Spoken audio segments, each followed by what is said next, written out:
For one, am grateful, Mrs. Bush, that they are finally bringing civilization to this savage land. I could not agree with you more, my dear. My daddy settled this land, and I know he'll be looking down on us, pleased at how we help the natives. Yes, they've lost their land, but they've gained access to heaven.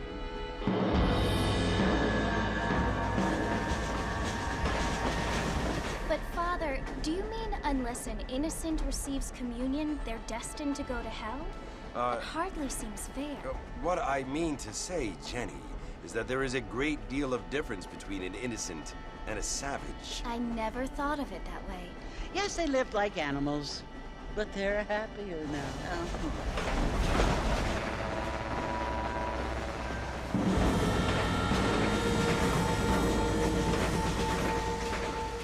Not only do people now have motor cars, Father, but I heard that pretty soon we will be able to fly. No, only angels can fly, Jenny. No, apparently people can fly. Didn't you hear? Out in Kansas, a man even got a car to fly. I hardly think so, Jenny.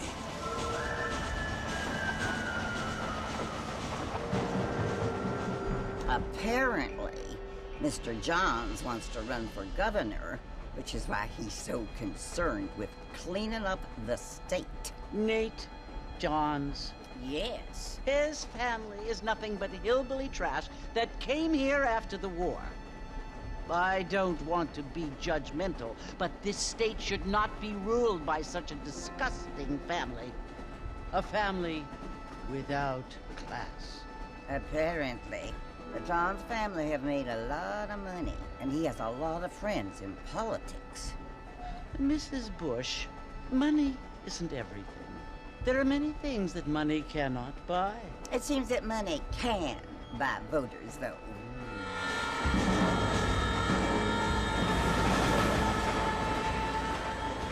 What you must remember, my dear, is that we have been brought here to spread the word. And the word and civilization, they are the same thing. They are the gifts. It is the opportunity we have, the chance to live among people who are decent and who do not kill each other, and who let you worship in peace. It's so confusing, Father. Sometimes I find it impossible to make the distinction between a loving act and a hateful one. I mean, they often seem to be the same thing. Yes, Jenny, it is confusing. But you only have to ask me if you need help. Indeed. Well, here we are, Mrs. Bush. Armadillo.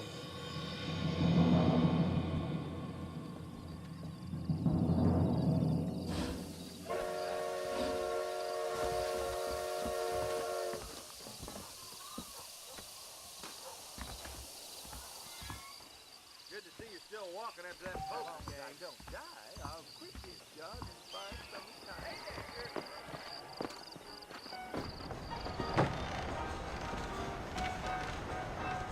Marston! Mr. Marston, over here!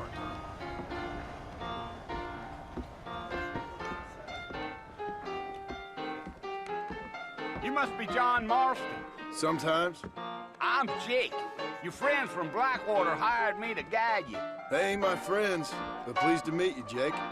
I got the horses saddled up and ready out front.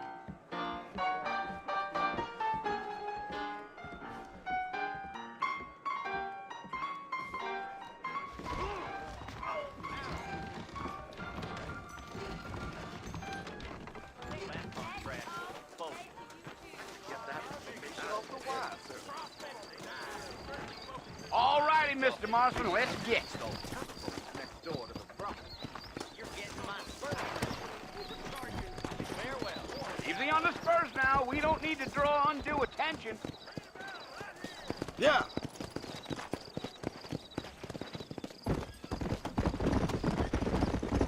Whoa!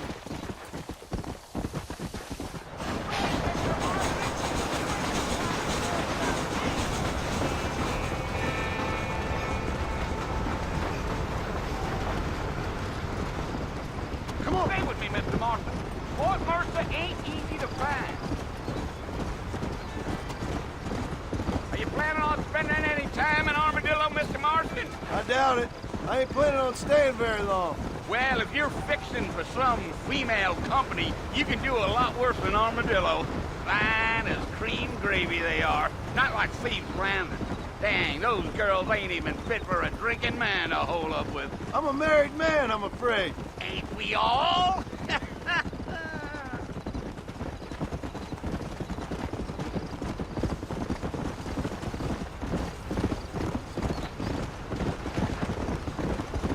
Yeah, so it was the marshal who hired me. Lee Johnson, do you know him? I think I heard his name. Says he got a telegram from some Blackwater big bugs asking for a guide. I guess it's none of my business. That's right.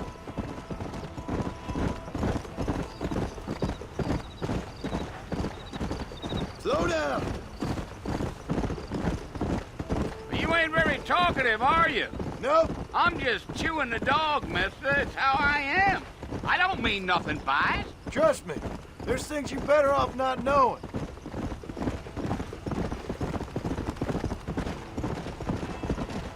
Gee,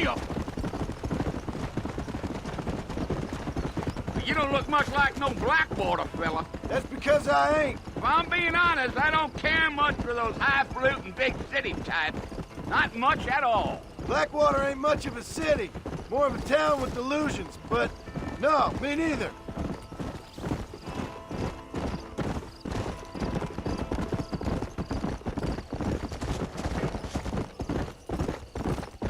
A fella told me he was out in Blackwater a few months back and saw one of them newfangled carriages without horses.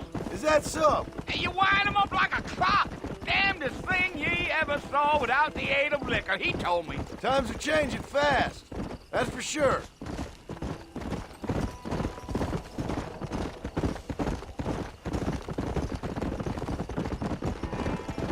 Damn coyotes. What a waste of good meat. Not far now, Mr. Marston. The fort's just over this hill.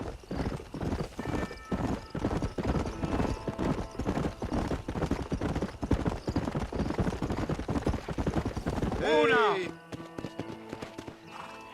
Listen, mister. This here is what's left of Fort Mercer. Some gang rode in and took the place over. So I understand. This is where we part ways, friend. You have yourself a good time.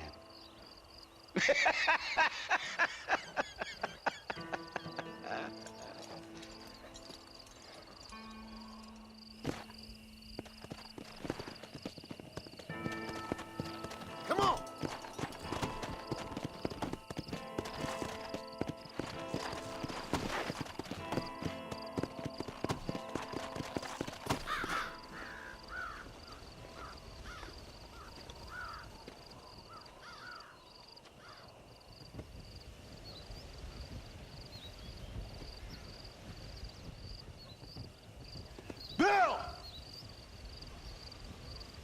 come for you!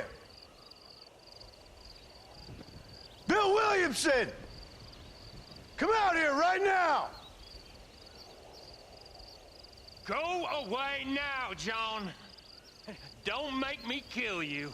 Nobody needs to kill anyone, Bill. You must think I was born yesterday. You always did think I was an idiot. That ain't fair, Bill. You were as my brother. I've come to try to save you. Oh. Do I look like I need saving? Bill, please. They want to kill us all. I can help you.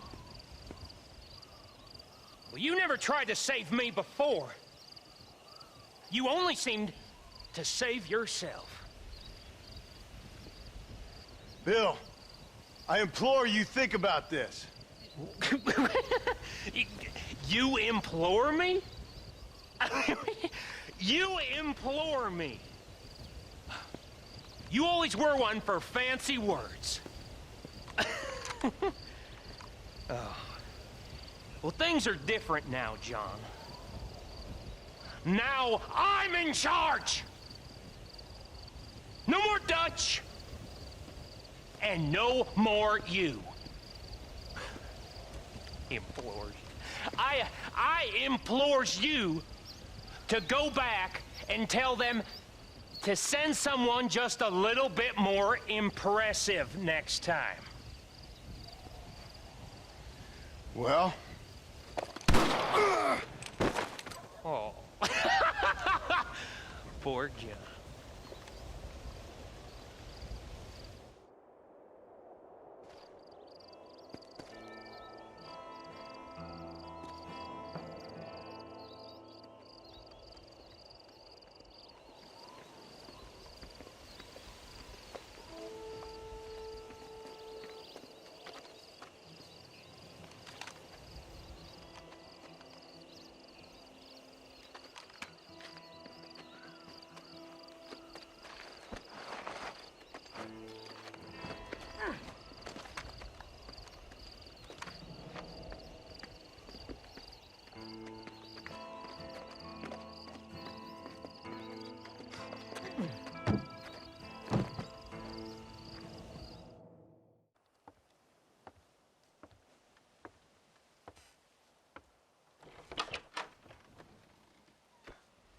Well, you're alive.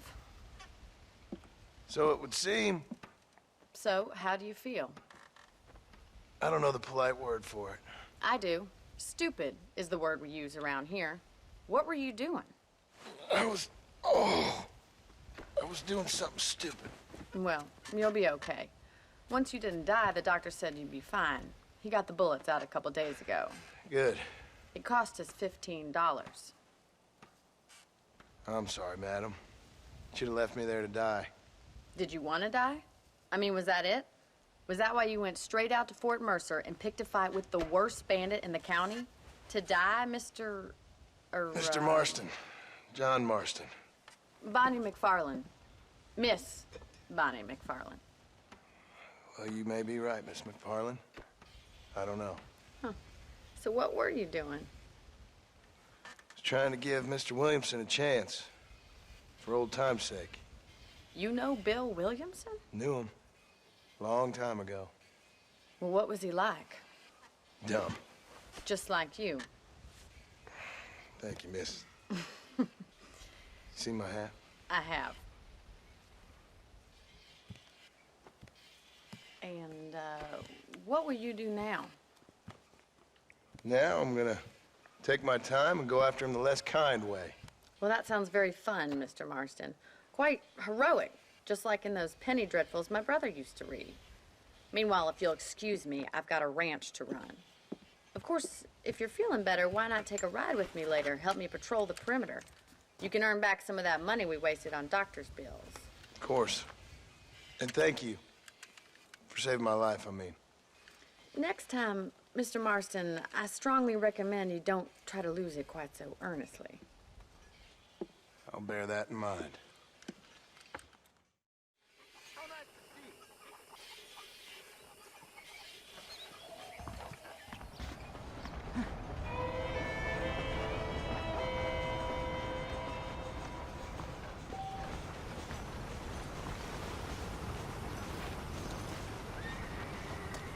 Mr. Marston. Back in the land of the living, I see. Figured it's about time I started paying back that $15. I sure can use an extra pair of hands around here. Let's see if we can get you back in the saddle.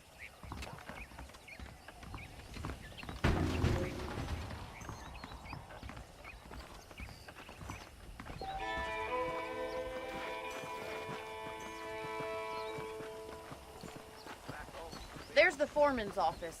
It's also where we lock up good-for-nothing outlaws, such as yourself. I'm happy enough with my current quarters right now, Miss McFarland. Okay, let's see if you can still ride a horse. Let's make a tour of the ranch so you can get your bearings. Come on.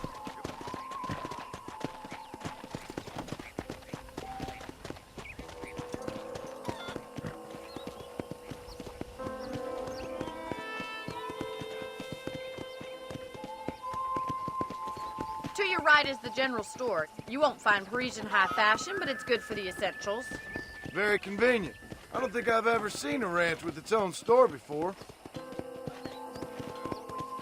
Hello to you.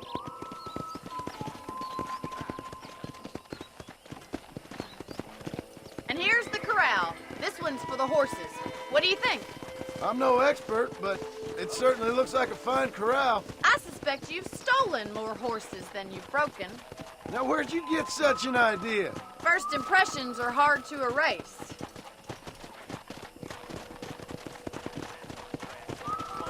That's the train station.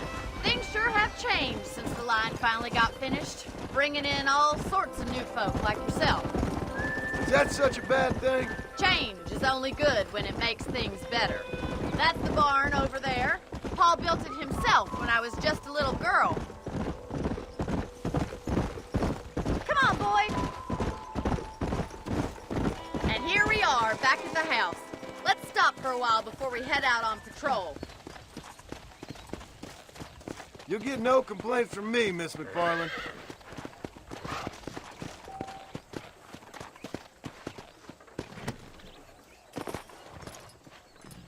Well, are we going inside?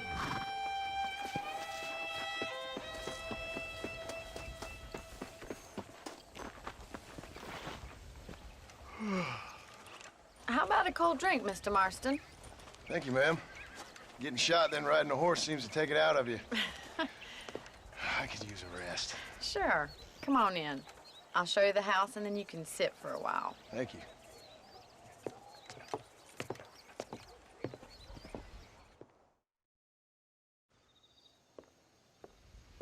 Mr. Marston, Miss McFarland. remember me telling you about the trouble we've been having with rustlers and other undesirables? I do.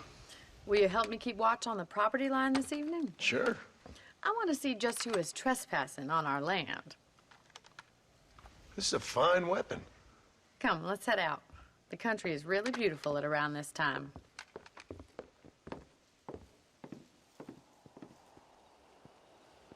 Ready, Mr. Marston? Let's mount up and patrol the ranch.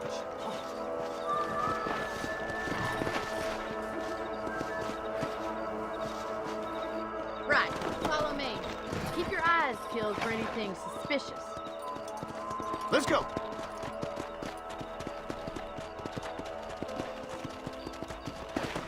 Thank you, Mr. Marston. I feel a lot happier someone's along with me.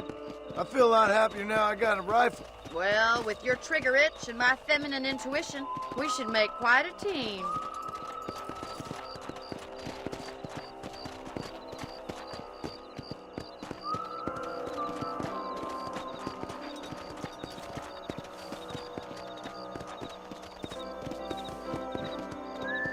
Look, those damn rabbits are at the crops again. Get down and give me a hand, will you? Whoa! Whoa there. Get your rifle out. It's about time these little thieves met their maker.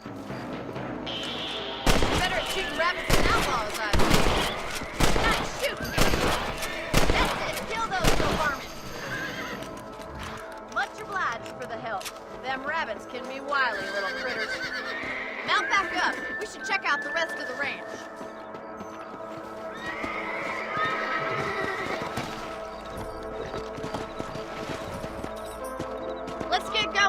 still got plenty of ground to cover.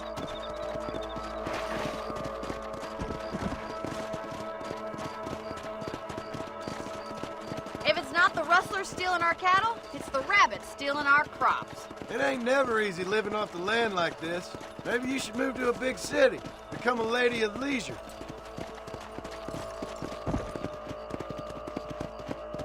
Damn coyotes are fast! We can't afford to lose any more livestock. Kill them, Mr. Marston. Giddy up!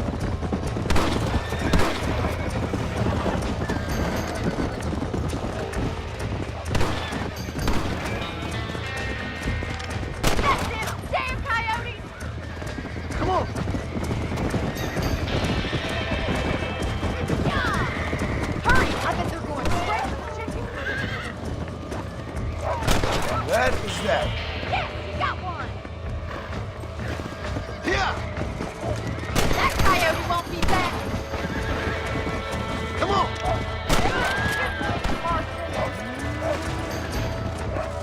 Easy.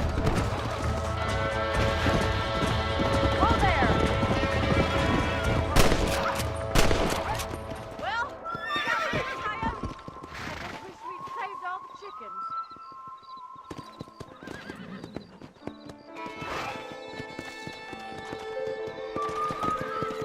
You know, you can actually handle a rifle. It's something I've had a little experience in. Maybe Bill Williamson did get lucky after all. Luck didn't really come into it, miss. You're a useful man to have around the ranch, that's for sure. But don't think I've forgotten what brought you here. We'll do whatever we can to help you. I sure appreciate that, Miss McFarland.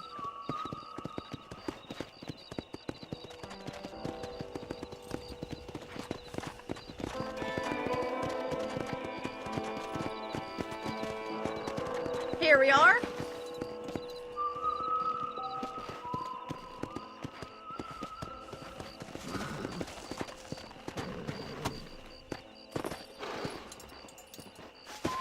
Thank you for your help, Mr. Marston. Makes me kind of happy I saved your life. Get some sleep and I will see you in the morning. Good night, Miss McFarland. That Bonnie is a right pretty girl. She wouldn't look at me, though.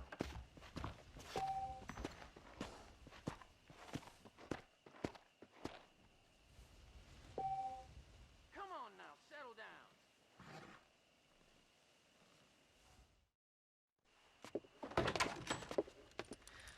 Oh, Mr. Marston.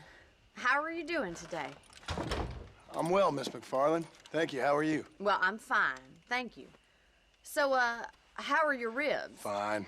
A little sore, but apart from a couple extra scars, it'll be as nothing happened. Good. Come in, come in. You know, you never did tell me how you met that Bill Williamson or what you wanted from him. No, miss, I did not. Well, why not, if you don't mind me asking? I certainly don't mind you asking if you don't mind me not telling. See, it's a complicated and somewhat pathetic tale, and by telling you, not only would I be putting your life in danger, but also threatening the lives of some people that I hold very dear. Well, I apologize if I seem to be prying. And I apologize for my reticence. Hope you believe me when I say that it's simply out of respect for you. Of course, Mr. Marston. I understand that a city dweller such as yourself likes to have some exotic secrets, so us country folk are impressed. I'm no city man, miss. Yeah, but I saw you get on the train at Blackwater. You with those gentlemen in bowler hats? I'm still no city man. But I'll bet you can't ride, Mr. Marston. I hate to take money from a lady, miss. Oh, you won't be. I'll race you right now. If it makes you happy. We'll see.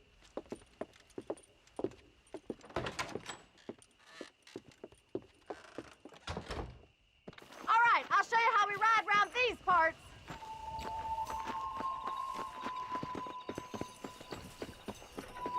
Howdy. Come on, boy. Yeah.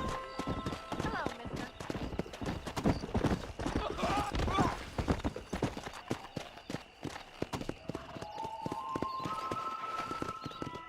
On the count of three. 3, 2, 1. Go! Come on. I trust you're not gonna be a gentleman about this! You don't know me at all, Miss McFarland.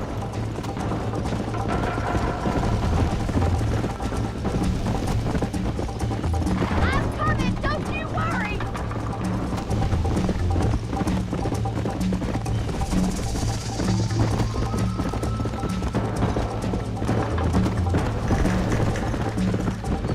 Come.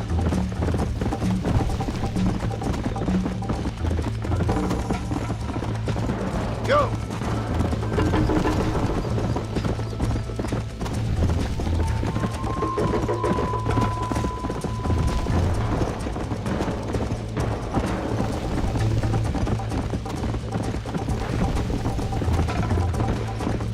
Whoa there.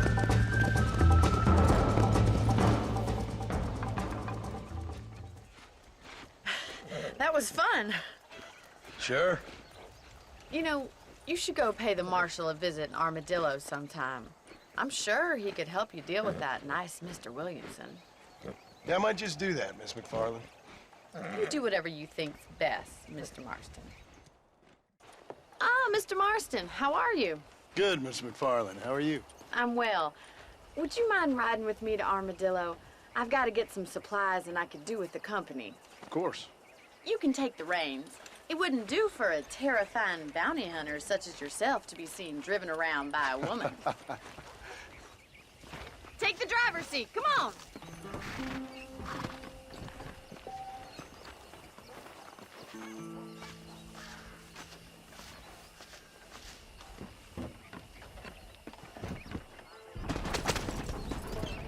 You're looking much better, considering you were almost buzzard food a couple days ago.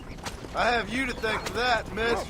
So do tell me, have you needlessly risked your life since we last spoke? No, miss, I have not. Well, that's a relief. Perhaps there's hope for you yet. I wouldn't bet on it. Oh, there's always hope, Mr. Marston. You can't be a rancher in this kind of country if you don't believe that. An admirable attitude, miss. I suppose so. I can't think of any other way to stay sane, to be frank. What about you? Have you ever given up hope altogether? Hope hasn't really entered into it. It's not really something I think about. A peculiar outlook. I can't really say I understand you. I can't always say I do either. Oh, don't be so deliberately enigmatic. I'm not, miss. Yes, you are. You are being deliberately obscure as a substitute for having a personality. I just know there are two theories to arguing with women, and neither one works. I'm not even going to dignify that gibberish with a response.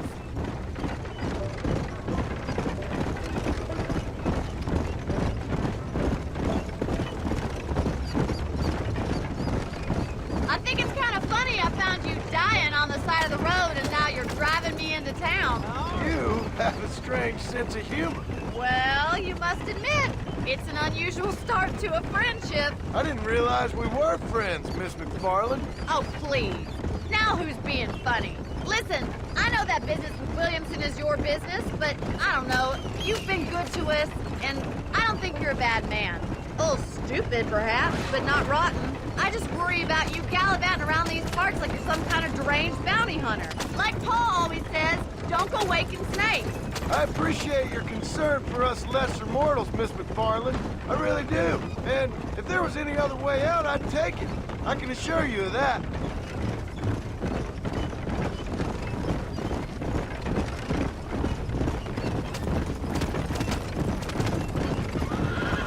You never did tell me where you live. I have a small holding up in Great Plains. A farmer? Yeah, and I'm the Queen of England. And at what point during your day of hunting down outlaws do you find time to raise chickens? Only been at it 3 years or so. I guess I'm kind of new to it. You're telling me? So who's looking after this farm of yours right now? Uncle. Well, he's not my uncle, as far as I know. Just an old dog who's as lazy as a lizard on a hot day. The kind of fella laboring under the delusion that age brings wisdom. Sounds like the perfect person to leave in charge of your entire livelihood. We go way back, and I didn't have a lot of choice. I'd be getting back there if I was you. That's what I'm trying to do, miss. How do you do, sir?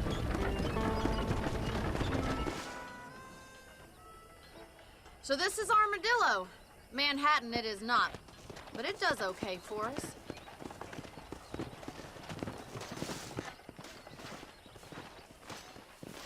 Most important thing for you right now is getting yourself into Dr. Johnson's office to purchase some medicine. First one's on me. Thank you, miss. I'll pay you back. I'm sure you shall. The doc's a good fellow. He saved your life, so be polite to him. Meet me in front of the general store when you're done.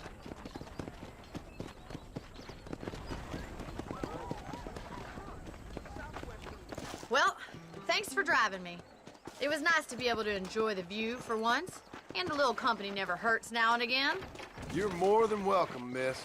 Least I can do. Thank you for the medicine. Why don't you have a look around Armadillo? You can always take the stagecoach back to the ranch later. I might just do that. Travel safely, miss. Try not to get yourself shot. I won't be around to save you this time.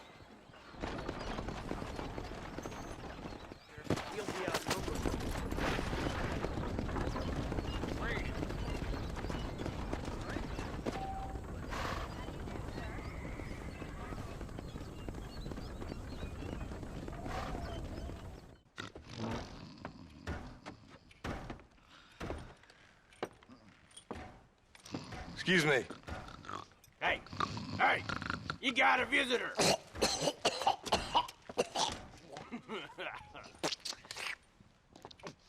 Shut up, you! And what you want? My name's John Marston. You wanted to speak to me. I did? Apparently so. Why? I guess because we're both in the business of the law.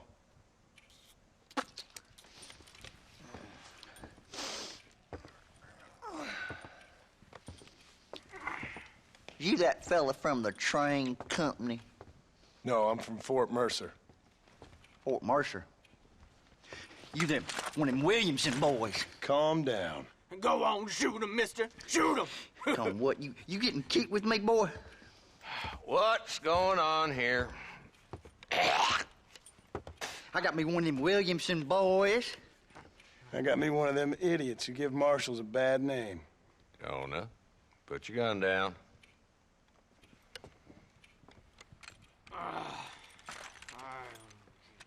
You must be the man from Blackwater. Yes, sir. Listen, that dog ain't too bright, but he seems loyal. Jonah, get out of here for a minute. Yes, sir, Mr. Johnson, sir. And you. Oh, I done seen enough of your hide around here, friend. I think there's some school children down the way you can go and frighten. Oh, hardy fucking har. Dickhead. What are you doing here, Mr. Marston?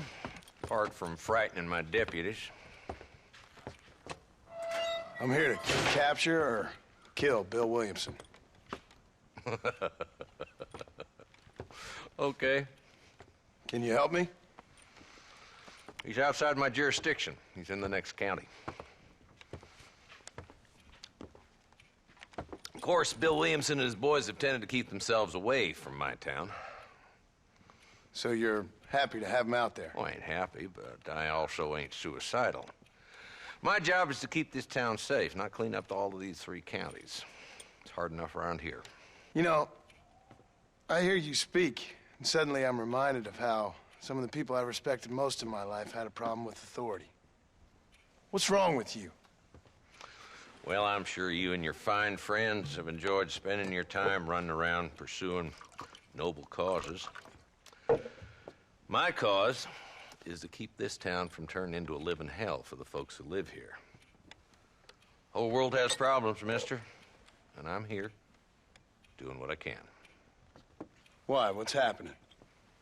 Right now, I got the railway, the people who pay my salary, trying to get me to turn a blind eye to them burning down settlements up there.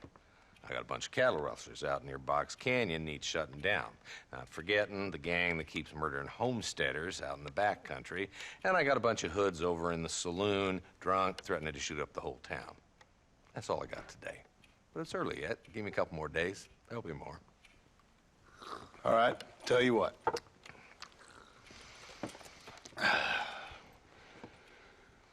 Let's go deal with them hoods in the saloon. Then we'll discuss Williamson. Okay, boy. You're a persistent little cuss, ain't you? Only when things matter.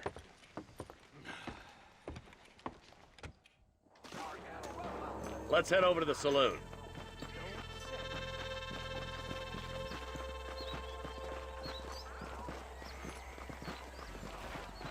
So who are we looking for? Bunch of two-bit hoodlums, led by this fella called Walton.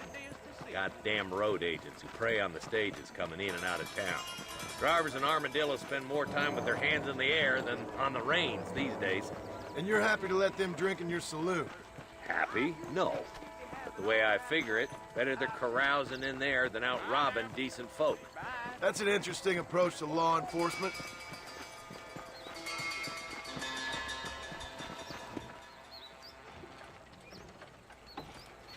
There's the dumb rat bastard now. Let's follow him. See what kind of hole he crawls into.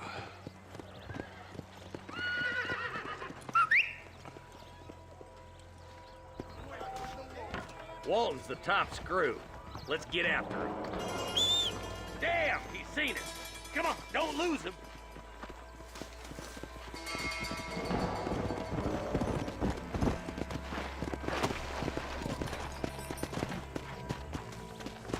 Yeah. Come! If Walton's as bad as you say he is, why don't we just beef him now while we got the chance? Because that ain't how the law works. Is that right, Marshal? And alive, he can still talk. Doesn't sound like he's a man to be reasoned with. He ain't. But a few days of my hospitality and he'll be telling me what I need to know. Walton's gang's been growing fast. Outlawing's easy money for easy work. Cholla Springs, Gap Tooth Ridge, these boys get around. Walton's a start, but there's plenty more where he came from. He's headed for Pleasant's house. Let's stop so we can get a better look. Slow up.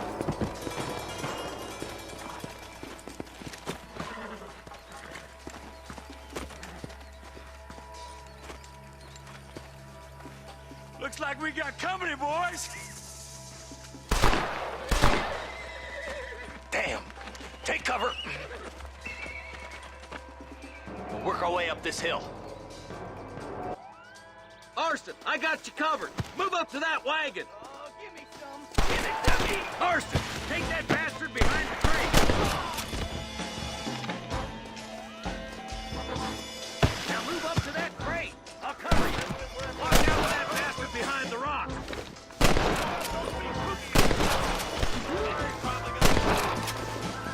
Let's play.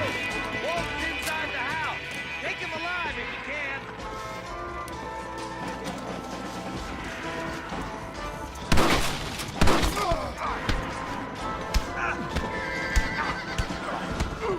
He's bolting! Try to take him alive!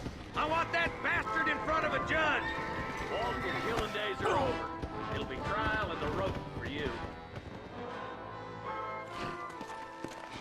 Not a bad shot, Mr. Marston. Why don't you check in with me next time you're in town? I don't want to be no policeman, Marshal. Nor did I, my friend. I can promise you that. I'll see you soon, Mr. Marston. Yeah!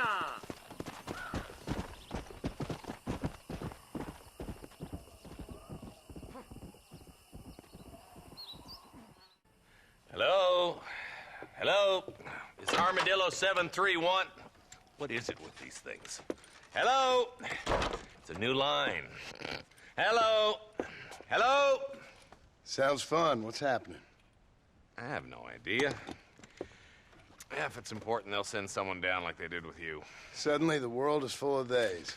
Yeah. I remember when we first got here.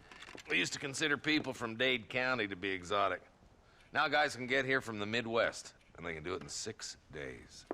Things have changed. They've gotten away from me. Hello? I don't understand it no more, boy. Honest to goodness. I'm not sure I do. Marshal! Marshal! Marshal! I've just been up in the canyon, spying like you said. I think I seen me a couple of them rustlers. I think it was the Ballard twins and a couple of Mexicans. They up there right now? Well, it was a group of 4 men rounding up Mr. Gulch's livestock, and none of them looked like any of Gulch's hands, so yes, sir, right now. That sarcasm's most unbecoming, Eli. It's gonna hold you back in life, even worse than your lazy eye. All right, let's go. You ride with us again, Marston? Will you help me? I will try.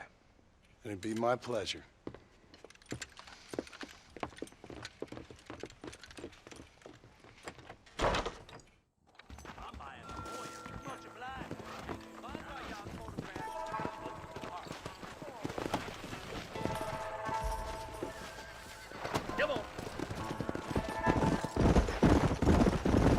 How long you been working for the government, Marston? I don't work for the government. Well, I got a telegram from some federal clowns in Blackwater that says otherwise. Are you some kind of vigilante? You don't look like no government, boy. I guess it's complicated. I came because it was made impossible for me not to. You sure are a tight-lipped son of a bitch, mister. I guess I am. I ain't gonna dig this hole no deeper. Ain't you all proud and superior? Don't forget you need us more than we need you. Bill Williamson folded you up like an empty person last time, if I remember correctly. Simmer down, Jonah. Listen to your boss, Jonah. There's a good boy. Otherwise, I'll put a hole in your hillbilly head and watch your tiny brain drain out. I'll be honest with you, Marston. I ain't for all this government interference. Believe me, Marshal, neither am I. I try to keep the federal boys happy. I mean, we need all the help we can get. But what does a flannel-mouthed city boy who's never forked a bale of hay in his life know about a state like New Austin? Nothing, I reckon. All this manifest destiny hogwash, taming a wild land. We're nearly there. Keep your eyes out for the Ballards.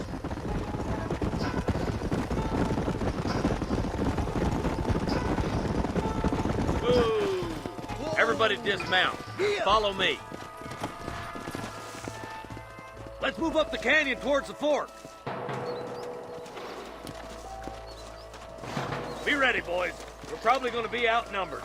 And those bastards ain't short on firepower, neither. Let's see how many there are.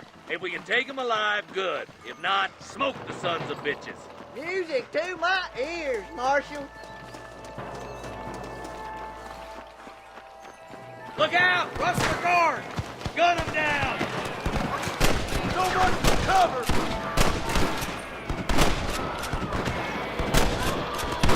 Help me out here, will you? I'll kill the hell out of you!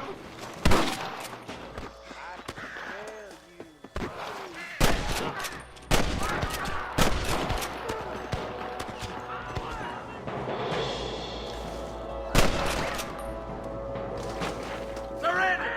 Or I'll kill you all! Good shooting, Marston. Looks like there's some ammunition lying about. If you need it, I'll meet you up on the ridge. This looks as good a spot as any. Gather around and listen up. All right, stealthy as you can, boys. Let's get as close to those bastards as we can.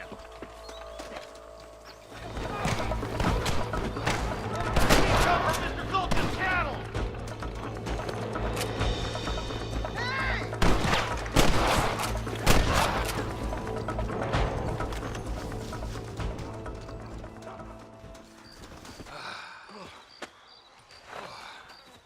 Thanks, Marshal. We're indebted to you with our lives. Just get them cattle back safe. All right. Oh, thank you. Oh, thank you so much. Thank you. Well done, Mr. Marston. Yes, well done. Now, about Williamson. I'll do what I can. You know, as you can see, this country is infested with all manner of scum. Say that again. Well, one other thing, Marston. Mr. Johnson, sir.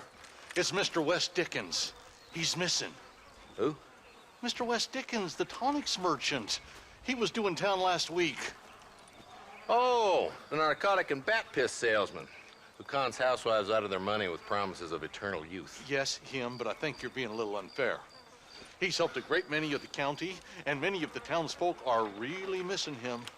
You hear that, Marston? We just butchered a gang of thieves, and the town is up in arms about a missing snake oil merchant. I am so glad to be serving such a wise and respectable people. Come on, Eli.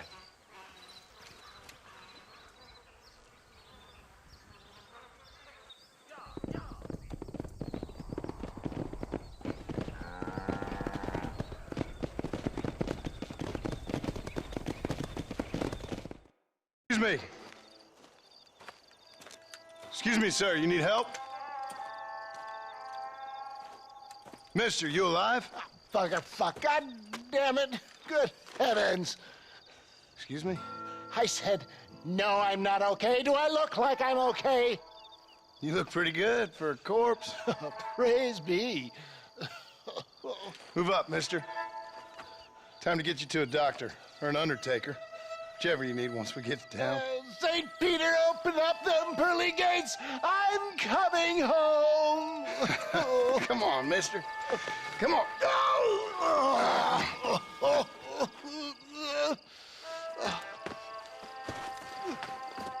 Hurry, sir. I'm bleeding like a badly butchered hog. You'll be fine.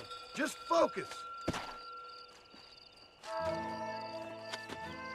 You better take the reins. I don't think I'm strong enough. I'm finished. Done for. Just sit up straight, will you?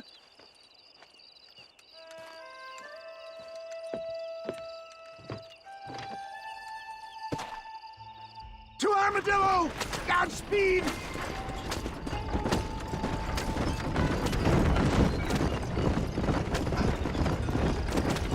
What is your name, friend? John Marston. Oh, good God! Out of the frying pan into the fire! Excuse me? How many outlaws can a man encounter in one day? You must have me mistaken with somebody else, friend.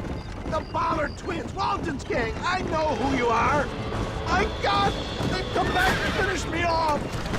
We're doomed without that horse! You're killing me! Get back on the damn road! Excellent work, sir! Push on to Armadillo!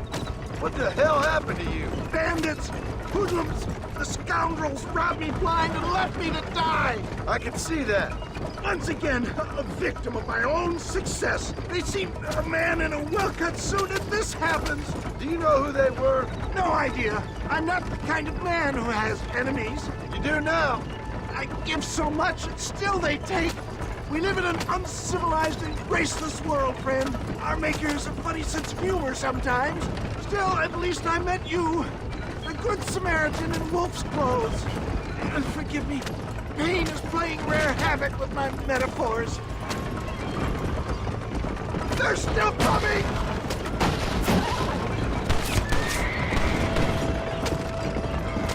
Death, I embrace you. For Christ's sakes, man, you're gonna be fine. We're nearly there. Take me into your arms.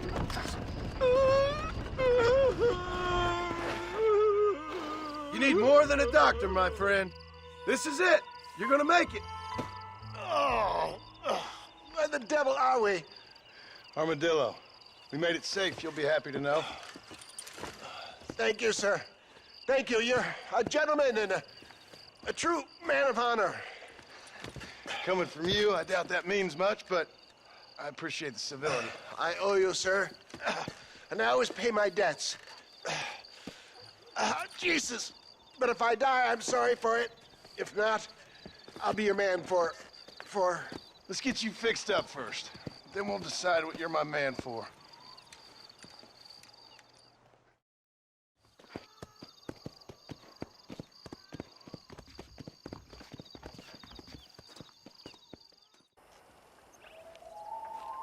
Mr. Marston, I've been hearing about your plans. Have you, Miss McFarland? Yes, from Lee Johnson, to settle here and build a life for yourself. I'm afraid those aren't my plans. See, I already have a life. Well, I had one, and I'm trying to reclaim it. Or maybe what you could say is I had two, and I'm trying to end one of them so the other can survive. You do so love to talk in riddles, Mr. Marston. Do you do that, I wonder, as a substitute for having anything interesting to say? Probably, Miss McFarland. Oh, call me Bonnie, you fool. Call me Bonnie. Miss McFarland, I'm married. I have a son. I had a daughter, but she died. Years before that, I rode in a gang.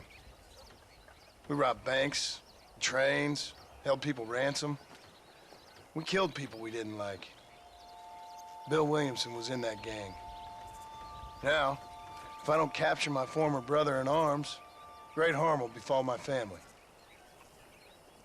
Now, I don't suppose any of this is very interesting to you, but I hope it explains why I wasn't so eager to talk about it.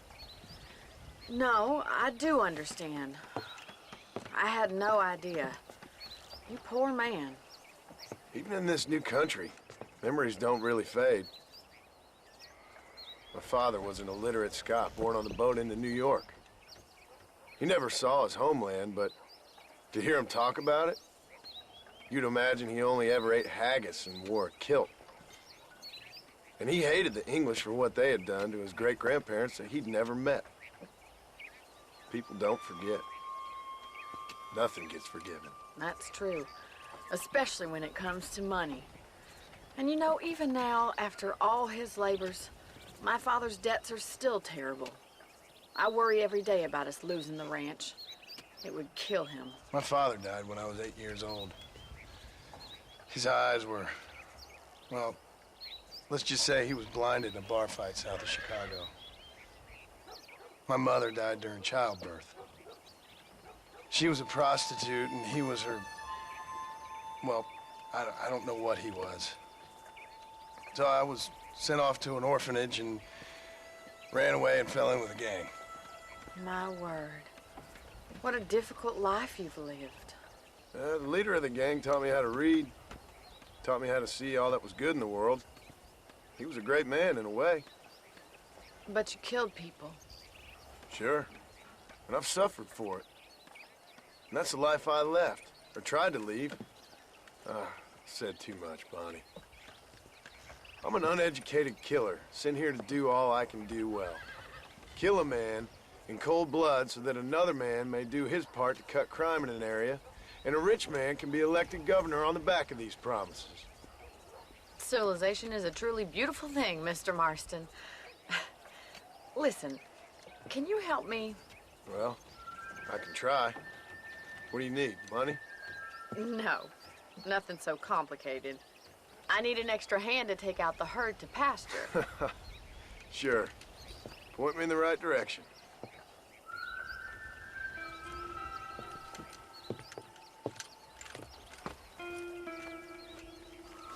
Come on, mount up and move these cattle. Right, are you ready to learn how to herd some cows?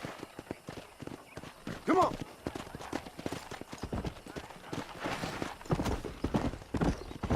Thank you for telling me all that back there. It must have been hard for you. Hope you understand now why I've been playing my cards somewhat close to my chest. I didn't know you had a wife and child. Then again, I don't think I ever asked. They're lucky to have a man like you. Hey. Hello, mister.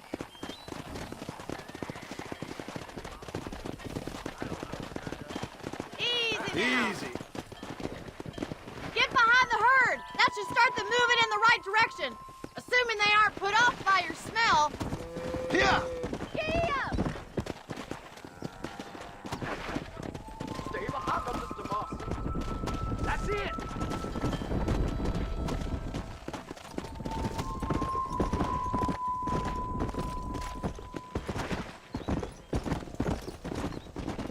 Nail it down. Good. Now we need to move this entire herd out to the far pasture for grazing.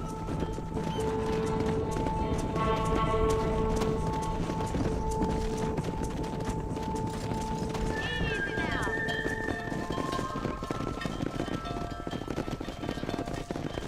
You're not bad with the herd. Ranching might be your true calling, Mr. Marston. Either that, or you were a cow in a past life. Thank you, Miss McFarland. I'll see you later. I have work to do back at the ranch. Well, hello, Mr. Marston. How are you? Fine, thank you. How are you? I'm fine, thank you. Did you meet my father? John Marston, this is my father, Drew McFarland. Pleasure to meet you, Mr. Marston. Please. So, My daughter informs me that you're here on some secret mission to remove some undesirables from the county. Something like that. I'm grateful for the hospitality, sir. Well, you know, we've lived here for 30 years now. Came here from the east. The land had never been settled. For 10 years, we fought the Indians. Tough men. Then we had outlaws, and we had drought, and we had smallpox, terrible winters, cholera. I buried more of my children than I raised. Sorry to hear that, sir. I've seen strong men wither and die under that unforgiving sun. That whole herds of cattle take sick and die. But I've never once doubted my life here. No, sir. When I hear about this so-called federal government sending out agents to covertly murder and control people, then I start to worry. I mean, yeah, all right, Williamson is a menace, and men like him are the plague. But isn't a government agent a worse menace? And all that symbolizes, I mean. You may be right, sir. Well, you're a brave man. You're always gonna be welcome here. But you tell your friends out east that we don't want to live like that out here. And sneaking around and spying and secret missions. Right? It's preposterous. Trust me, sir. I agree with you. Good. Good. Well, we won't insult you any further. Come on, Bonnie, we got things to do. Mr. Marston, do you want to join us? It's Daddy's favorite pastime. Apart from political discourse, that is. What is? Breaking in horses. Come on. I hear you're a pretty decent rider. For a city dweller, that is.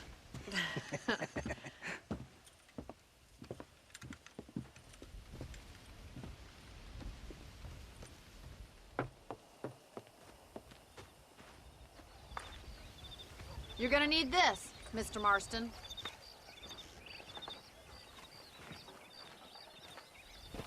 Right, now you got some rope on your belt. Let's see if we can't wrangle some horses.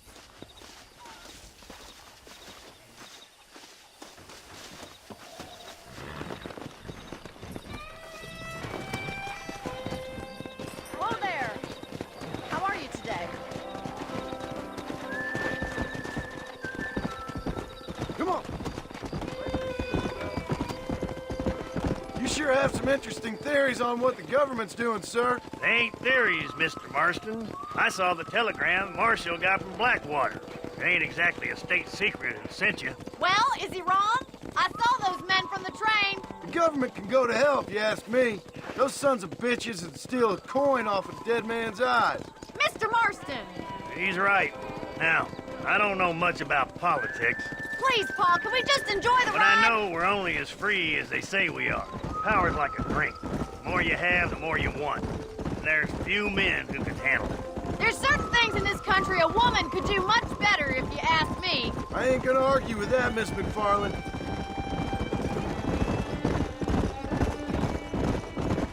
There they are! Let's get after them! Rope one! Bring him down together!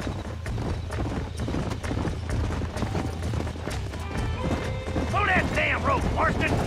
Hold tight! Coming to help you!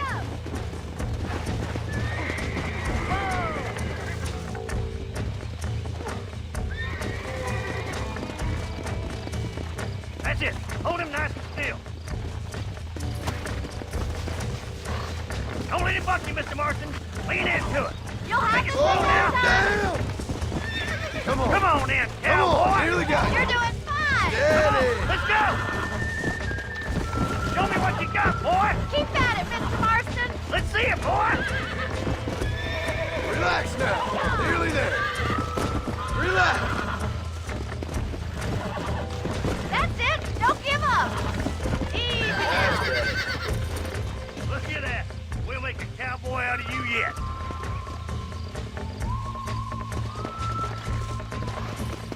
Let me take you from here. You get back on your own horse. Woo! I think that's enough activity for an old-timer like me. I'll take this one back to the ranch. Hold See you there. later.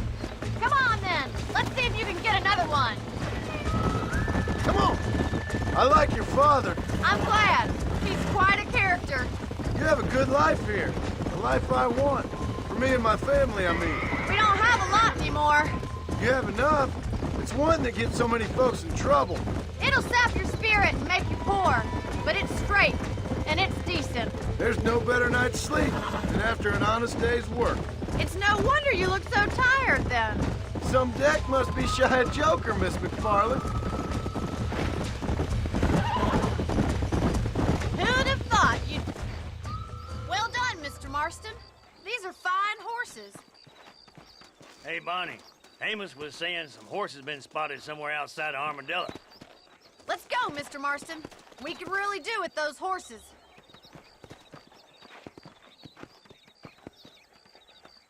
No rest for the wicked. Let's see if we can track down that other herd of horses. Aside from the snobbery, that is. You sure ask a lot. I'm just surprised, that's all. You must have been quite a catch. The fact that you're talking in the past says it all. No, that's not what I mean. You must have had some suitors, that's all I'm saying. Some, I suppose. Here and there. A ranch in the middle of Hennigan's Stead ain't really the place to find a husband. Amos, he's a little, well, you know, countrified. Where'd you get your airs and graces, Miss McFarland? From a couple of cheap governesses Pa hired to save us from being savages. I'd like to talk about more than just cattle and chickens sometimes, that's all.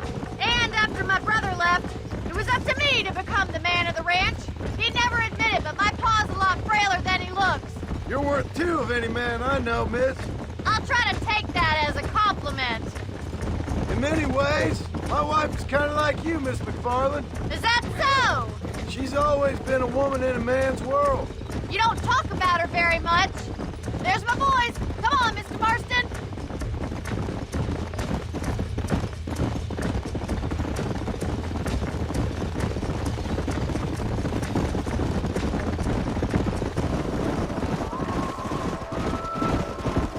Stay with the horses. I'll give you a signal when we're ready for them. I'll see you there, miss.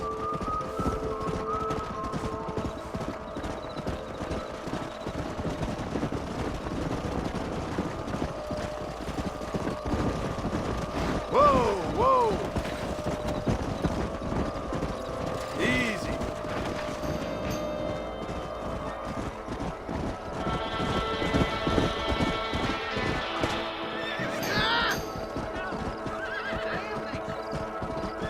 Looks like we got the lot of them. What magnificent animals they are. Hey, the stallion's getting away. Chase him down and bring him back.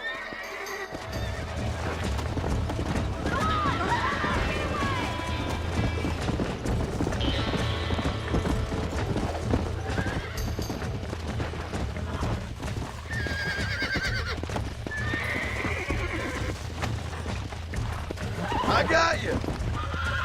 Relax now. Nearly there.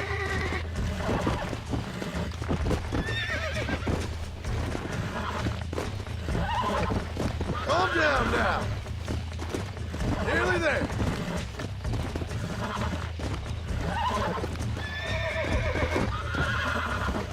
Relax. Come on, baby. Calm down.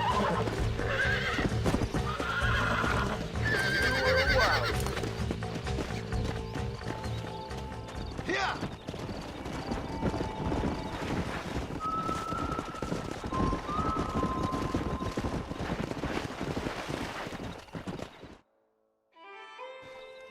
Thanks for your help today, Mr. Marston. We got some fine horses. You know, why don't you keep that stallion as your own, as a thank you from all of us? Thank you, ma'am. He's a fine animal.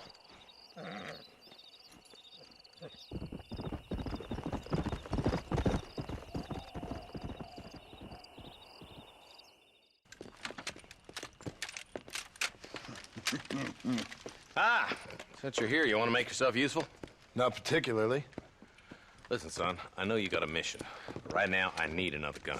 Why? What's happening? We've had this problem for months with this group of bandits who are getting drunk and murdering settlers.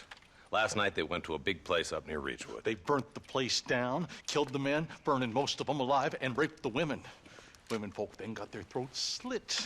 One of them survived and walked in here this morning. Anyway, we got a posse gathering up near Ridgewood.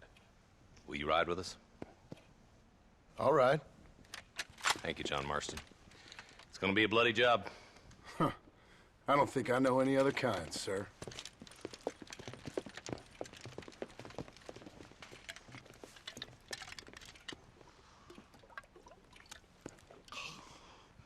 Hey, wait up!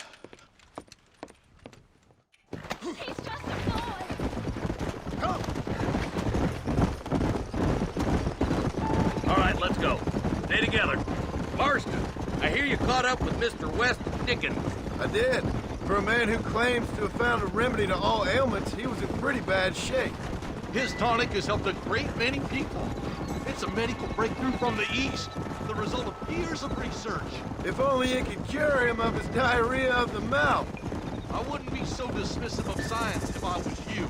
Times is changing fast. He's no more a scientist than I am a priest. But people can spend their hard-earned money however they please. He's certainly a character, that West Dickens. I can't understand a goddamn word he said. A more flannel-mouthed bunko artist I've never met. Look, vultures. Might just be a dead critter. Marston, take a look. Eli, you too.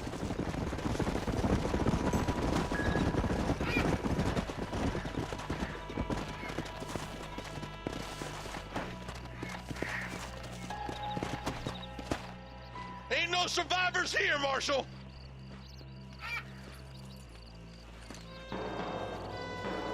Man, this don't look too good. Somebody was so busy killing people, they went and dropped their gun.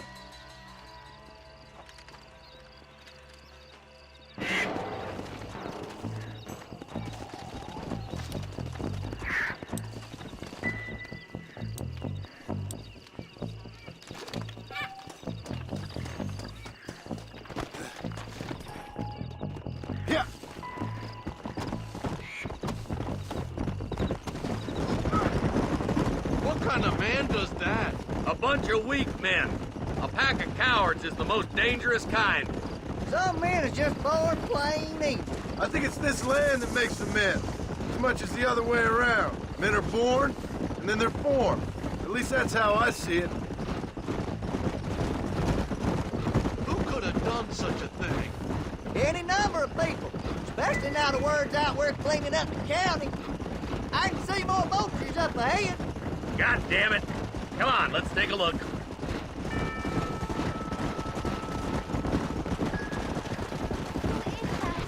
Are you really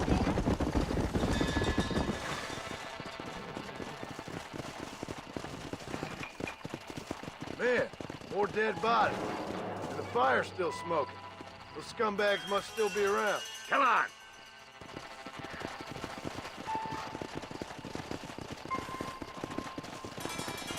Come on, let's ride. They can't have got too far. Sons of bitches! Didn't you once run a gang of outlaws, Marston? Yeah, but not like that. It wasn't our way. At least it wasn't my way. Killing and thieving's never right, boy. No matter how you dress it up. Unless it's ordered by a court of law, you mean? Can't see a soul anywhere. This ain't right. Let's search the area.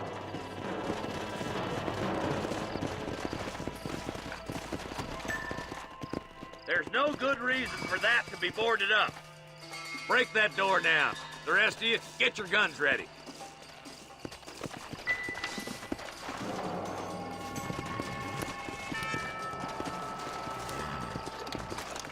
Clodhopper.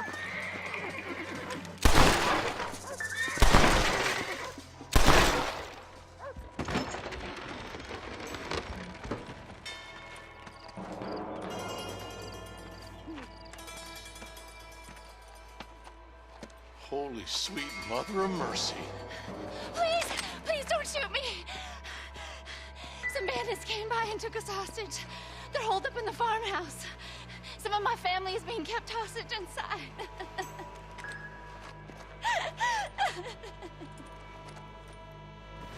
This has gone far enough. Get into that house and smoke those sons of bitches.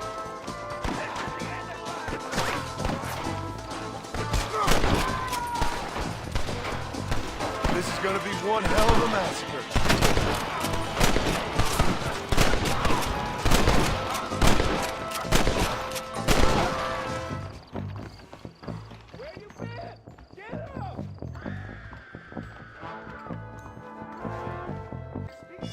Ain't you a pretty little thing? My God. Make a break for the shed when the coast is clear. There'll be a deputy waiting for you. Thank you. I was convinced I was dead. Who's that?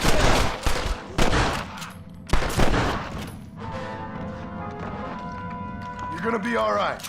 Head for the shed in the back as soon as it looks clear. They did unspeakable things to me. Looks like that's all of them. Let's see how the hostages are doing. To the victor, the spoils.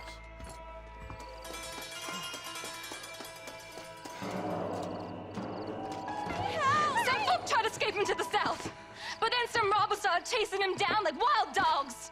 I thought you were supposed to protect us, Marshal. You folk ain't men. You ain't nothing. You're just a man on a government payroll taking money that the rest of us have to pay for with our lives. Yeah. What is wrong with this country? Not up, men. The man that kills the boss of that bunch gets $50. It ain't about the money, Marshal. These are people's lives, people's homes. Come on, they're gonna get away. Follow me. We can still catch them. Through there. Come on. Yeah.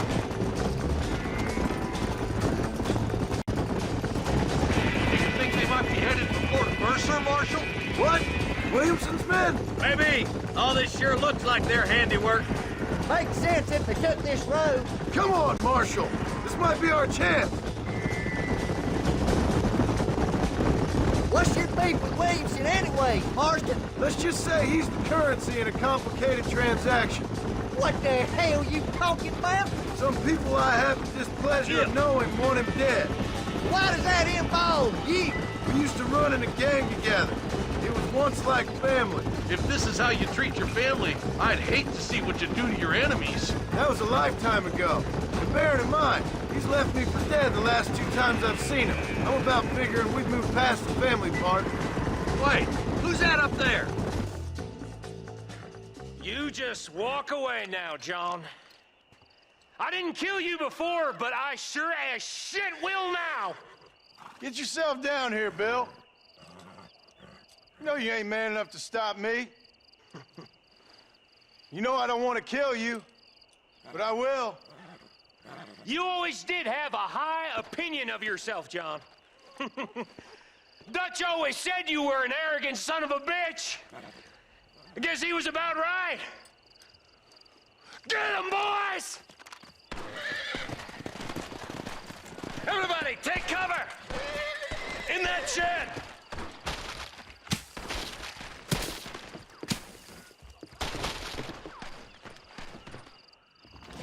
Stay with me. We'll make our stand here. Stay in cover and watch your head. This is too easy, fellas!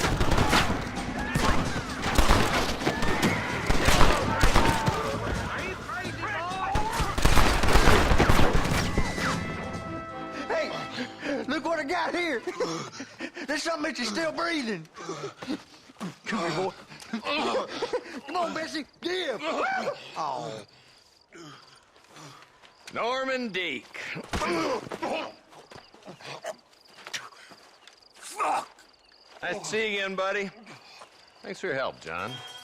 Norman here is gonna help us get to Bill. Ain't you, Norman? Thank you, Mr. Deek. Mighty kind. Fuck you! Hog time. Let's get him to jail. And I can tell you with no uncertainty that miracle cures are no laughing matter. I bid you good day, sir. Oh, Mr. Marston, good to see you. How have you been keeping? I'm well, Mr. Mr. West Dickens, Nigel West Dickens of Eastcheap, London, New Waverly, New York, and Armadillo, New Austin. At your service. At my service? At everyone's service. At the service of science, of knowledge, of life. How are your wounds? Much, much better. But then they would be. Would be? I know a cure for all ailments, Mr. Marston. Ah, I'm sure you do. And I'm sure for just $2 an ounce, I could live forever. Oh, but for you, sir, I do a bulk discount rate of $1.95 an ounce, as long as you buy 100 ounces or more. That's a lot of immortality. Give it up, old man. That's Mr. West Dickens to you, boy. Give it up, old man. Listen, Marston, I'm broke, but this stuff is good. It works. I need a healthy young man like you. Come along, let's ride over to my newest customer at Ridgewood, and I'll explain while we go. Okay. Head for Ridgewood Farm, John, and hurry. There are people there in dire need of my tonic.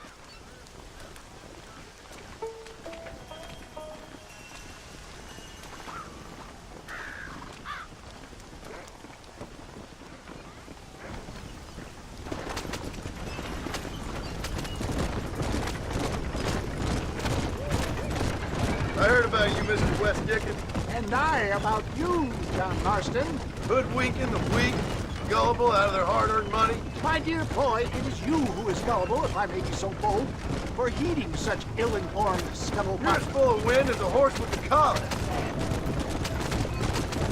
I have been blessed with the gift of language, and for that I will not apologize. But the West Dickens elixirs speak for themselves. My thousands of happy customers attest to that. Those men trying to kill you didn't look so happy. If my tonic is such a sham, how do you explain the fine fettle in which you find me? Last time you saw me, I was knocking at death's door. You should thank the doctor for that. I reckon you were acting it up worse than it was. Act I can, John. A more convincing Othello there has never been. And so shall you, a fair Iago or Cassio make. I don't like the sound of this. Showmanship, John. The flourish. The bow. We are operating in a competitive marketplace. Our product must stand out. And how does this involve me? We're going to use your God-given talents to our advantage. I'm really starting to regret I'll drop you off at the outskirts of Ridgewood. That way, it won't look like we came together. Once I'm set, saunter nonchalantly into the crowd that is sure to be forming. Eventually, I will call you up to try my tonic. After extolling the virtues, I will have you perform a few feats of wonder to amaze and impress me. Such as? Oh, nothing out of the ordinary for a man in your line of work, I assure you. So it is all a shame. You hop out here, John. Follow me in on foot.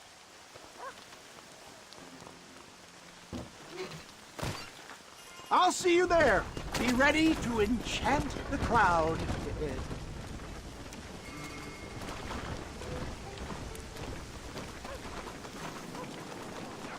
Are you sure?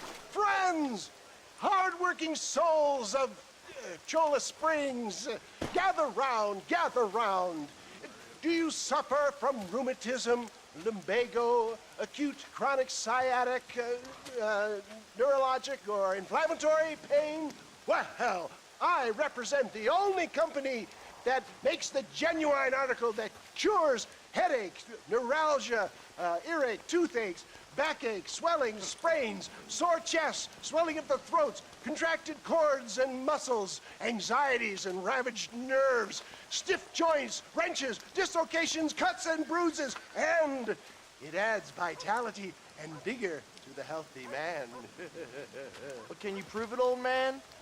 Oh, I'm sure there's some customer here who could prove the qualities of it by taking a drink right now. You, sir, come up here. Step right up.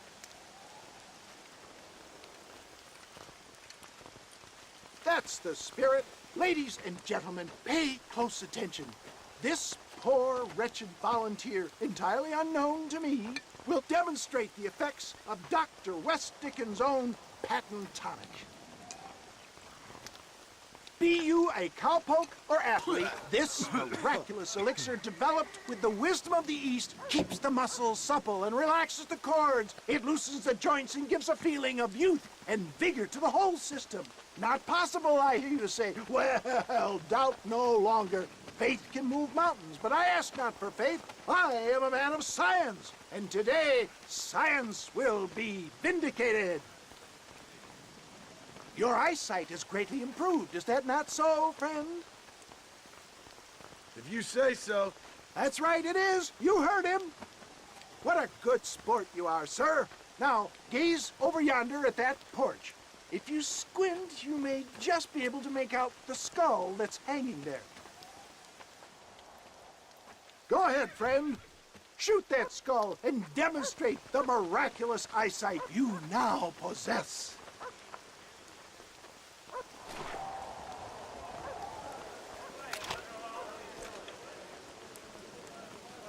Remarkable! The eyesight of an eagle, granted by imbibing Dr. West Dickens' own patent tonic. Anybody can make that shot. This man is a fraud. If your eye's so damn sharp, why don't you try shooting my hat out of the air? My friends, our test case has been challenged to shoot a gentleman's hat out of the sky above our heads. You can fool these people, but you ain't fooling me. Right. Let's just see how sharp you is with a moving target. Steady yourself, stranger. Go home!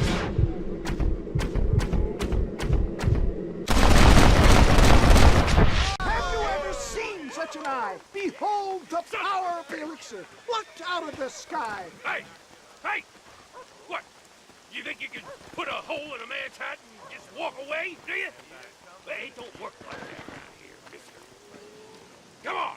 Are you a man or not? A challenge of battle has been offered to our volunteer. Look at him! The tonic is coursing through his veins!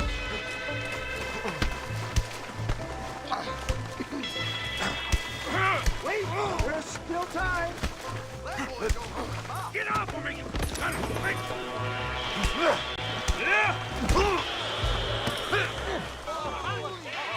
There it is! Skeptics and dissenters, irrefutable proof! Do not let this opportunity pass you by! Look, he's over there. Go get him! This ends now! Watch out! He's got a gun! Who the hell do you think you are? You ain't leaving here alive!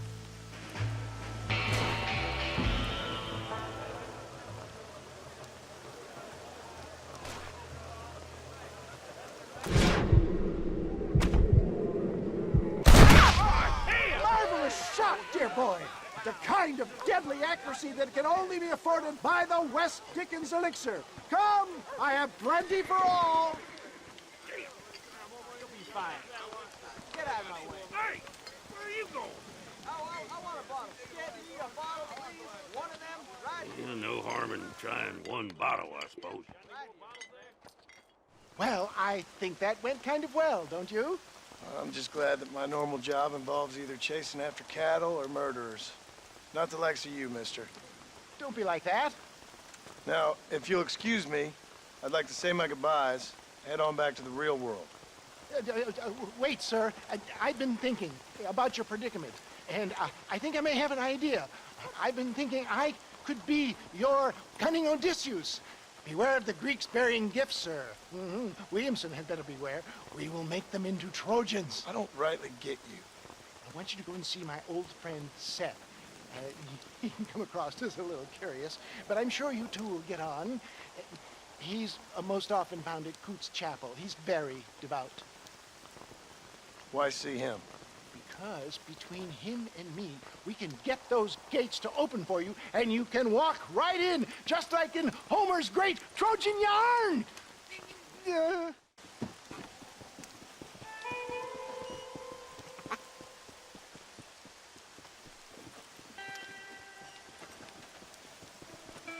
Excuse me, are you Seth? Who are you? I'm a friend of Mr. Wes Dickens. My name's Marston. John Marston. Goodbye, John Marston. It's been a great pleasure.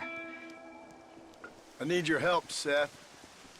We need your help. Me and Mr. Wes Dickens. Let me be frank for 1 second, partner. I hate people. It was people who got me in this mess in the first place. What mess? Look at me. Look, scrambling around, looking for maps, half insane. I ain't washed in 6 months. My hair falling out, my mind's going. What happened? What happened? My partner. He stole half my map. I never would have done that to him. Never. Look at me. Who did this to you? My partner. My boy, my man. Moses Ford. I don't have the facility to tell you what I would have done for that man. And what I would do to him now. Why? Because he stole half my goddamn map. And what map's that, then? The map, partner. The map that tells me where it is. Where what is, friend? I ain't telling you that.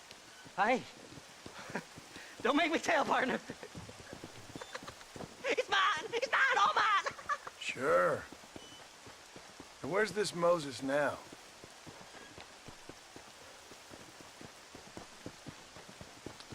He's at Benedict Point. The law got him for exhuming. Some people, they feel differently. Not Moses. Him and me are the same. The self-same. Well, come on, Seth. Let's go see Moses, get you your map back. Then maybe you'll help me.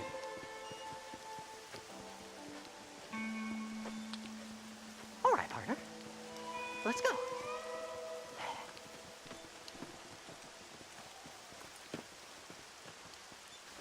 Horses are over here!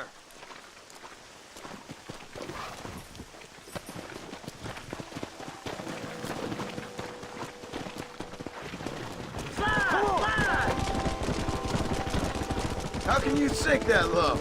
Digging up graves and looting from the dead. Ah, hypocrite. The whole damn lot of you. Are you saying it's better to steal from the living? They're corpses. They don't care none. These people have been laid to rest. You don't know nothing. I talked to them long after they've been forgotten by every other fella. I tell them it's all right to be scared and alone. I embrace them when they're stinking and rotten.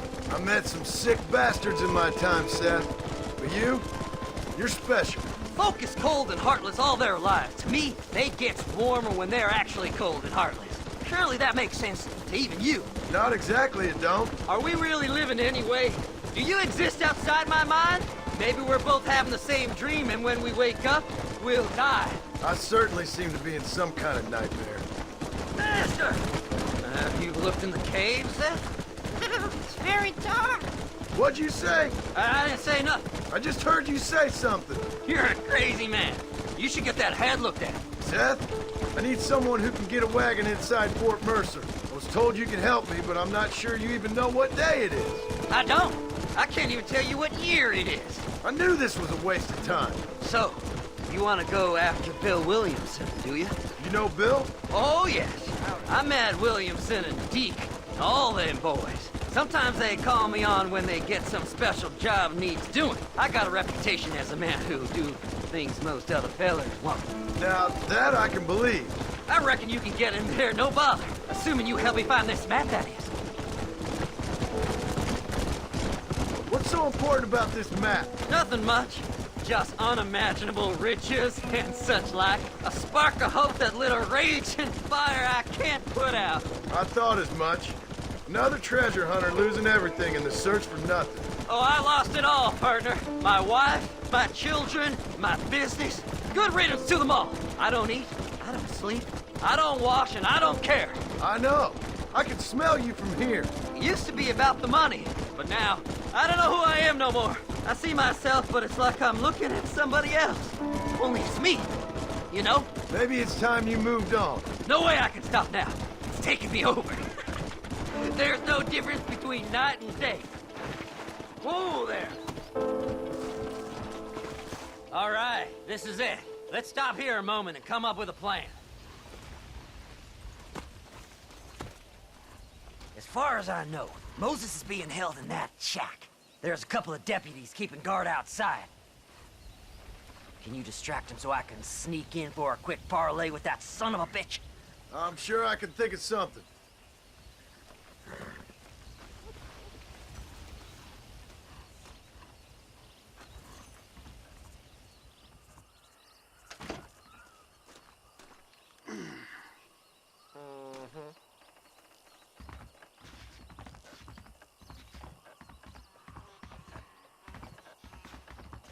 Lead them away from the shack and out of sight. Somewhere out past that hill.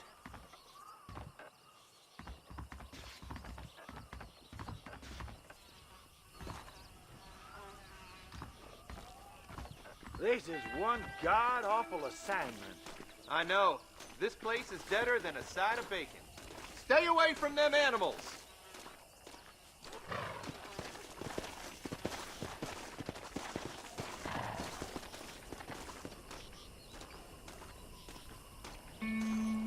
Them's our horses, you rat bastard! Yeah! Just don't cross me.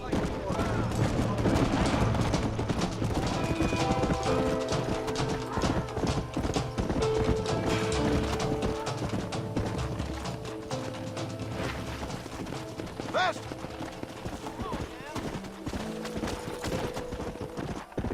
Hurry up! I need to go find that man!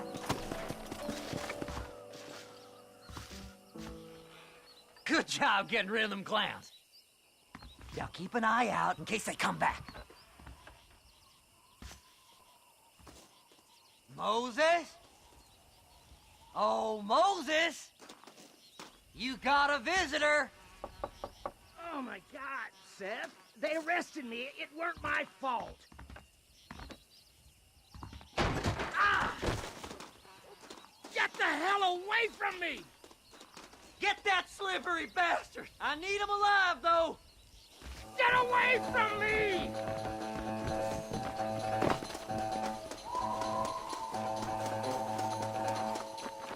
This ain't... God damn you! Let me go! I'm begging you!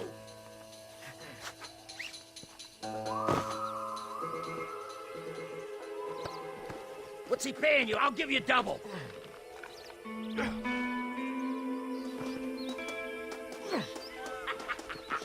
Did you think I wouldn't find you, Moses?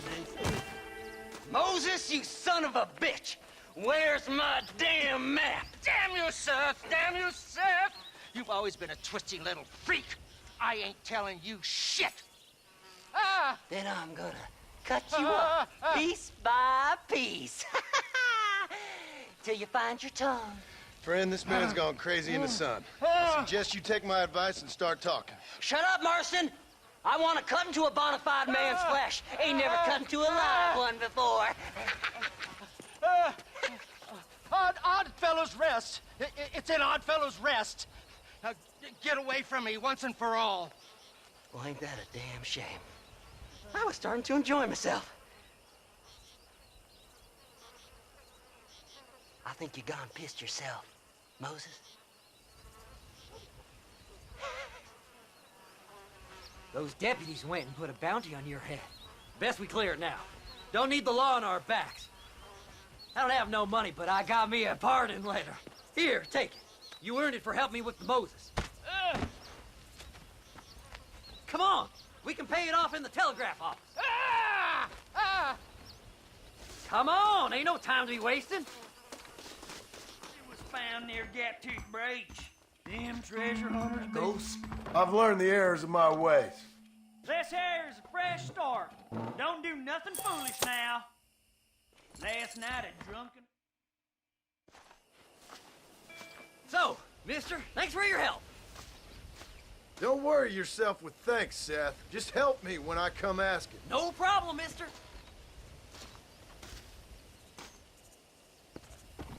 Fly! Fly!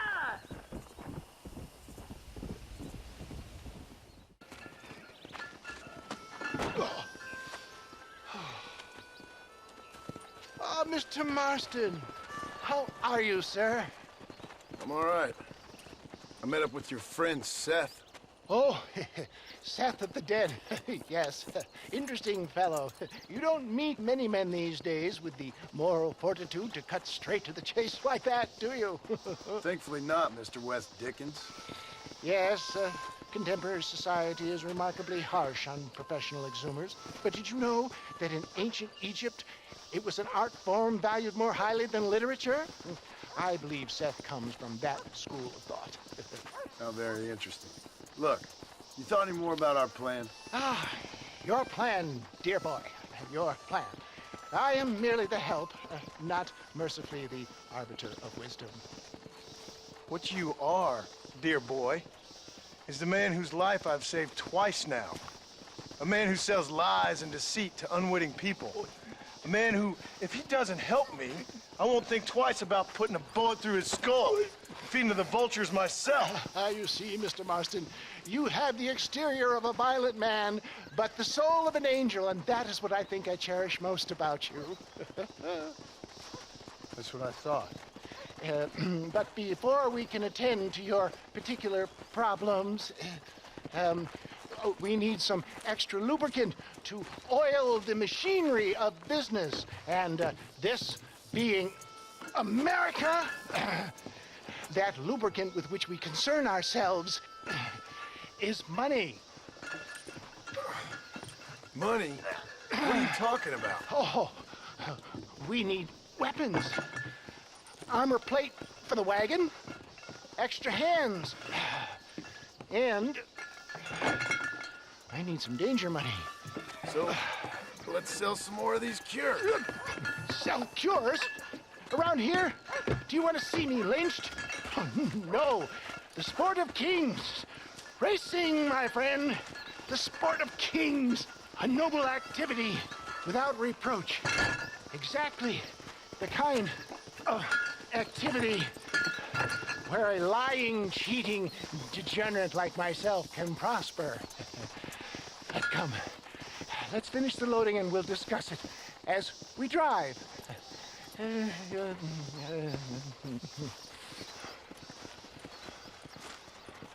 Now, sir, tooth gap, tooth breach.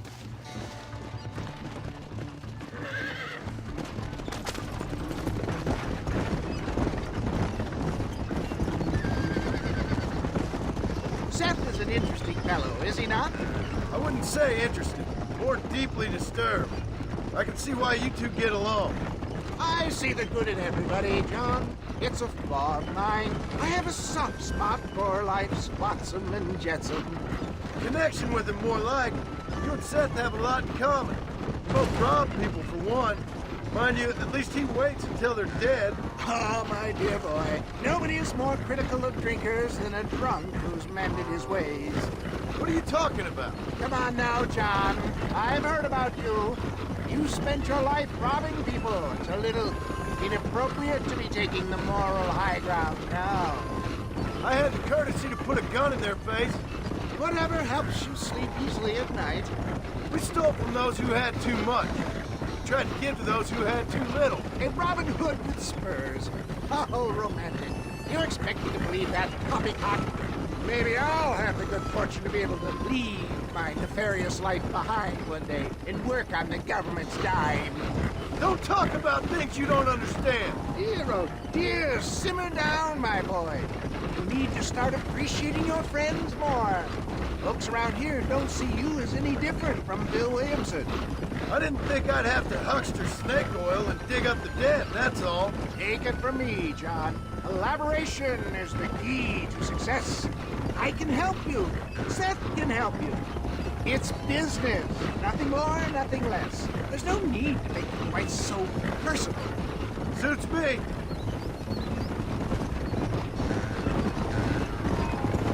Anyway, John, we must talk about the race. Yes, the race. Oh, come on.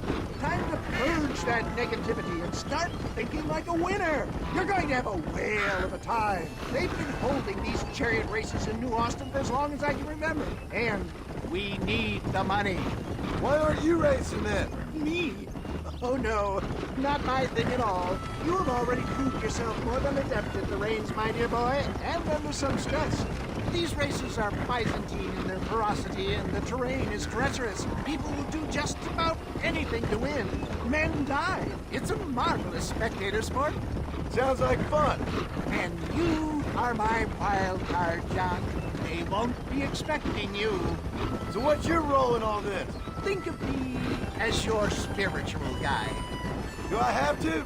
You are a free man, of course, but I strongly recommend it. Imagine, just for today, you are not an aging bounty hunter, and I am not an avant-garde business pioneer.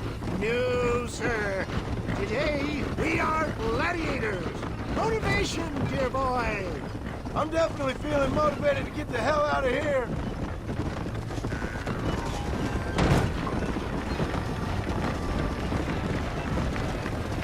Here we are, John. Gap Tooth Breach.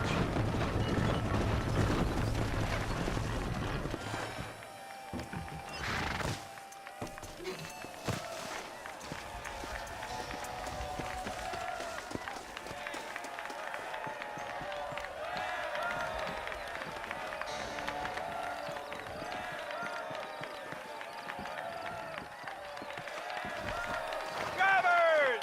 Y'all know the rules, but for you newcomers, this here's a fair race. Keep to your manners and let the faster cart pass. So now that's been said, y'all can get to running each other off the road like always. All right now, counting to three. Ready, set, go! You can win this, John. Take no prisoners.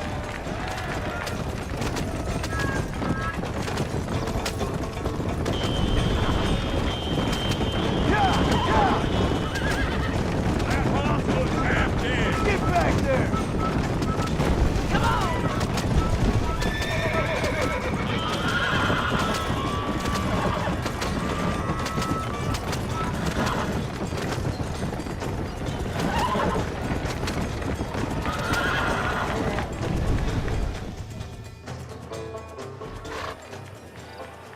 Hell of a race, mister. I'll take care of this cart for Mr. West Dickens. Come on, John. I suggest we beat a hasty retreat. Right. Best remove ourselves from the stage before somebody decides they want their money back. Fine by me. Wasn't that fantastic? The cheers of the crowd, the thunder of the wheels. The fallen rocks, the homicidal maniacs. Oh, come on, John. Even a cold-hearted misanthrope like you must have found that just the tiniest bit exhilarating. Not the friendliest bunch, are they? They take the racing very seriously in these parts, and your participation was not entirely pre-approved. That was clear. Ah, sport, war, and heartache. The guilty pleasures of mankind since the dawn of time. I'd get away from the men we just swindled before you start waxing too lyrical. Yes, of course.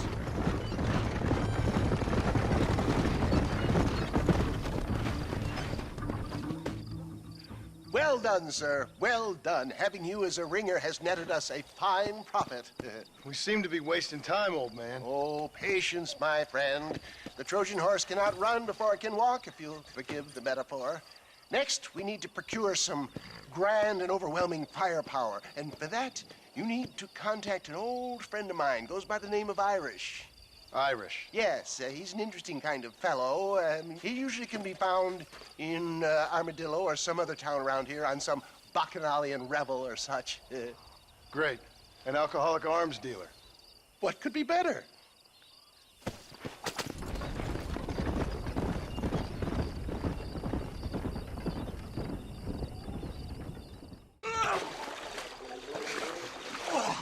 Yes, boyo, you messed up properly this time, didn't you? You little paddy bastard. You thieving McCunt. You got it all wrong, Welsh. All wrong. It was French, I promise. He said he was going to rip you off. Now he's ripping me off. Here, keep on talking there, Irish. In about 15 more seconds, your whole whale's gonna turn black. What's up, boys? Fuck off, boyo. This don't concern you. When a man with a sing-song voice tells me to fuck off, it always concerns me, boyo. Look here, this Paddy bastard stole our guns, tried to steal our horses. Law's clear on the matter. I never stole nothing, sir. Never did, not in all my life. That French cunt is playing with the Welshman's tiny and ineffective mind. Hush your mouth. Anyway, you all got horses now. No one needs to die. Leave them be. Who do you think you are, boyo? The bloody cavalry? Your voice is really starting to get on my nerves, boyo. And you're getting on my nerves. Yeah. This ain't nothing to do with you. Ah, come on, then, you fuck! You did have the last laugh, Welsh, good boy. The French never won a fight in their bloody lives. Mr. Nigel West Dickens said you'd help me locate a machine gun. And since I just saved your life... I can't thank you enough for taking care of those two degenerates. Untrustworthy, poor in personal hygiene, lacking in the finer qualities of a gentleman. What about the gun? It'd be my pleasure. She's magnificent, government issue. It'll be a bit of a ride, but we'll get there soon enough. Follow me, fella.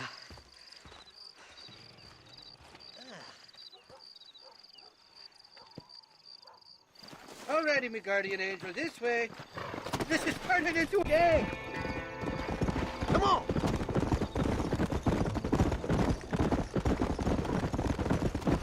What's your name, friend? John. John Marston. Choke of luck you came along, fella. I thought I drunk me last breakfast there for a second. Who were those fine specimens of humanity? They was me only friends in the world. And boy, am I glad to see them bastards dead. We all met on the boat over a few years back, we did. Thick as thieves ever since, and that right there was the problem. Is it normal for friends in Europe to drown each other? Never trust a Welshman, me pa always told me. And he got his throat slit, so he should know. The kind of fellows who will steal an acorn from a blind sow and then kick her for squealing. And as for that French bastard... He didn't sound very French. Well, he sure speaks English, funny. Not for now. The thieving bastards are holed up at the cabin by the lake. Can't wait to see the look on their faces when we blast in there. They'll be more surprised than a slut dog with their first porcupine. You best not be lying to me. Listen, fella, I didn't ask for your help back there. I don't owe you nothing. I'll decide what you do and don't owe me.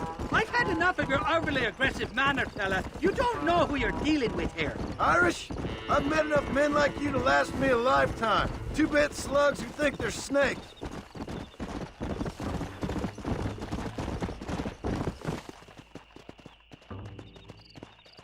You can make quick work of those fellas if they give you trouble. The gun's stored just inside that shack. What about you helping me out? I'll cover you from the ridge. I'm better from long range. It'll be a piece of cake, fella. Trust me. You shoot like women!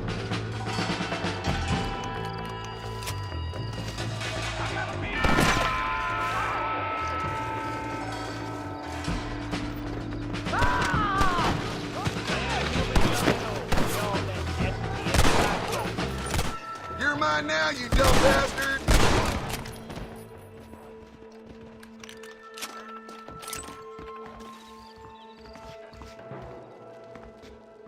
It's not here. That lying sack of shit! Mighty fine course that you got there, young lady. I got you. Let hungry Irish honey. Tie them. Where are you? Oh, who do you want? I see you. Get away from me. Right here. Where's that machine gun, Irish? Oh, Mr. Marston. I found you one. Found us one, Irish. We're in this together. You, me, and an assault on Fort Mercer. I'm the guy that saved you from getting killed back there, and who you owe your life to, remember? Not really. Happens to me all the time. You don't want it to happen to you again, do you, Irish? No, friend. I wants to buy you a drink. I wants to tell you how much she means to me, how special you is. And I want to tell you that if you don't produce a Gatling gun within the hour, you'll wish you'd been killed back there. It's the whiskey, sir. It gives me the memory of a newborn babe, as innocent as can be.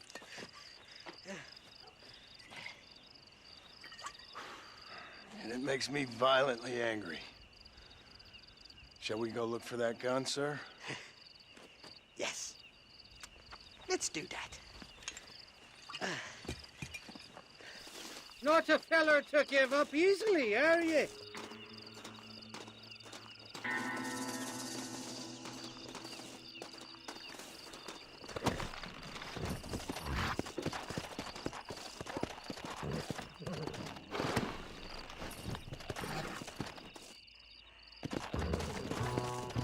Giddy up! Let's go!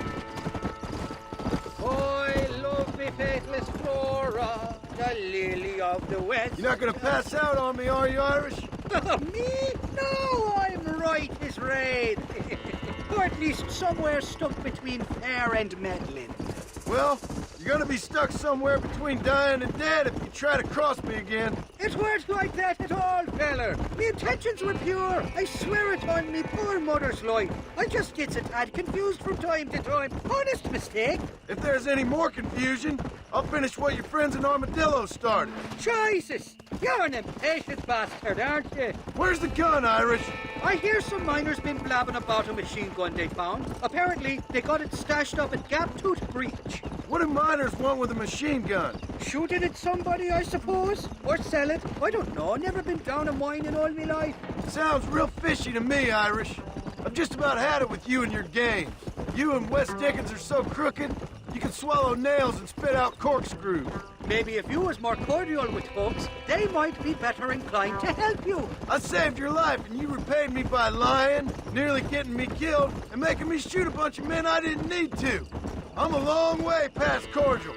Not far now, Johnny. We should go around the side of Gaptooth so the miners don't see us coming. I still don't know what miners would want with a machine gun. Miners are always spiky bastards. Spend too long without daylight and doxies, and it starts playing with your mind. I never heard so much shit come out of one mouth. Only telling you what I heard. Oh, and we'll need a wagon or something to get it out of there. That gun's heavier than sin. So how was I supposed to move it by myself last time? You two-faced little bastard. Here we are. Let's stop here a moment to get a lie of the land.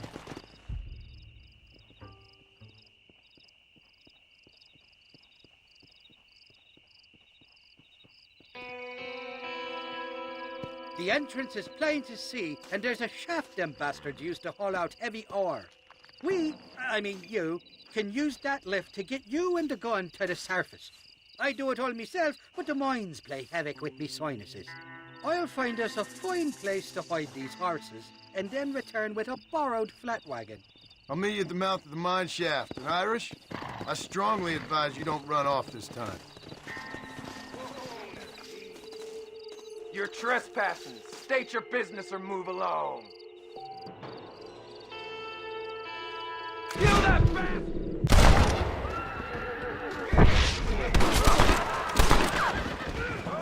This is where it ends, buddy! Right here!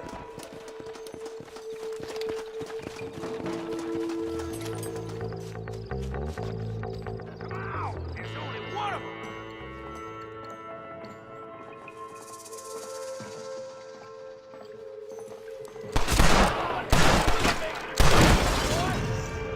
Don't make me kill you! Boy, you ever do that with a hard rock stiff?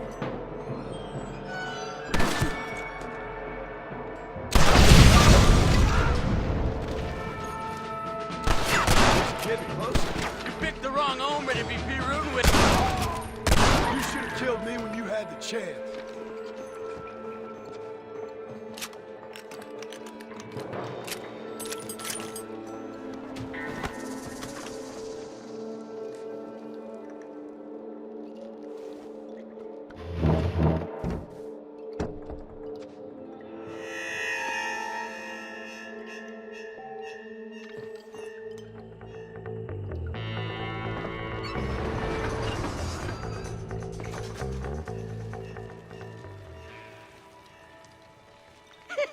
I thought I'd be looking at your corpse being hauled up this lift.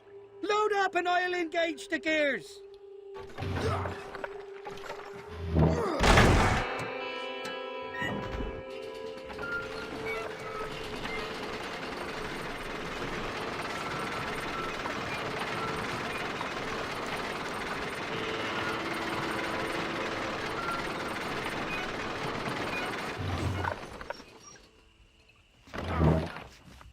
Oh, there she is. What a beautiful weapon. God's own gun, ain't that the truth? I got us a borrowed flatbed parked down below. Meet me at the bottom of the hill!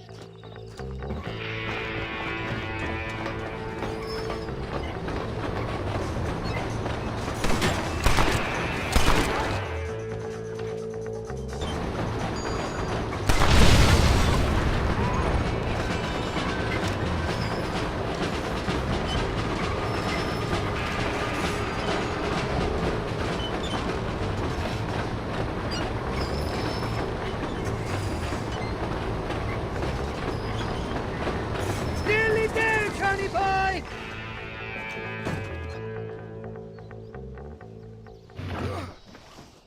Let's go! A short wee ride now, and we'll have this executive peacemaker delivered to Old West Dickens.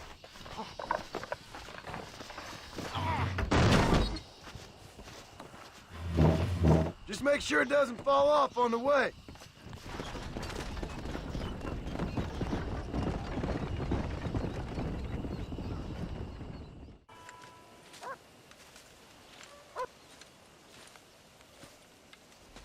Mr. Marston, sir. John Marston. Mr. Marston, don't be so childish. Come on, sir, I implore you.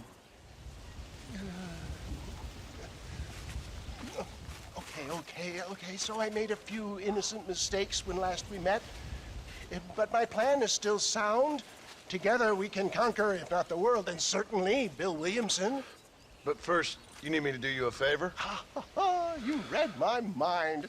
I can only deduce you've been taking my tonic, sir, as instructed. It can give the most ordinary of intelligences a remarkable insight. I'll give you insight. I'll show you what your guts look like. Please, sir, this show of petulance is nothing short of embarrassing. Think for a moment, sir. Think. I'm thinking about how much of my time you're wasting. Sir, I am about to do something which I greatly discourage in all wise and rational men. A selfless act for you.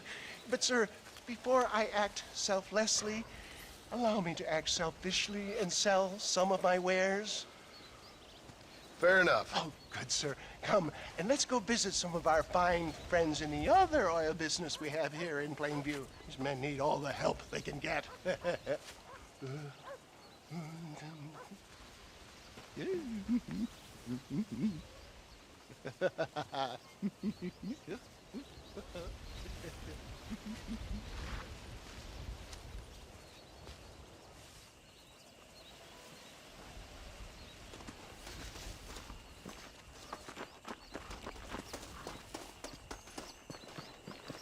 Friends, hardworking souls of Plainview, do you suffer from rheumatism, lumbago, acute chronic sciatic, neurologic, or inflammatory pain? Well, I represent the only company that makes the genuine article which cures headache, neuralgia, toothache, earache, backache. Well, this man is a fucking charlatan. He just got done swindling us down at Cho Springs with this song and dance. I say we tar and feather him right now. I say we shoot the bastard. I think it's time we take our business elsewhere. I apologize if science is not your forte. Good day, one and all. Somebody, get that beast back! I think it's time we relocated our business, John. Let's go, my boy. I think Scout's our welcome here. I hope you got money for a funeral!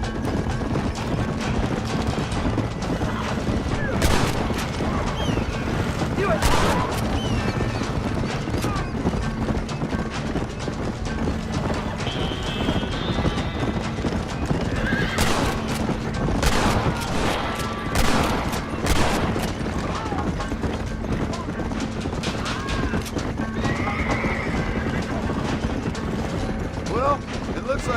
expansion of your West Dickens elixir might have come a crop. Nonsense. Just another bump on science's rocky road. I bet Louis Pasteur didn't have to deal with this shit. It couldn't kill the reason. I don't know. I'd say they're pretty astute. Look, they've got the road blocked up ahead. You clearly... We made it, John. There's Cueva Seca up ahead. Well, that was a little hairy. Thank you, my dear boy. You saved the day again.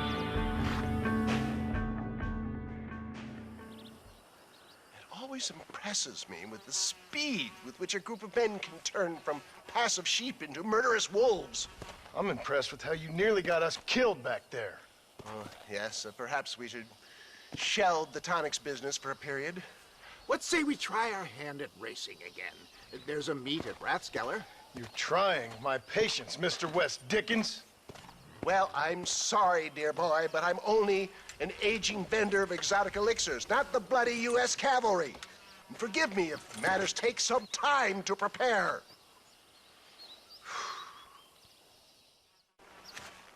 Mr. West Dickens! Ah, Mr. Marston! How wonderful to see you, sir. How wonderful. Are we ready then? Yes, sir. Nearly, sir. Barely nearly, sir. I just need some cash to get some extra hardware fitted to my old Trojan horse here. You what? Never mind, sir.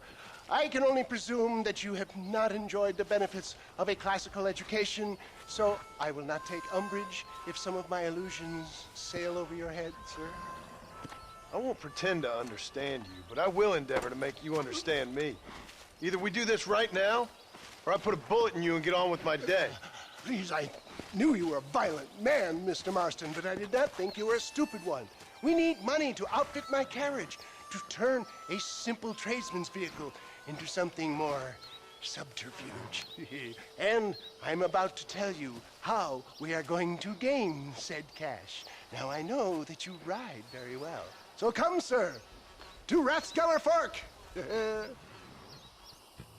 Let's go, my dear boy. I'll show you the way.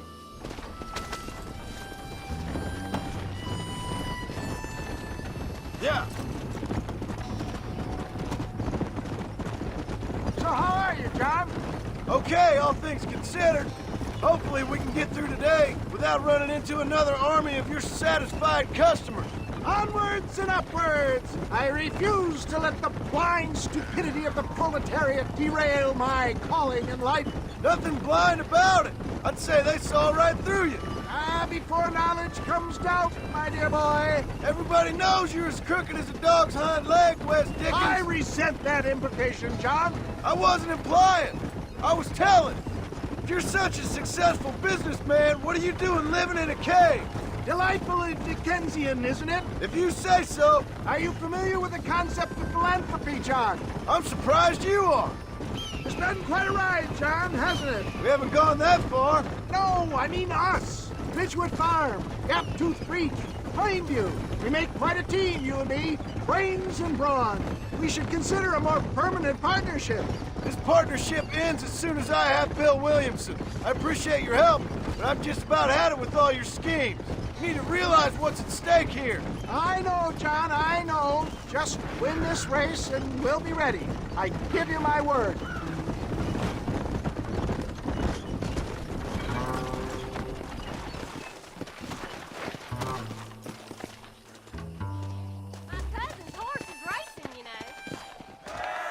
Gentlemen, this will be a fair race. No shooting, stabbing, cliff pushing, rock throwing, cactus grinding, neck lassoing, setting fires, or other acts that causes a rider to unfairly lose his way, nor bleed heavily or black out. Get yourselves ready. Set. Go!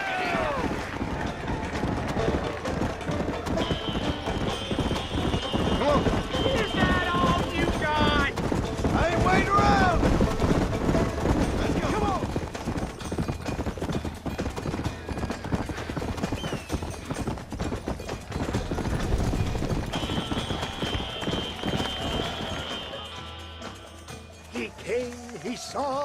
conquered.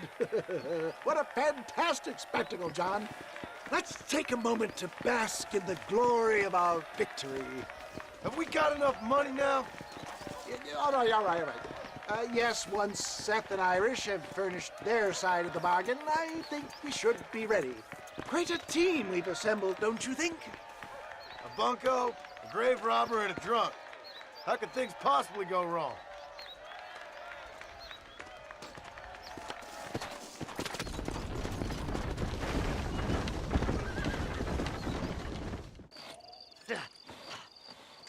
Seth. Hey, John. Hey, partner. Get what you need? Ready to help me? Not quite. Not quite ready. Yeah. You see, I wasted a bunch of time looking for that last bit of map. And I got to thinking, Moses was a liar. And I imagined myself doing all kinds of unpleasant things to his corpse. And then I realized... Realized you were sick in the head? That you needed to move on with your own limited time on Earth? No, partner. I realized Moses weren't no liar. The issue was Aiden O'Leary, who said he had the body. Aiden died in that flu epidemic, and the bodies weren't even buried yet. Got the body sitting in the back of that wagon behind you? Yes, sir. You're not even gonna wait until they're buried before you... Well, they don't care, do you, boys? Honest folk off to a better place. Apart from that Aiden O'Leary fella, I never liked him.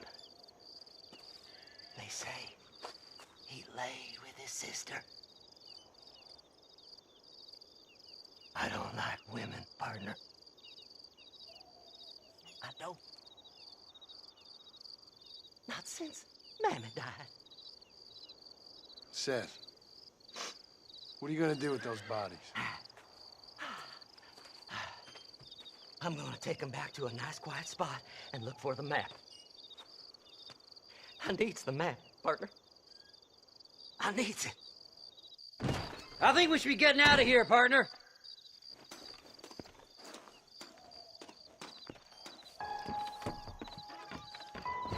All right.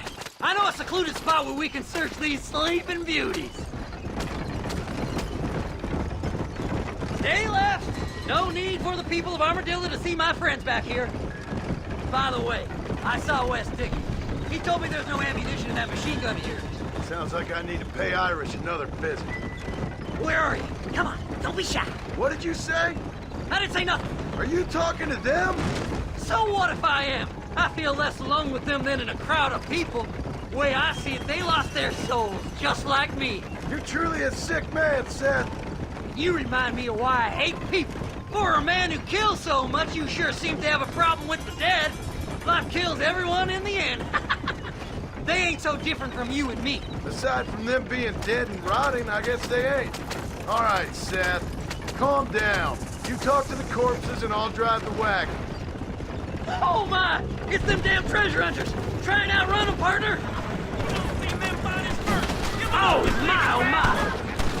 I'm gonna look for the map back here! You try to take those damn rednecks! You are right at this. This'll all be over soon. Ooh, a bottle of elixir. Thank you, my friend. All done with this one. Are you hiding something from Seth? Oh, you naughty little boy. See, we're one big happy family. There's some bullets on this one. Better than a poke in the eye. It's been a pleasure meeting you. You ain't gonna leave here walking, friend! You're stiff as a board. Relax. I just want a little look-see. Head left at this turn. Oh, look here. I found me a few bullets. Thanks, partner. Be seeing you very soon.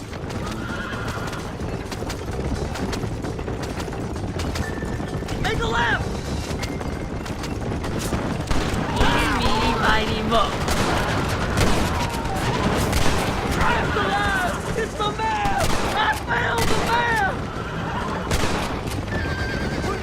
Looks like the treasure's in Tumbleweed. That's where I was headed! It's fate. Keep going! We're almost there! Finally! Months of searching! I'm gonna be rich beyond my wildest dreams! Maybe then you can take them. Thanks, mister. I reckon I'll sit here a while trying to figure this out. I'm gonna be rich. When you're done with that, get over to Fort Mercer. I need you inside that place. After I find my treasure, mister.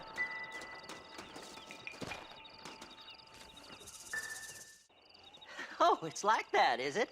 Huh? Not talking to Seth today? Oh, the old silent treatment. Oh, whoa, hoo-hoo. That's quite a stint. Hey, Seth. Seth, come back here. Oh, hey, partner. I was just looking for you. Looking for me? What? Over there? How you doing? I'm good. Well, see you later, partner. Where you going, partner? Nowhere. Okay. Nowhere wouldn't happen to be where that thing you're looking for is kept, would it? No, sir. No, sir. Come on, partner. Okay, I was just fooling. Partner, you know, the thought of that treasure does funny things to me.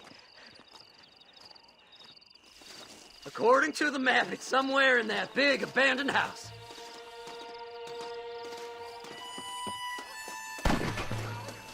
The bastards follow me here! Did you see these fellers? Your hands and you, mister. Dubious as they looked, I figured they must be with you. I'll like them better dead! You gotta find the treasure for me. Please, I'm begging you. Oh, my, oh, my.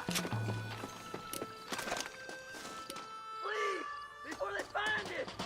You gotta get in that house. The treasure's in there somewhere. It's locked. Let's try around the back. Go on. We ain't got much time. We're in luck. Damn, jumpy. No, no, no! Look out! He's inside! Annoying prick! It's over! You mister. You ain't getting it all way. I did all the work. Me.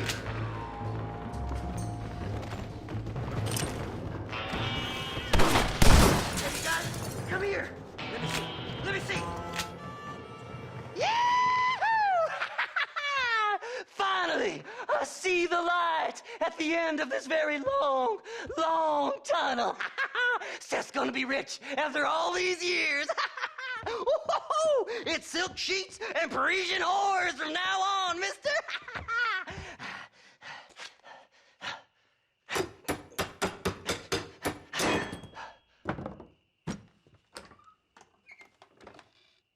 What the goddamn hell is this? A glass eye. I'm sure whoever that belonged to treasured it very much. Stupid liars. Those stupid chicken shit maps. Making a damn fool of me. A glass eye! It's a glass eye! Stop with the tears and help me with Williamson's gang. And you can come up with another excuse to go exhume one of your old friends.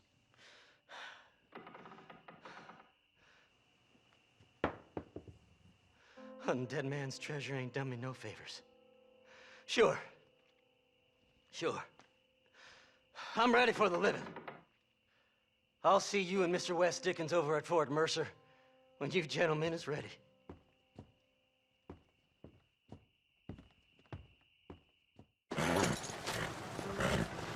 Come on, let's go! Get him in there! Come on! Amos! Hey, miss. I got most of the horses secure and the chicken. Well, thank you, Amos, but it's the herd I'm worried about. I know, they're scattered all over the valley and beyond. The weather is coming in real fast. So what do you suggest, Amos? We leave the herd out there to be scattered by the storm and ourselves left here to die without a livelihood? Can I help? No, miss. If the men get caught out in that storm, they're gonna die. And if we lose our herd, we'll all die, you stupid man. Doesn't sound like we're left with much of a choice then. Come on, Amos. Round up your men. Let's get the herd. Dang.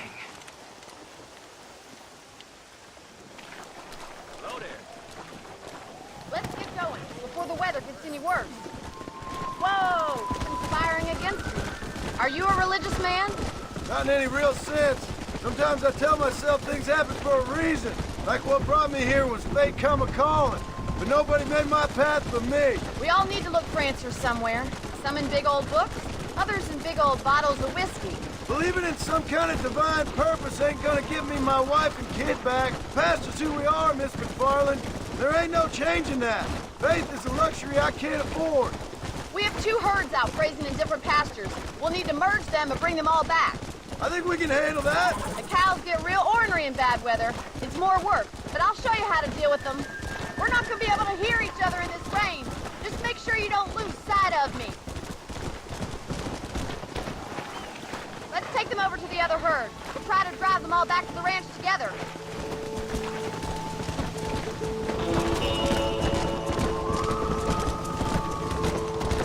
I haven't seen a storm like this for a while. We need to be quick.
One day. Thank you, Miss McFarland.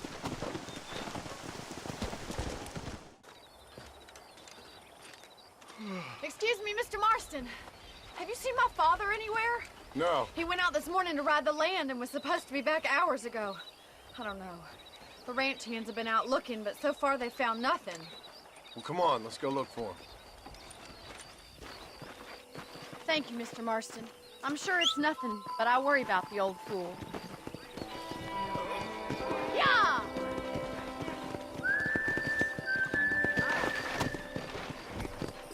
Let's go! I've got a bad feeling about this. It's not like him to be away for so long. Don't worry. We'll find him. He's not as young as he used to be. What if he's hurt himself? Your father can still handle himself just fine, Miss McFarland. He's built like an oak.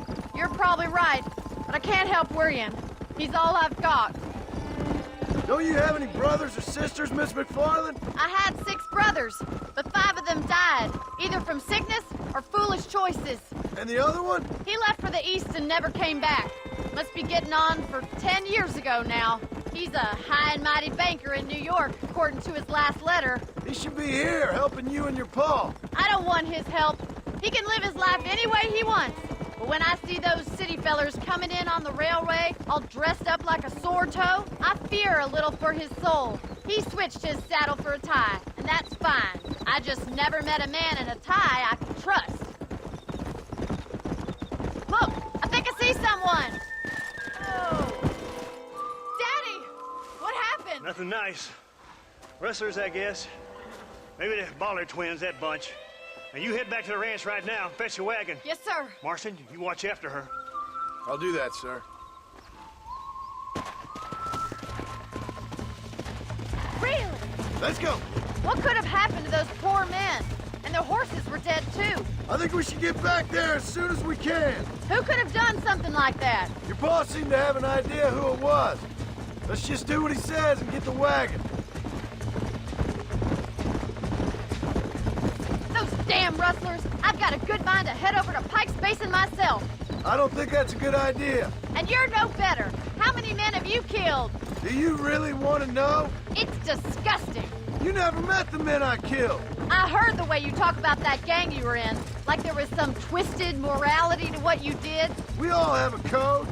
Only some of us don't realize. The outlaw with the code? How wonderfully romantic. The reluctant murderer, the noble criminal. There's nothing more depressing than a man who's found a way to think the bad into good. You're up. Look, Mr. Marston, the barn is on fire. There ain't enough Easy now. Put it out! We can't get through the doors. It's too dangerous. Try and get in through the loft. This Mr. ain't Marston. working. Climb up the windmill. We gotta get to the horse.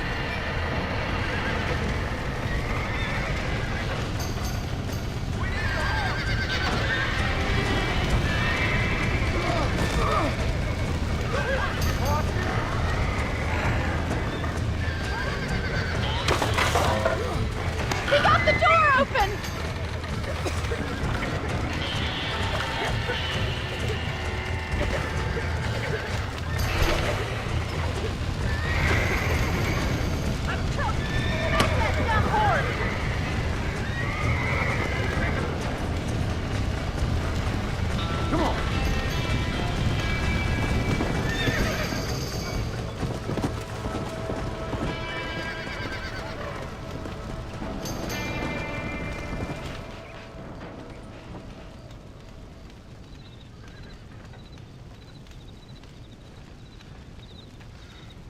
You sure know how to handle yourself. Thanks, Marston. Yes, John, thanks. You saved the ranch. If you'll excuse me, I've got chores to attend to. Hey, hold on a second over there. Sincerely, John. Thank you. Well, did all I could, Miss McFarland. Sorry about all the damage. That gang seems to really want you out of here. Yeah, well, my father fought Indians. I scarcely think we're gonna be frightened by some white trash. White trash can be pretty frightening. Well, they don't frighten me. Good. John, my family owes you a great debt. I think you got enough debt. You saved my life. All I ask of you is this. If I get back home and get my farm started back up, you'll sell me some cattle. I prefer doing business with people I know. Of course, Mr. Marston. It'd be my pleasure. Well, you get some rest.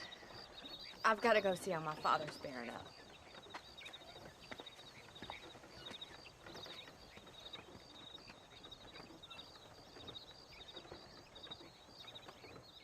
Up, sister. Put them up. Irish, what are you doing? Who the hell are you? Give me that. I'm your old friend Amnesia. Oh, good. Blimey. And I've come to tell you, if you ever pretend to forget my name or your debt to me again, I'll make sure you reach heaven before these two ladies. Now get down there. Oh, Mr. Marston. How are you? Ashamed. Ashamed to know you. What the hell's wrong with you, robbing these gentlewomen and ladies of the Lord? I thought they was doxies. Ladies, I'm sorry about this man. He's unfortunately lost his mind to the demon drink. At least I hope he has, and he wasn't this stupid all along. So, please excuse us.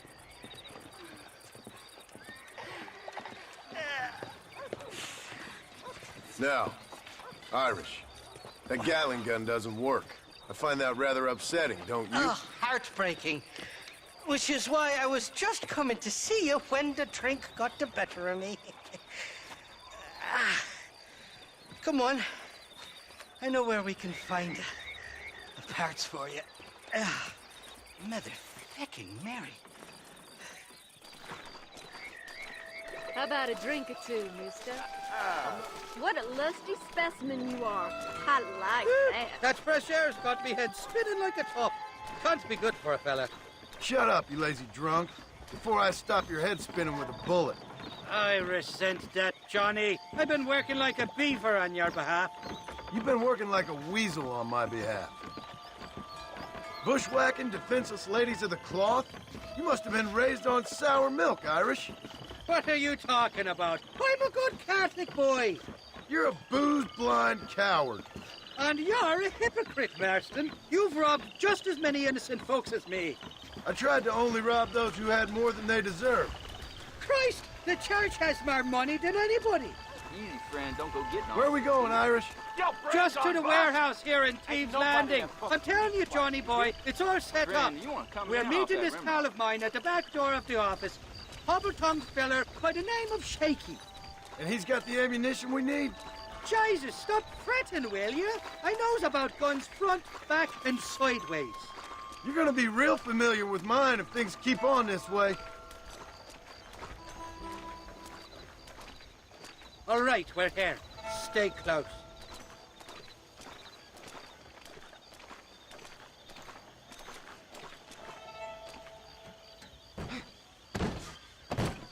Well, I'll be buggered.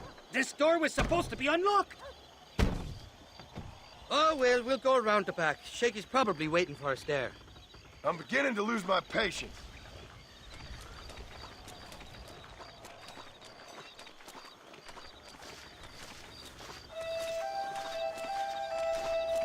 I'm starting to think you're soft on me, Johnny boy. Can't even sneeze these days without you being there to catch the drips. This is your last chance, you good-for-nothing shyster. You've already wasted too much of my time. Keep your eyes open. Shaky's all right, but I don't trust the gang of fools he runs with.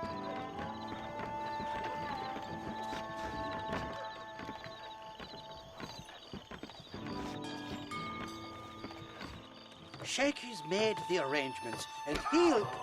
Oh, shite. Sounds like Shaky's only gone and got himself found out. All right. Now all we have to do is find out who you work with. You hear me? Shaky, you wretched fucking son of a whore. Suck my... Again! Oh! Labor relations don't sound like they're exactly at an all-time high. You sneak in and get poor Shaky loose. I'll go get the wagon. Good luck, Marston. He's a good man, that Shaky. All right, work your usual magic. I'll go get the wagon ready.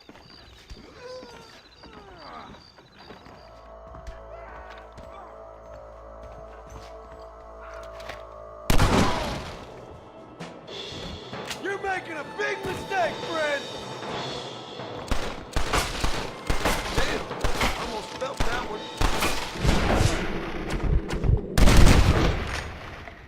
I'm getting good at this.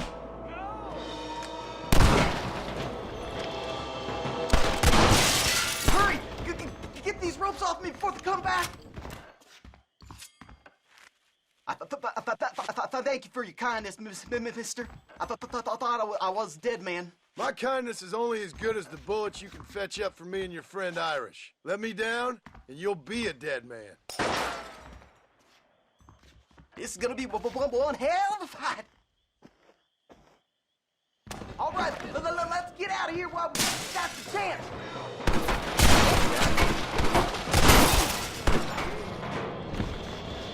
You should run off home!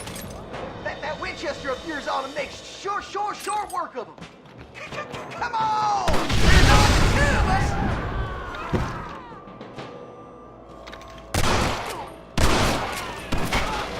Come on, partner! Let's finish these sons of bitches!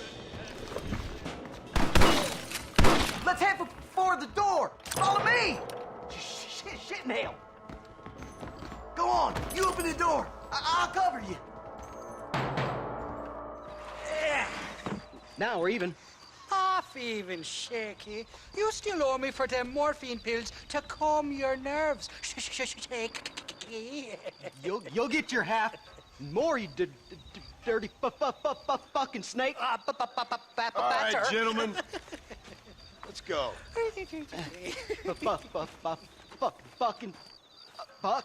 Oh, my virgin ears. All right, hop on. I'll get us out of here. This is a bad place to be idling, fella. Did you have fun in there, you and Shaky? I killed a lot of men for this damn machine gun of yours. I'm sorry I missed all the dramas. You always miss all the drama. There must be cobwebs growing on that holster of yours. Someone's got to drive the wagon, don't they? Teamwork, Johnny boy. That's my game, not just the glory like you. Come on now! Stop that! Damn! I knew they wouldn't give up that easy. Hold him off, Johnny. I'll get you back to McFarland's. Jesus, we really ruffled a few feathers back there. Seems like half New Austin wants to be dead. Try smart sons of bitches. I don't like this, Marston. My heart's beating like a bloody drum. Just drive, Irish. You're acting like a schoolgirl.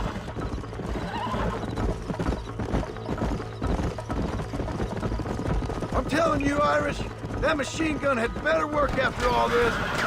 Look out, there's one on me, right up ahead. I don't know if I can take much more of this. You're shooting right at me. You're a real soul. Here come more, them bastards. Hell of a team, me and you. We should consider making this a more permanent partnership. I think I've about had my fill of liars in this life, partner.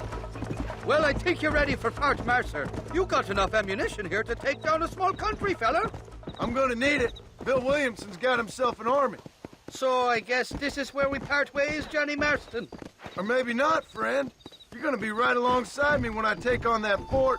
After all you put me through, it's time you pull the damn trigger for once.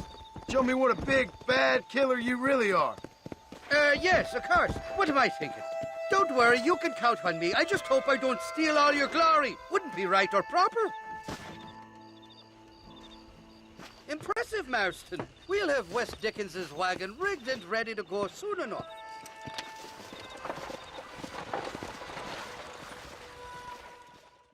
I don't have a clue.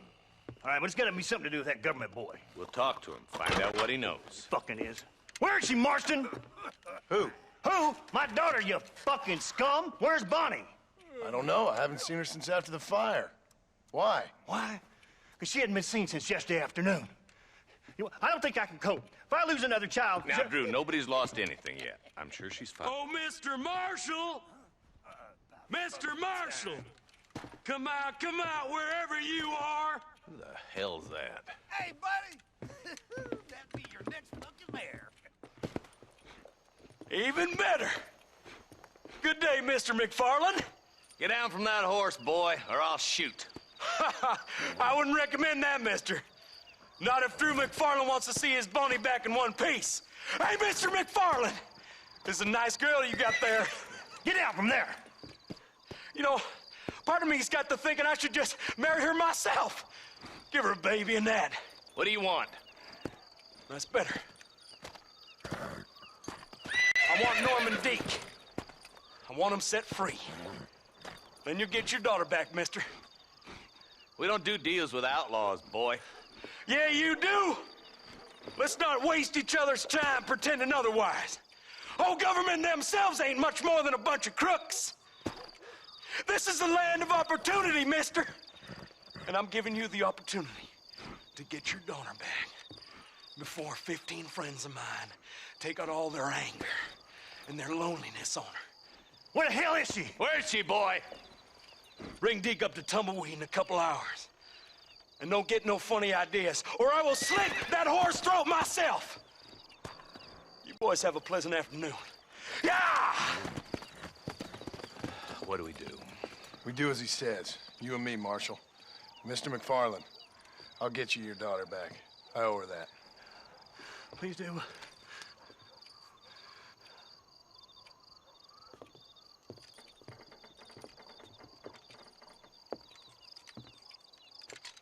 I'll teach you some respect for the law.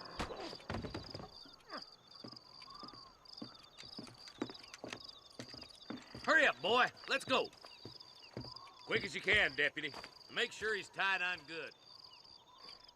Stay with me, Marston. I won't let anything happen to her, sir. Right. Let's go get Miss McFarland back. See, this is what happens when the Federals interfere in our affair. Are you happy now? No, I ain't happy at all. And I already told you, I ain't with the government. Now you say that, John, but the only thing I know for sure is who sent you. They made me come here. They gave me no choice. That's your federal government, Mr. Johnson. They come down here dressed as cocky as the King of Diamonds, talking a lot of flannel about helping us, about spreading peace and civilization to the West, but they brought nothing but trouble and taxes. I agree with you. Wolves in sheep clothing, all of them. Rob you, then make you pay to have someone investigate the crime on your behalf.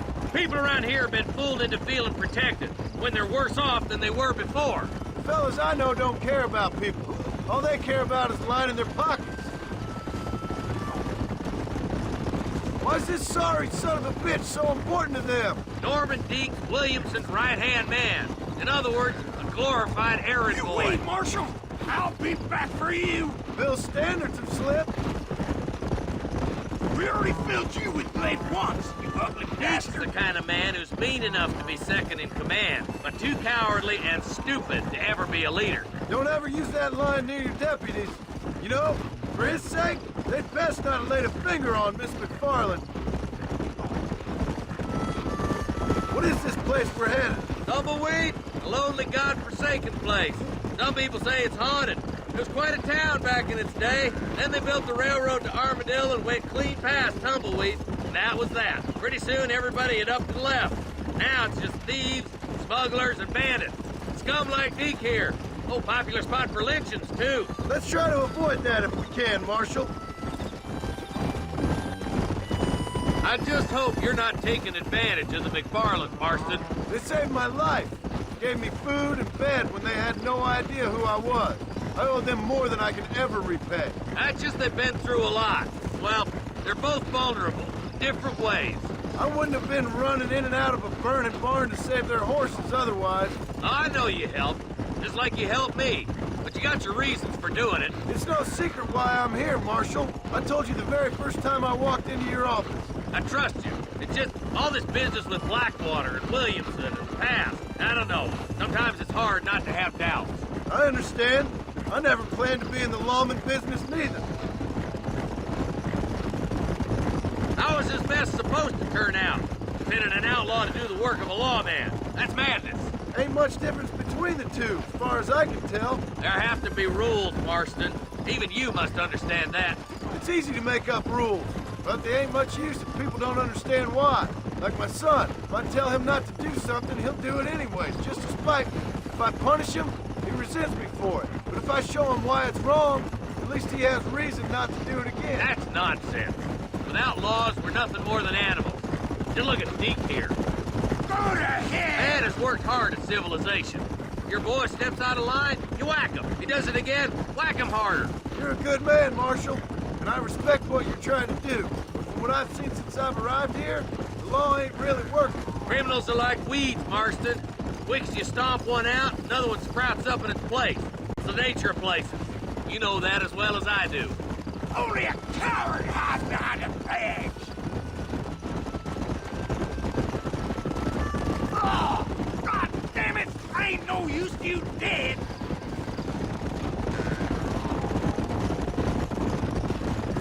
Stop spurring so hard, you son of a bitch!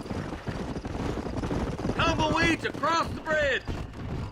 Easy there. John, you'll be exchanging the prisoner for Bonnie in the middle of town. Keep your eyes open. I sincerely doubt these scum plan to play fair. Fair my ass. You bet. Besides, Norm here's gonna be my shield, ain't you, Norm? It'd be my pleasure. Marston, lead Deke into town. Make sure you keep a gun on that son of a bitch. I'm sure it's been nice for the boys to have a... Don't make me stick a bullet in you. I'm walking, goddammit! I hear those rancher girls like it in the rear. Maybe she won't want to go home. She's been fucked so good. What are you waiting for? Untie me, fellers! Wait, where's Bonnie, you bastards? Trusting son of a bitch, ain't you? You got a problem!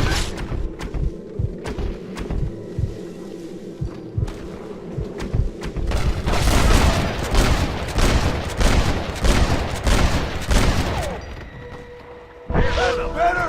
John, you gotta get the body before they kill her. Let her go!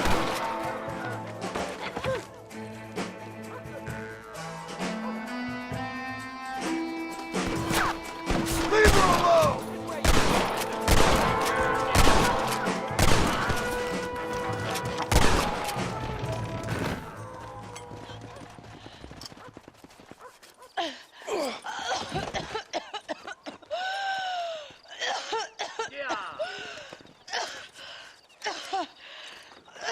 Johnny, are you okay? I'm fine now, Mr. Marston. Thank you. Thank you. What the hell took you so long, you stupid man? Well, you weren't exactly helping me. If you think I'm gonna lower myself by making a joke about being all tied up, you got another thing coming. Come on.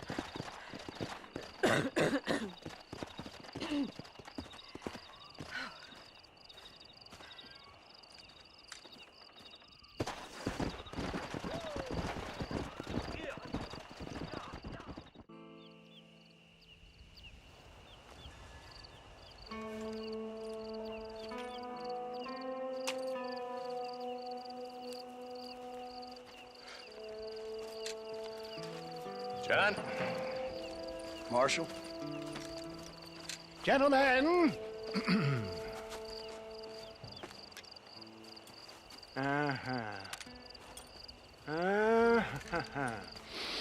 It's time. We must go. Why? What's happening? Seth has managed to get himself inside. But we can't leave it too long, or they will soon realize how very curious he is and remove him from the premises. Or slit his throat and watch him bleed to death. But for a minute, he will delight and amuse them. That's when he'll get us inside. Okay. Marshals of the law, when the shooting starts, take that as your cue to start awarding each other medals. Huh?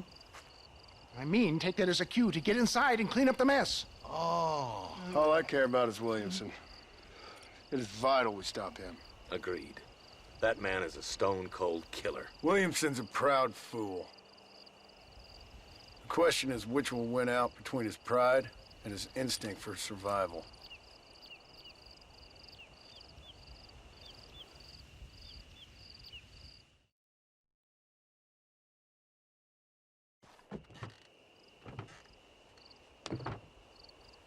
Ensconce yourself in the back of my wagon, John, so that we can make our grand entrance.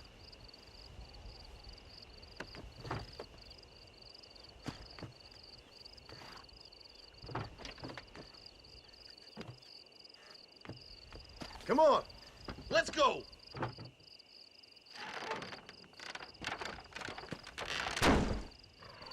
All right, good. Now just stay put till I tell you otherwise. That scoundrel Seth had better not let us down. Once we're inside and I've lulled our adversaries into a false sense of security with some beguiling sales patter, I will give you the signal. What signal? The moment you hear a sharp rap on the side of the wagon, rise like the phoenix and start shooting like you've never shot before. This is it, my dear boy. A moment of truth. Me and you, John. One last time into the breach. This is going to have to be the performance of my life. I hope my nerves don't get the better of me. I'll be honest with you, John. I'm a little jittery. John? John? It reeks of miracles back here. Thank God. Now I'll be ready with that machine gun, my dear boy. I'll be a sitting duck in there.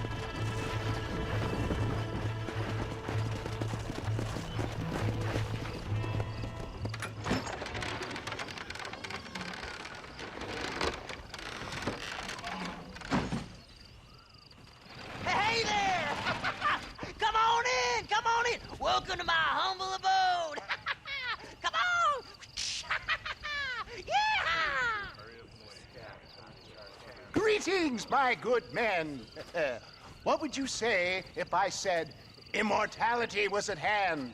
What would you say if I told you I could teach you to fly? What would you say if I told you I could turn a man into a beautiful woman? Impossible, yes, once, but no more. Gentlemen, I bring you wisdom from the East. I have here in this wagon some of the finest goods, the best medicines, and the newest inventions available for you and your families. Exotic trinkets from the far reaches of the earth, elixirs that give vigor and strength. And for you men of physical skill and athletic physique, this miraculous elixir can keep the muscles supple and relax the cords. It loosens the joints and gives a feeling of vigor and freshness to the whole system. Why, some men have reported to me that after drinking it for 1 month, they can chew through steel.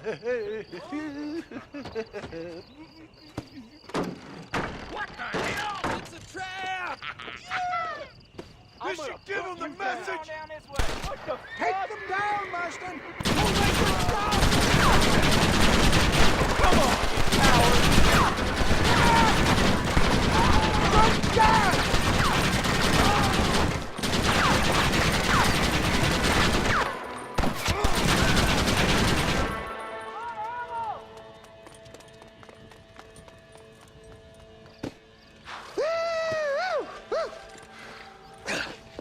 Fucking dang pig! Them cocksucking son-bitches escaped the other side of the fort! All right, let's go. Come on, let's go! I think my work here is done. Godspeed, gentlemen. I'm coming for you, Bill!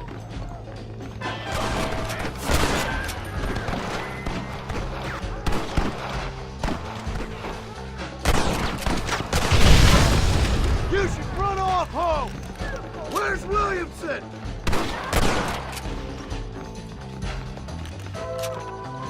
I think that's most of them, boys. Come on, let's regroup. That's the last of them. We still can't find Williamson anywhere. Hey, it's the snake oil guy! Gentlemen, let me in, for goodness sake! That fool must be hiding. Men, it is time to start tearing this place apart and find out where he's cowering!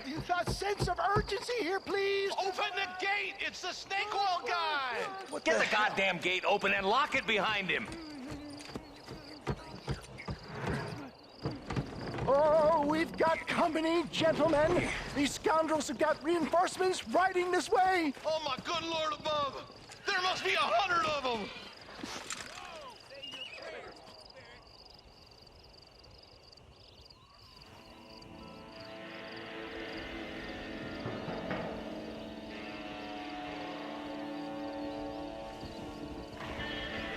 That's it, my boy!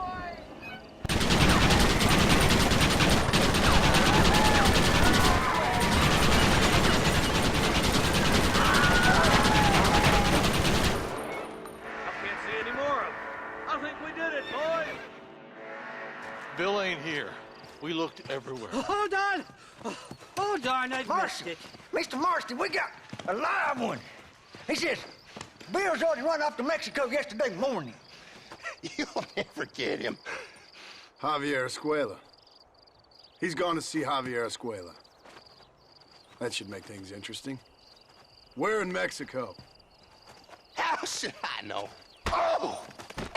Where in Mexico, you little shit?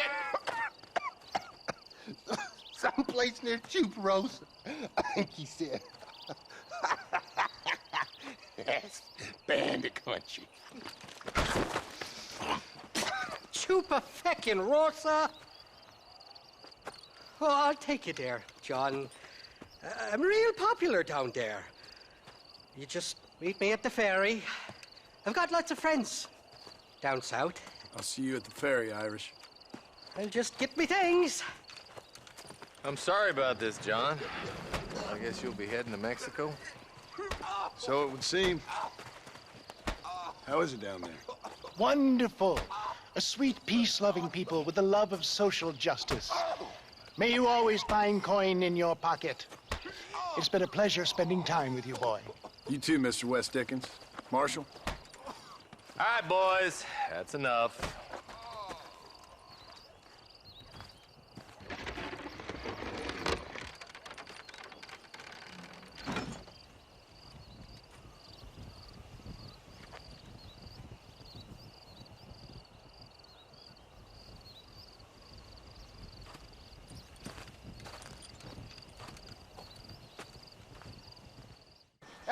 Yes, well, that's what makes you such an interesting fellow, Mr. Irish.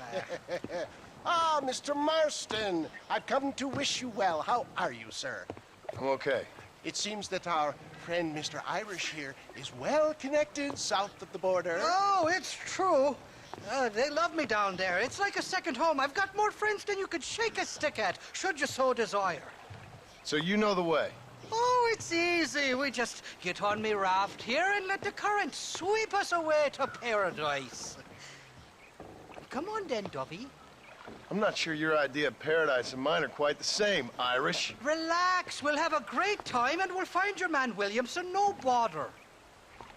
I hope so. Hey, come on now. Look at it this way. I know we ain't exactly old pals, but, you know, have I ever done you wrong?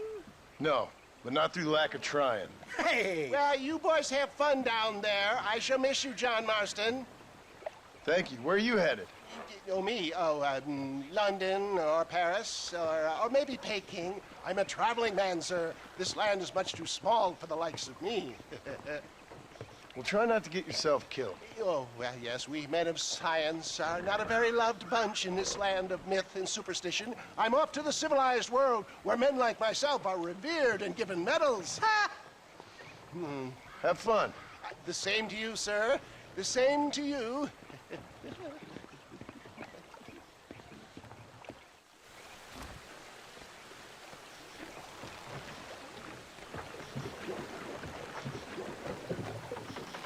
Nice of you to turn up for once, Irish.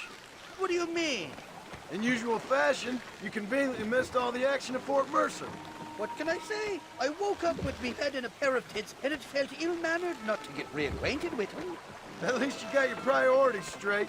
You know me, Johnny boy. I'll be late to me own funeral. They say God invented whiskey to stop the Irish from ruling the world. Well, you're here now.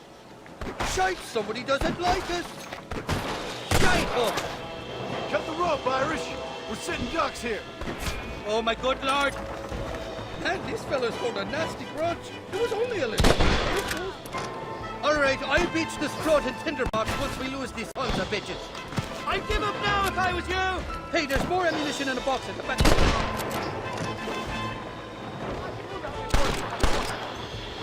So much for a warm Mexican welcome. Two more of them coming along that bridge on hard.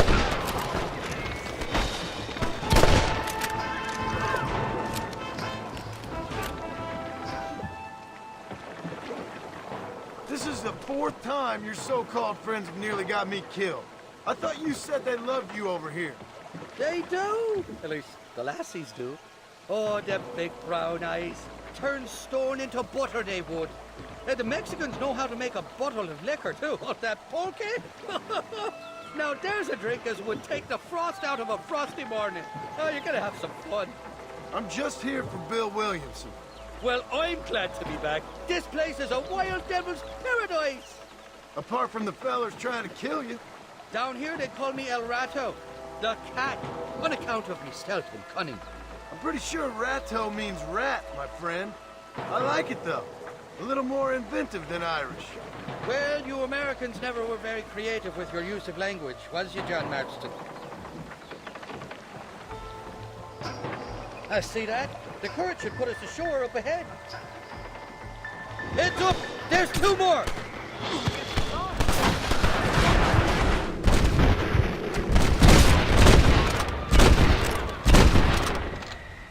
Getting out of that floating death trap. Oh, these horses look fresher. Whoop! And healthy. Before you degrade these poor fools any further, tell me where I'm headed. Of course, of course. Let me think. You do know people down here, aside from your friends who welcomed us on the way. Yes, I think so. I was real drunk last time I was here, John. You know how it is. I met an American guy, saw him shoot a man, drank with him in the village of Chuparosa. Funny guy. Or was that Canada? No, that was Canada. Guy here, not funny, but he's real nice. Failing that, you could try the provincial governor, Colonel something or other, some Spanish name. He's based out of Escalera. Played three-card stud with him. Or was it four-card Monty? I forget. He was a real nice chap. Or maybe he was a real bastard. I was real drunk last time, John. Well, thanks a lot for your help. Oh, let me guess. You gotta be on your way.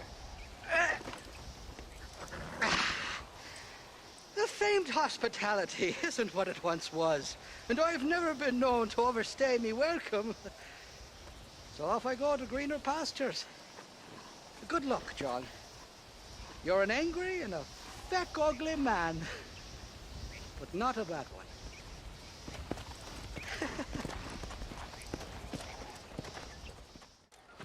What do you want, gringo? What are you doing here? Have you heard? There's a war going on. My name's John Marston. Been sent here to retrieve a couple of men. Can I speak to your commander? You want to talk to my boss, gringo? I guess. Because I'm not good enough for you? No, sir.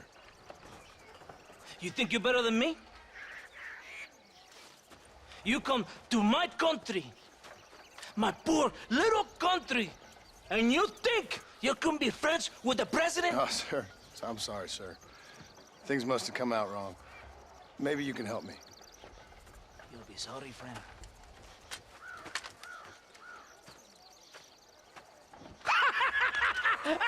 Relax, amigo, relax. How you? Sure. Somewhere between a threatening stare and the soldiers armed to the teeth? Yeah. Yeah, you had me. Welcome to Mexico, amigo! Let's come meet, drink, and then we'll talk. My name is Capitan Vicente de Santa. John Marston. My country is in pain, John Marston. Terrible pain. The rebels have seized the people by the throat and destroy a way of life. I'm no politician, sir. And I am no soldier, a killer. But we are both beholding to our time. A brave man, perhaps you've heard of him. Coronel Allende. He's trying to preserve the order in our province. To keep our civilization alive. It is tough. The people are confused and usually swayed. Sometimes in the service of what is right, you gotta do terrible things. It breaks my heart. I also am no moralist, sir. I wish I enjoy your freedoms, Mr. Marston. I'm trying to find a man, an American, an outlaw named Bill Williamson. I believe he came here to seek protection from another outlaw named Javier Escuela. You're no moralist, but you hunt outlaws? So it would seem. You heard anything of these men? I am the government, or what is left of it. Outlaws seek each other. They're possibly hiding with thieves and killers who pose as freedom fighters in the hills around here. They're united under one traitor named Abraham Reyes. Where could I find this Reyes? If I knew, I would be there, hunting him with everything that is true within me. Reyes finds you. Like cholera. Something like that. But it's possible, though. My men are trying to lure him into a trap. Possibly you could ride with us. And if everything goes okay, I'm sure the Coronel will help you. Okay.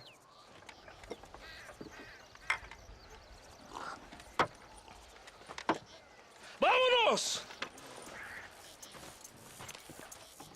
Are you going to ride with me? So, caballo, so. Vamos, caballo vago.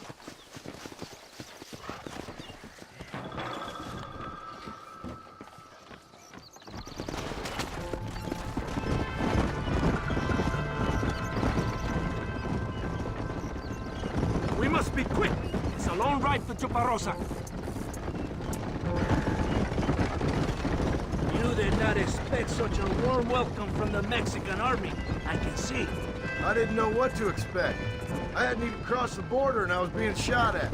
You will hear a lot of words like tyrant and oppression here. Words that the peasants have been taught. But do not understand meaningless words. The army is suffering. A crisis of reputation.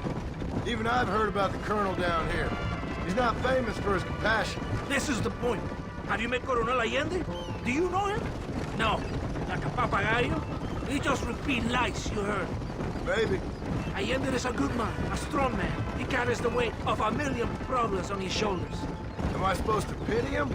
You gringos are so quick to judge. You love to talk badly about other people because it makes you feel better about yourselves. Maybe you should look in the mirror. You're the one talking about this, and I ain't here to make judgment on the way of your government. I've got enough problems with my own right now. This isn't America, Senor Marston. We are poor. Kindness must take a different form. What is better, to pull your arm around a hungry man, or to beat him until he grows some food to eat? I think you need to answer that question yourself. Who are these outlaws you hunt? This Billy, the cowboy, and his Mexican friend. Bill Williamson's a fella I used to know, and Javier Escuela, well, I knew him too. What do you mean? You know these men? We was friends once. Part of the past I can't seem to get rid of. The past is all that's real, my friend. It cannot be erased. That is the problem with the people here. They spend too much time dreaming about imaginary futures. I know I can't change the past, but I'm sure gonna do something about the future. Whatever helps you sleep at night, amigo. My country is full of American criminals, mostly in the service of the rebel pigs. Mexico is an easy place for a man to lose himself, whether he wants to get lost or not. Hopefully not too easy. I ain't got much time to find these men. There must be a high price on their heads. The highest price. Can I ask how much? I'm not getting paid. It's a long story. I'm being made to do this. I will never understand you Americans. Me neither. We have a system of law in Mexico, senor. And we do not tolerate people who think they can run with their own. However, if you help us, we help you. No one hides from Coronel Allende for long. This rebellion, it is a disease. It is killing this country. Don't the people have the right to stand up for themselves? The right? The right! Don't you throw silly ideas at me. What do you know about the rights of the Mexican people? Very little. Just saying there must be something behind this rebellion. I'll tell you what's behind there, Senor Marston. Lies. Insidious lies. The peasants are stupid, and like cows, they can be herded. It only takes a few men to move many. Maybe they've just had enough of being called stupid. We're talking about things you don't understand. If you ask me something, I'm gonna give you an answer. Are you a revolutionary? Is that why you're here? I was once, I suppose. In a twisted kind of way. Thought I could change something if I fought hard enough. Change what? I don't know. Maybe that was the problem. Revolution is always selfish. It is nothing but greed and ego. Individuals putting their own needs above those of others. It is people fighting for change when they have no idea what change is. If you're a poor man who's been beat down all his life, any change is gonna seem good. What? You think that overthrowing the government is going to make a poor man rich? If you're not helping them, it's only natural they're gonna look for someone else who will. For a tired old revolutionary, you are very naive. What do you want us to do? Walk around giving out money to every poor person in Mexico? What a terrible idea. First, they need to look at why they're poor. Then they need to go out and do some work rather than sitting on their culos talking about freedom. Who's this man we're looking for? The leader of the rebels? Abraham Reyes? He's a traitor, a liar, a coward and a sinner. A hero who has done nothing. I have far more respect for the shit I looked this morning than I ever will for that pathetic worm. That's a nice image. He is from a rich family. A man born in a golden cradle, who pretends to fight for the poor. He's taking advantage of the ignorant and the weak-minded. He must be telling the people something they want to hear. Of course he is. All that bastard does is stand in a balcony giving speeches. It is easy to make promises you can never keep. It takes more than a few promises to build an army. It's not far now. Are you ready? Ready for what? We will lure the rebels into a trap. There's a train leaving Chuparosa soon. We're going to escort them. They will think it's a supply train. There are no supplies on it. Very clever. We must throw the rats out of their holes. Give them some bait they can refuse. Come on, the train is waiting.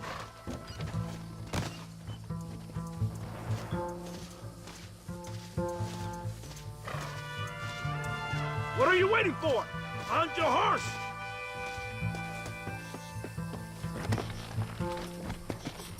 Come on, this way. Arre! Yeah! Stay with the train, senor.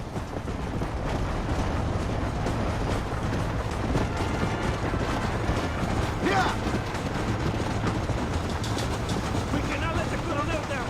We must not fail.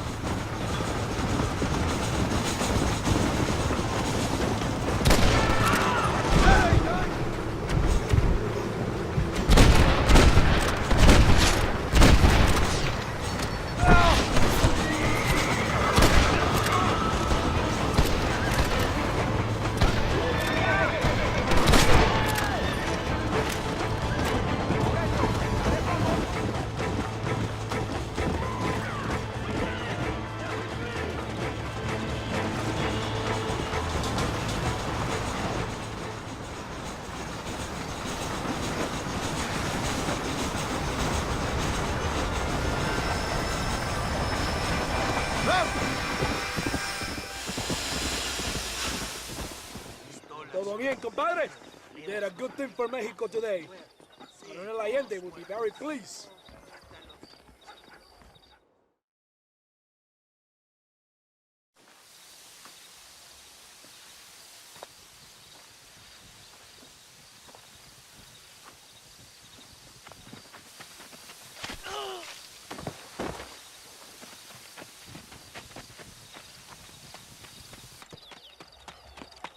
¡Los rebeldes están robando el tren! ¡Levántese, perezoso, que para qué le estoy pagando!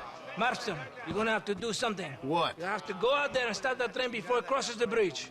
Yeah. ¡Todavía levántese! ¡Usted también!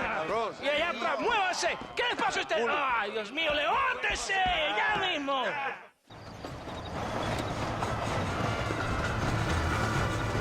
Go on! You have to stop the train!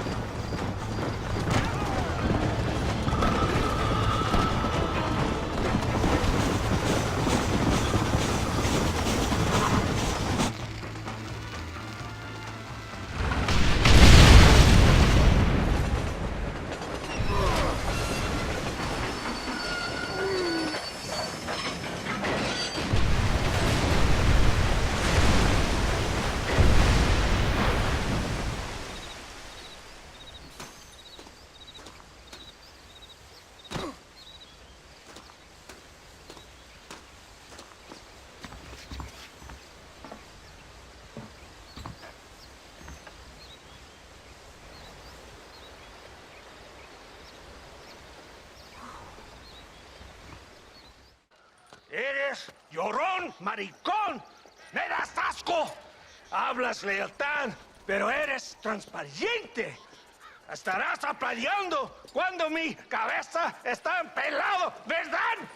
No, mi excelencia. Mis hombres y yo estamos trabajando noche y día por su honor. ¿Honor? ¿Qué eres, un muchacho?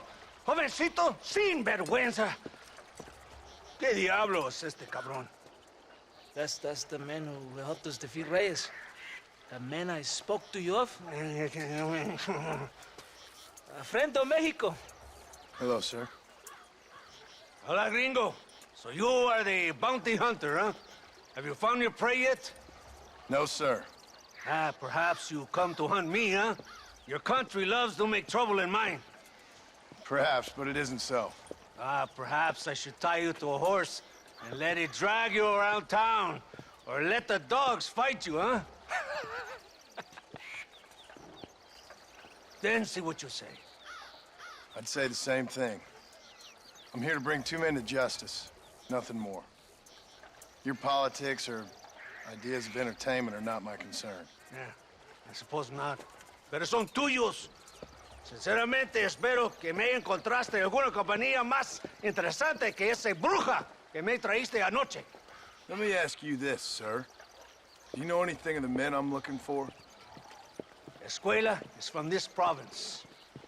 His father was a borracho, a drunk who worked as a laborer on land cultivated by my uncle. Men like that are natural allies for Reyes. My people have lived and worked here for 100 years. We brought civilization. And these people, these fucking monkeys, despise us. We brought them God! And they turned their back on him. Now I fight to help them from themselves, to save them from themselves. I see in their faces that they would kill me if they could.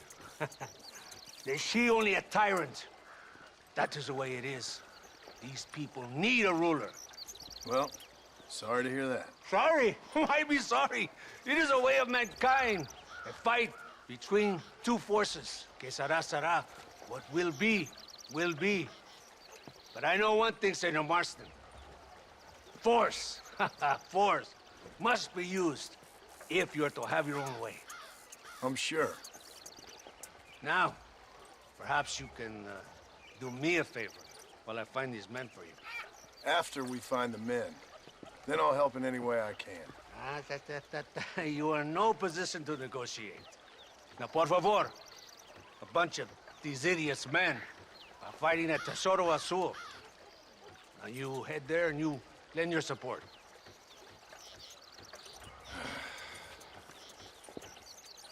Baboso, ¿cuántas veces voy a decirte? No ponga detrás de mí. ¿Qué eres, cabrón? No está mi sombra. Vaya. Follow me. We must hurry. Well, I finally met your great leader. He certainly lives up to his reputation. What would you know about leadership? Only that most can't handle power. It is easy to criticize power when you have never had it yourself. Maybe it is because you have never been in the presence of a strong man before. I have seen the pictures of your country in the newspapers. Men preening and decorating themselves like women. Vanity is the legacy the British left behind. Look, I don't know the fella. Just saying. If that's how he treats his own men. Coronel Allende controls any situation he's in because he knows that situation can never be allowed to control him. It is what a leader must do. And in case you had not noticed, we're fighting a war. We're all under a lot of pressure. Pressure to find young girls? The Coronel needs recreation like everyone else. He does not have time to court women. He's waging a war on ignorance and is impatient for victory. He's trying to inspire wisdom in those more stupid than himself. We must hurry. You Americans think you can ride? Do you? Come on. I will race you there. Come on.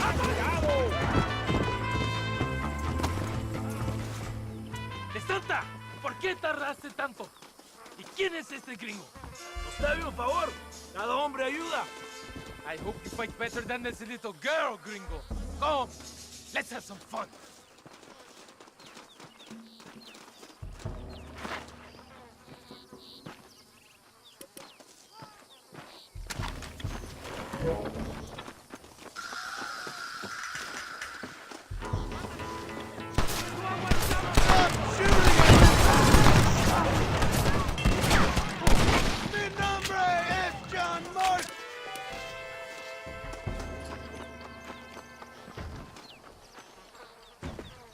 I heard the little horse crying in that house over there.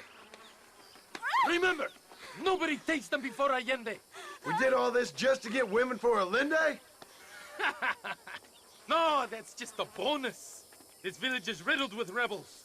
Make sure they don't have homes to come back to. There are fire bottles over there. Use them to burn down some of these houses. And what makes you think I'd do that? You want to find Javier Escuela, don't you? John, you're helping Mexico. ¡Vámonos, muchachos! ¡Buen trabajo! Yo me quedo aquí para vigilar el gringo, Capitán de Santa. You heard the captain. The fire bottles, right over there.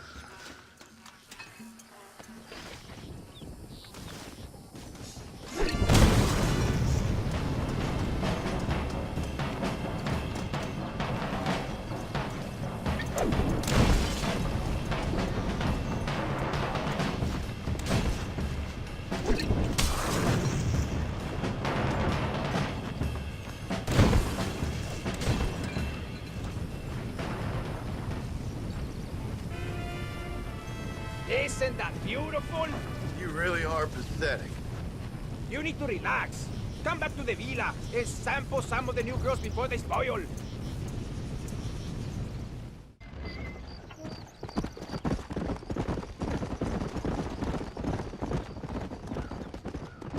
Mr. Marston, ride with us. We've been betrayed. What's happened? There's no time. Ride with us. Then we'll find the men you seek. Come. There's a convoy waiting for us. Come, we must hurry. Adelante! Yeah. What's the hurry, DeSanta? Where we The go? rebels have taken control of an abandoned fort on the other side of Nuevo Paraíso. Many men.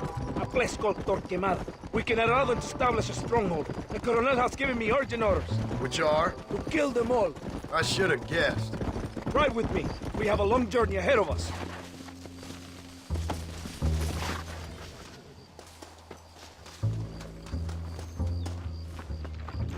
Los rebeldes tienen una fortaleza ahora. ¿A dónde vamos a parar? Abraham Reyes tiene un verdadero ejército. Captain Espinosa has set a camp at the base of the mesa. We will join forces with him there. Marston, wake up. We're almost there.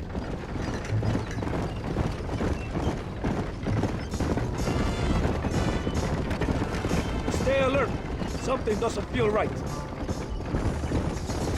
Rebels! Hold them off! We're not...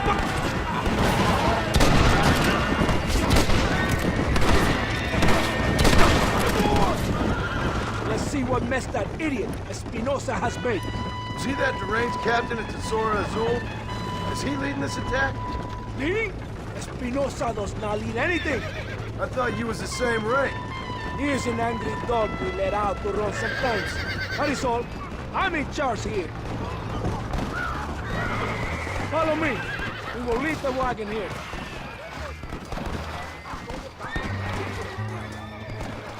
¿Y dónde carajo están los otros que necesitamos?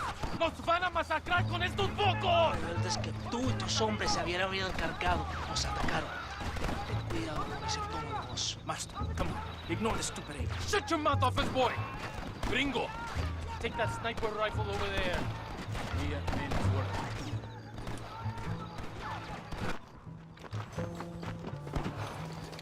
¡Órale! ¡Tenemos movimiento! ¡Cuidado!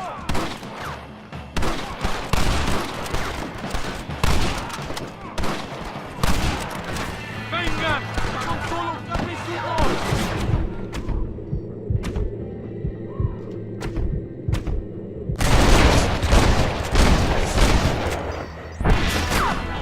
Oh, brother.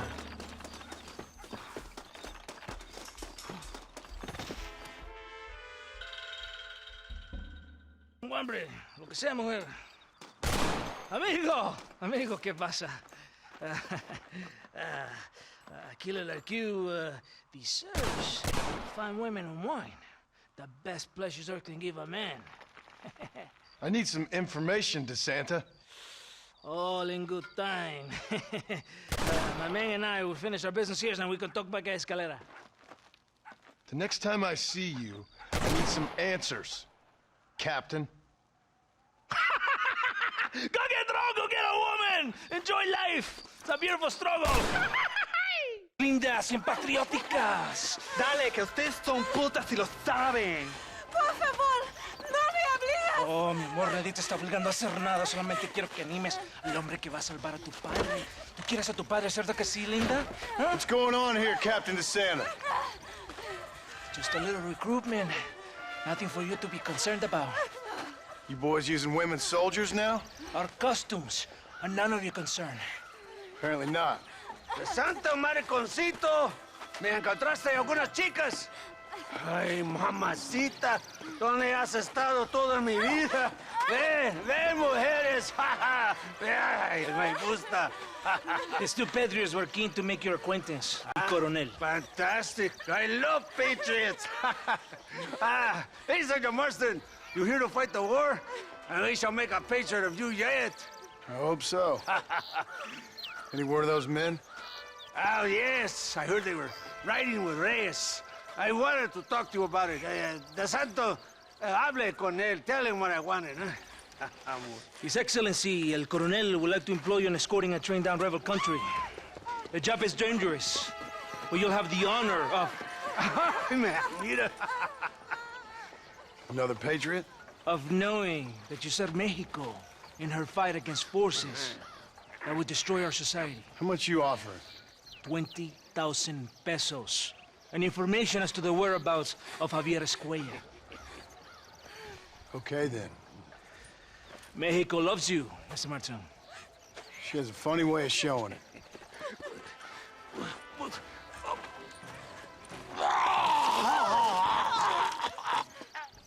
Come, gringo! Ride with us!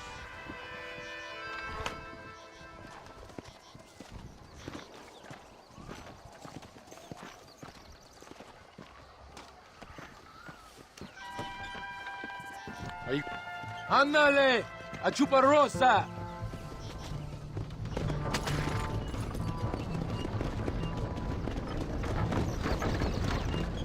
So it looks like it is me and you again, gringo.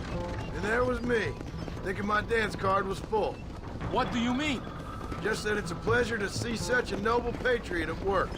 Your sarcasm is childish and pathetic. This is an important assignment. Our orders are to deliver these munitions to Chuparrosa. They will help to finally crush the rebels. I hate to break it to you, Captain, but I think you're gonna need a lot more than this. I know. Most of the supplies are already in Chuparrosa. We will deliver them all by train to our base camp in Diez Coronas. Our forces are close to establishing control in that region.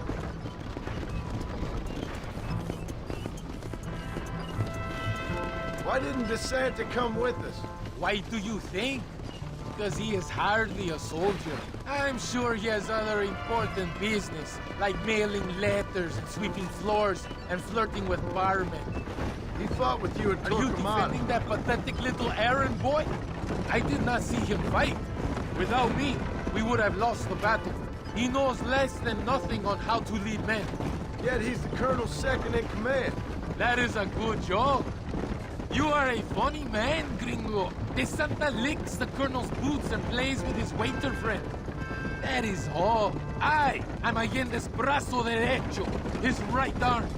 I am one of the few men he respects. Is that right? You and him have something special, do you?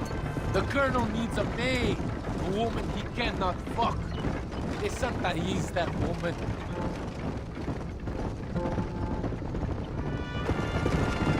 The battle at Torquemada was hard, but Tesoro de Azul, now that was some fun.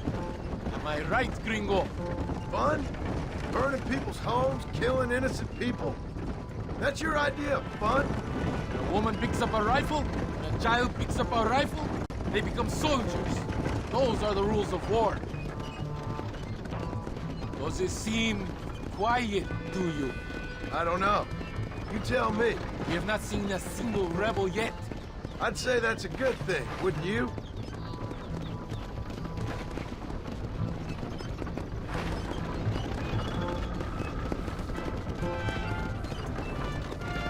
¡Mátenlos a todos! ¡Rebeldes! ¡Mátenlos! If you don't stop that, you ain't gonna live!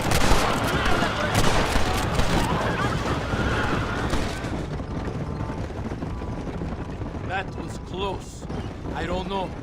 This doesn't feel right to me.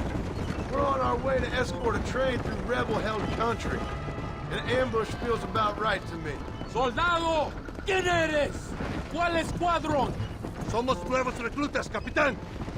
Es nuestra primera asignación. I knew I had not seen these men before. They are new recruits. In Escalera, people have been talking about the rebels planning a large attack. If these supplies are so important, why have we been given so few soldiers? Don't ask me. You're the captain. I thought you were supposed to be fearless. I am fearless, but not brainless. There is something wrong. I feel it. Maybe you just need to take a piss or something. The colonel told me that DeSanta had praised my actions at Torquemada and called me a hero. He asked for me to be given this important assignment. Why would he do that? The cabron hates me. Yeah, but doesn't everybody hate you? Maybe we should turn back or wait for reinforcements. If Allende says he knows we're hot... You shoot well, gringo. Tell me something. What is your weapon of choice? What do you mean? Come, my friend. Your belt is full of weapons. Which is your favorite for attacking the men? You ain't right in the head, Captain. Do you want to know what mine is? Not particularly. Truth. You're ridiculous. Truth. Nothing hurts a traitor more than the knowledge his enemy fights for something true and noble. I wish somebody around here would attack me with some hard-hitting truth. We are close to Chuparosa now. I still have a bad feeling about this. Tell me, why are you here? What did they promise you? 20,000 pesos in Javier Escuela. That is a lot of promises. Do you know where Escuela is? You think I am going to tell you that before you have fulfilled your obligations? Do not take me for a fool. I've given you no reason not to trust me. You must understand why we are suspicious of you. Most American vigilantes come here to help the rebels.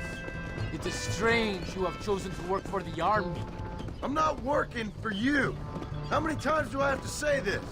Call it what you want, gringo. We are exchanging favors then. I ain't seen many favors come my way yet. Abraham Reyes is trying hard to recruit gringos to fight for him. His propaganda is everywhere. He promises women, gold, and, of course, you come. Money and the chance to interfere in business that is not your own. How can any American resist? I've done everything you've asked of me. If Allende doesn't give me Escuela and Williamson after this, I think it's best I go ask the rebels directly. Is that the threat? Be warned. You are only alive right now because of me.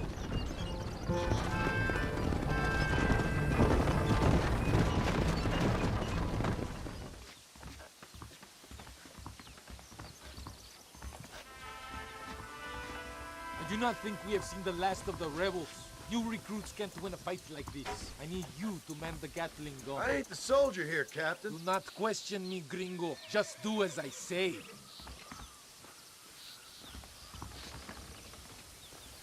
¡Ándale! ¡Ojos abiertos! Take your position now! I hope you know how to use that gun. Can't be that hard. Just point and pull the trigger. Or Dios, we will all be killed. Don't worry, Captain. I've used one of these before. For a cold-hearted killer, you're an anxious son of a bitch, ain't you? We have already been ambushed. Our squad is made up of new recruits and the two men De Santa hates the most. I think it is right to be anxious. Yeah, well, I wasn't exactly expecting a pleasant picnic by the seaside myself. Look! Do you see them? That was your crew!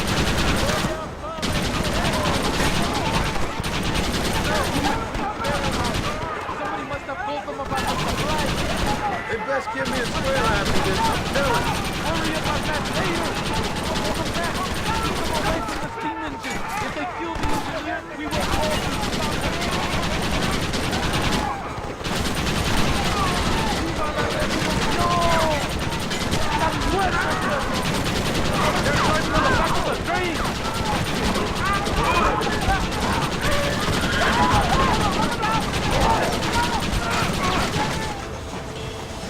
I think that's all of them. We do not have far to go. The base camp is just at the top of the hill. That was madness. You did well, compadre. Very well. Whatever I get the promise to in return, you have earned it. I don't think the Santa expected us to come back from this. Did you want to kill him, or should I? No. Until I find Escuela, he's more used to me alive. Here we are. Thank God. We are lucky to be alive. Go to the camp. The base commander will want to speak to you. Dios mío! Senor Marston, thank you for your efforts. The escort was a success. At least some of your men survived. I didn't think to survive myself.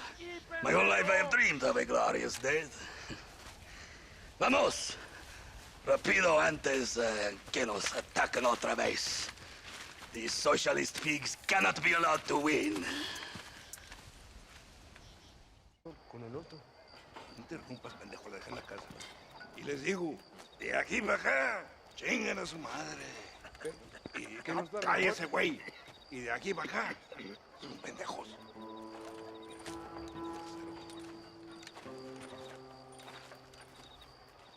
Hey, gringo!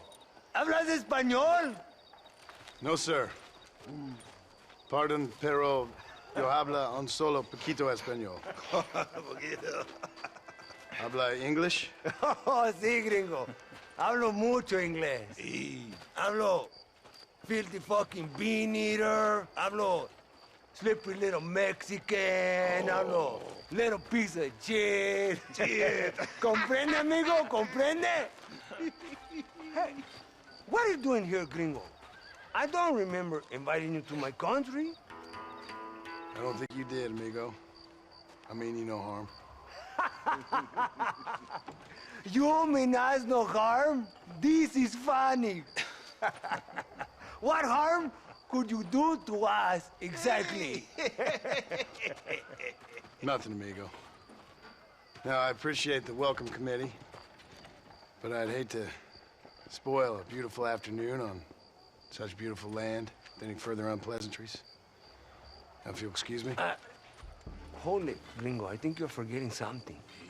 A little taxation. I have a large family. Very big. I, too, have a family friend. So that we may see our families again, I suggest we part ways amicably.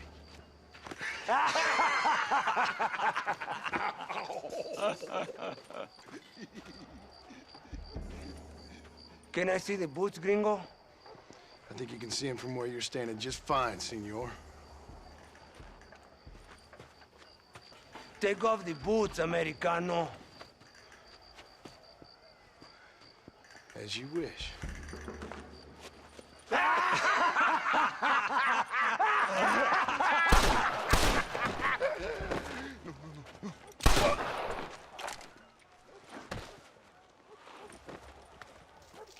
Oh, very good. Very good indeed, sir. What a great way to improve border relations. An illiterate farmer crossing the river, coming into their civilization and butchering the local peasants? Thank you very much, sir. Don't mention it, old man. You kill peasants, you become a peasant. I never aspired to be anything more. A socialist, huh?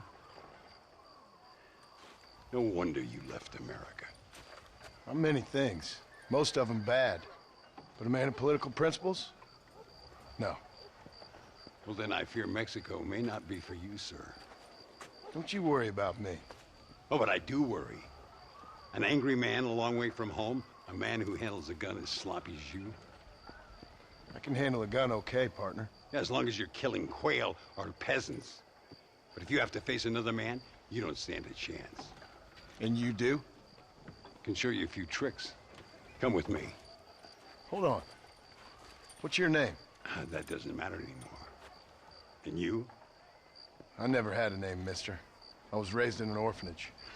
A real American, huh? Wonderful. Just wonderful.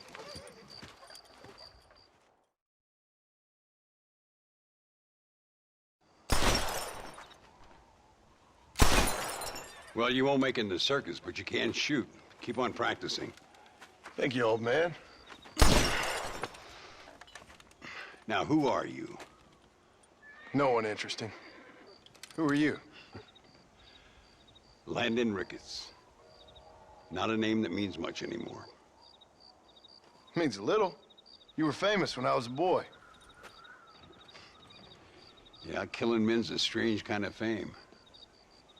I was the fastest in my time. I must have been. I'm the only one left. What are you doing here? Living quietly. Waiting. For what? I don't know. And you? I'm looking for a couple of men. Bill Williamson, Javier Escuela. Escuela's from here. It could be. This whole place is teeming with Americans on the run. Mercenaries, locals hell-bent on revolution. Revolution? Another one? Yeah. Never really ends. This whole place has been a hotbed for revolution since before the Spanish left. Now there's another local guy running around promising the peasants their freedom. just like the last 2 or 3.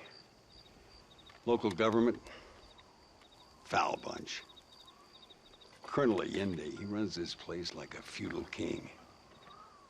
He's an awful individual. Is that so? Yeah. Until someone puts a bullet in his head. Come on, let's get back to it. You gotta keep that back straight. Otherwise it makes the gun jump. See if this Schofield makes a difference. Now that's a real gun.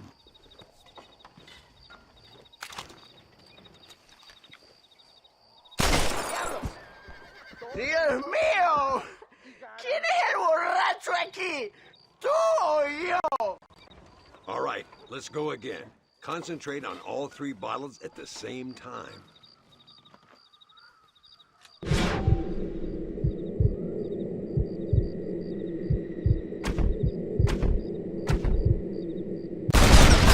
Well done. Now that wasn't so hard, was it? Come on, I've got another idea. You're always raising hell, scavenging and scaring the life out of the locals. I say we put your newfound skills to the test while doing a public service for the good people of Chuparosa. Here we'll do. I'm gonna scare up some birds. Let's see if you can take down more than one at a time.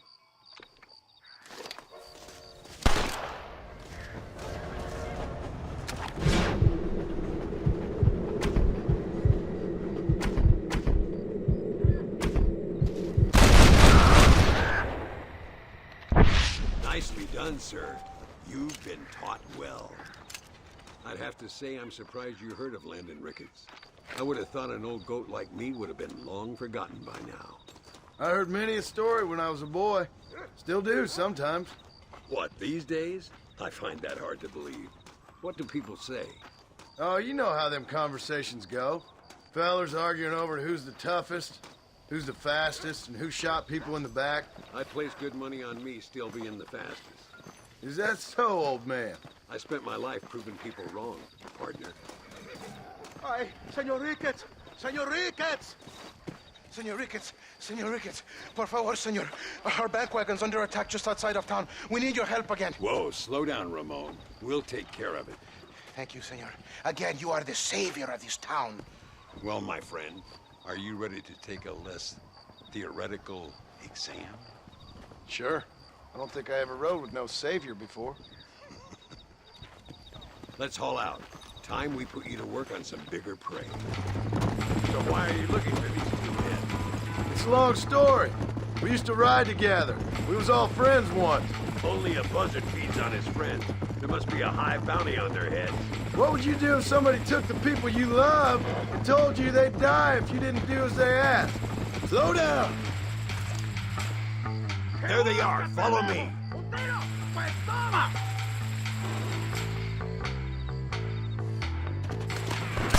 I need to get out of here!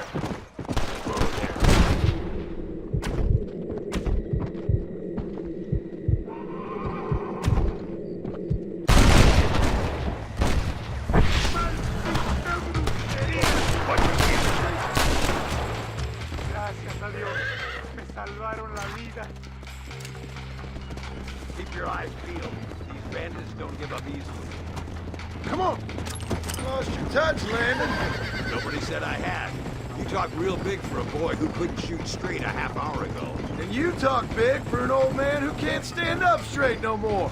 You're a long way from being a Landon Ricketts partner. Young, old, or otherwise. All those stories you heard as a boy were true, you know.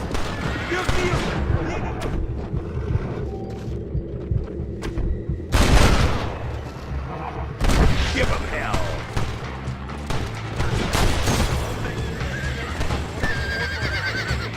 Do you want to die?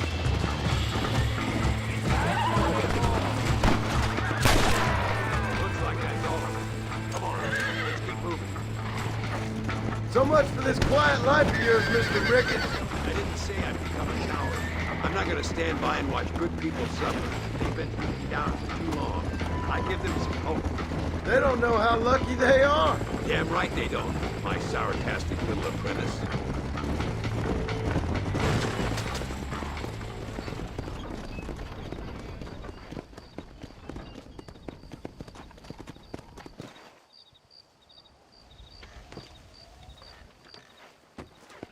sano y salvo. Nunca podré agradecer lo suficiente. Buy me a whiskey later, and we'll call things about even. Muy interesante. Gracias, amigos. Mr. Marston, how the devil are you? I'm fine. How are you, Mr. Ricketts? I'm good. I'm glad you're here because these men were just telling me about Mr. Escuela. Javier Escuela? Emilio, let me ask you something.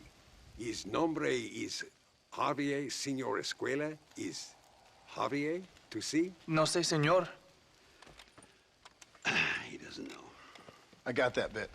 Ask him, was he about 5'8"? Mustache? Did he have an American in tow? A big American? Emilio, Estabacon, Grande Americano? Yo no sé. No. Again, I got that. But they do have his sister. Emilio's, I mean. She's a fine young woman, a teacher, a human being, not the clothed vermin so many people seem to have turned into. Tell him I'm sorry. When a man's family is involved, you need a little more enthusiasm than mere apologies. I have enough worries, sir. This man's problems pain me, but they're not quite my own. Those who sit on the fence make a choice, in their own way. Don't you think, Mr. Marston? Of course. And what about you, Ricketts? A man living in the past? A man who ran away from home? What choice did you make? I'll tell you what choice I made. I'm a fighter, sir, and I'll fight to the end. I think we should get going.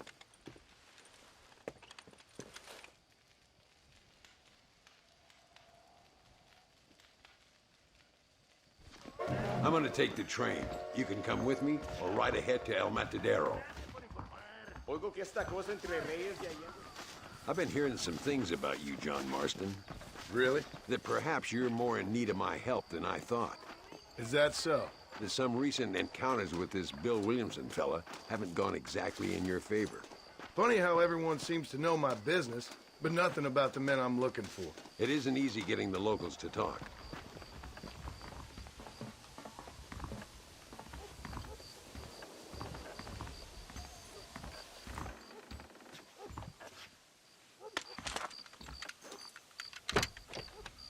It's the only way to travel, so they keep telling me. We'll get off at Casa Madrugada and ride from there.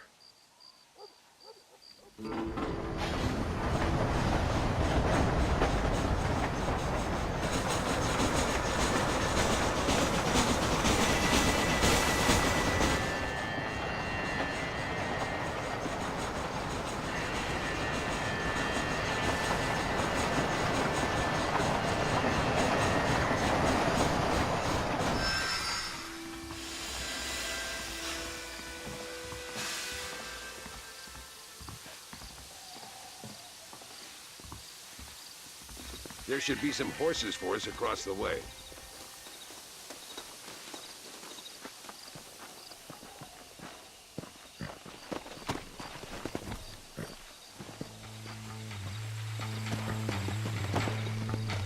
Let's go! All right, let's head to El Matadero and see what they know about Luisa. We need to find a man called Carlos. I was told he could help us. We'll ask around when we get there, but we don't want to draw attention. See if you can keep your gun holstered for once. You're the hero around here, Mr. Ricketts, not me. What does the army want with this Luisa girl anyway? She's a rebel, and apparently close to their leader, Reyes. She's a pretty young thing. That's normally reason enough for Allende. So I've heard. She's a good woman, a teacher. If they lay a finger on her, I swear I'll feed those bastards their balls.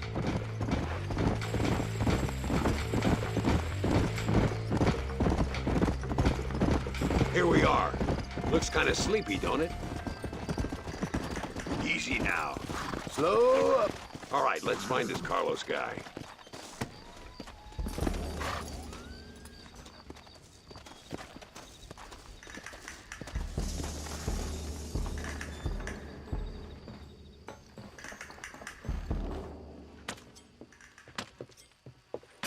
Carlos. See? We're here for Luisa. She's still being held up in the caves? Yes. She's still up there. Who's the cowboy? We're here to help. Muy bien. I can distract the guards. You and the gringo can get inside. Let's do it. I will keep them talking, senor. The rest I will leave to you. All right, let's find Luisa.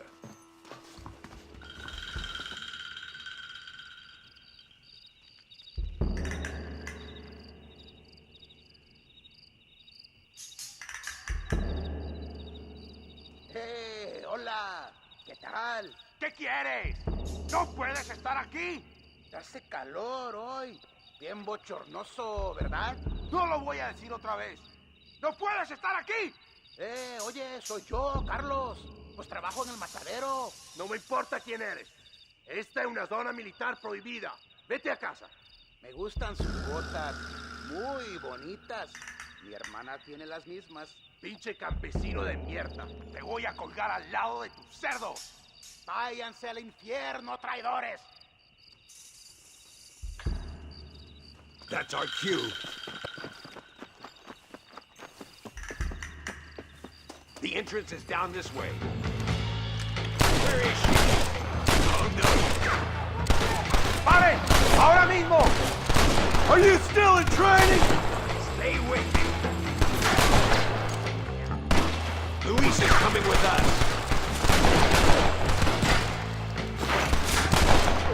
My lord!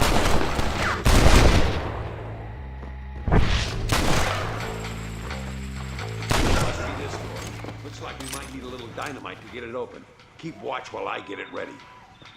Can I have this?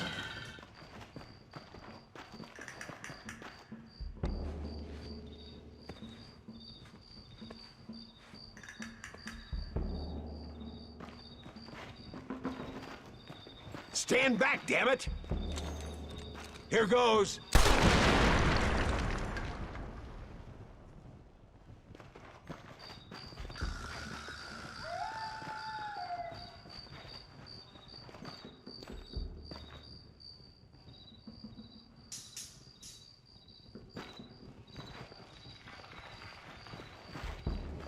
Come on, boy. Poor girl's barely alive. Let's get the hell out of here before any more of them show up. Yeah!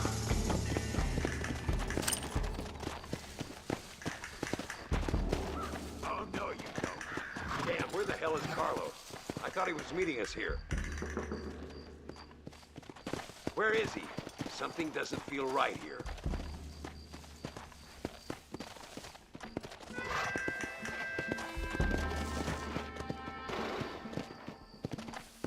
There he is. Talk about cutting it fine.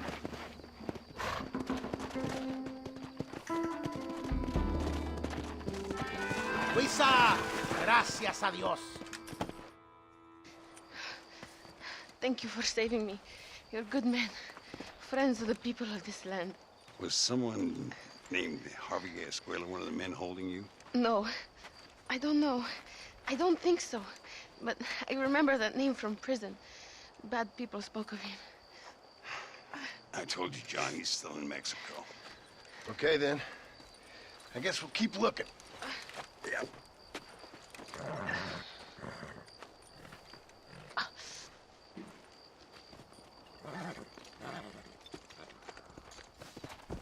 Por unos pesos podemos retirar a mi cuarto y conocernos mejor, ¿eh? No me Ay, No tengo nada.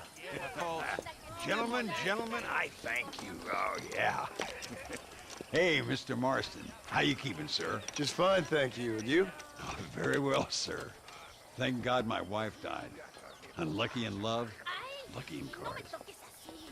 Garzon, champagne for everyone. Keep playing, Mr. Ricketts. Oh, I'm sorry, Herr Muller. I'll keep playing you in servitude for the rest of your life on Earth, if that makes you happy. Yes, I shall indeed, sir. Well then, your deal. Oh, Marston, would you like to join us? I don't think so. I'm just gonna have a drink. Oh, come on. Sit down. Sit down. Okay, then. Gentlemen? Na mach schon!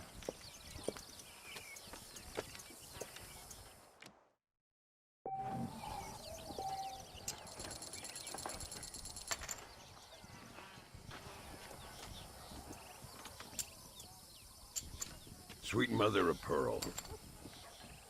No, I'm out. That's me out. This is scandalous.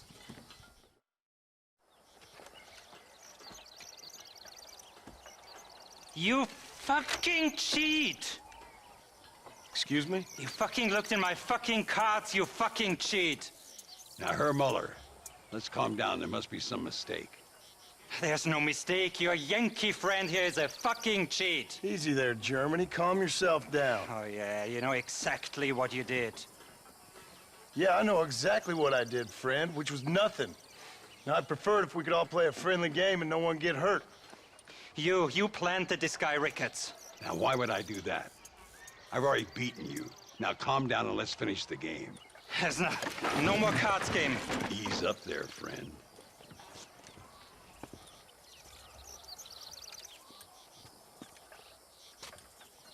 There must be a name for this. An impasse, sir. An impasse. We could all die, here and now. I'm not fighting you, Ricketts, but the Yankee him I don't like. He's done you no harm, Muller. He's done me no good either.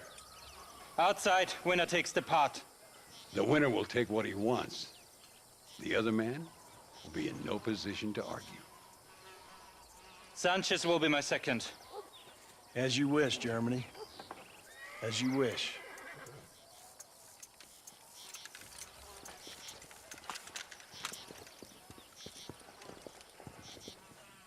Walk with me, John. I want to make sure you know how this is going to work.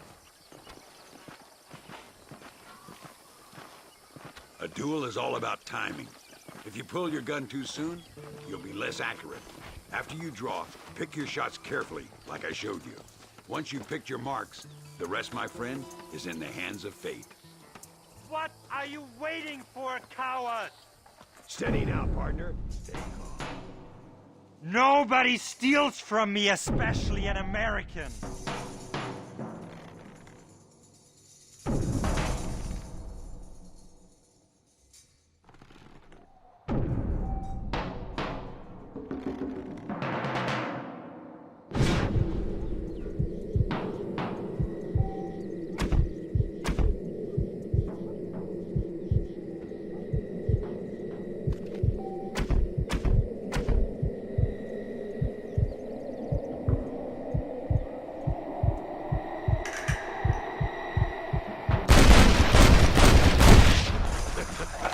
Old Muller always did play his cards too early. Come on, we've earned ourselves a drink. I think Mr. Muller's buying. Your health. You, the man they call Marston, see? You like killing? Watch me cut her throat. Nice friends you got here, Mr. Ricketts. Tú y yo, Marston. Peleamos ahora, We fight now. Careful, Marston. I know that girl. No puede ser.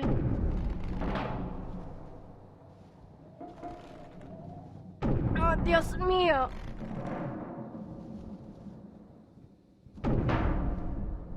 Oh, madre mía.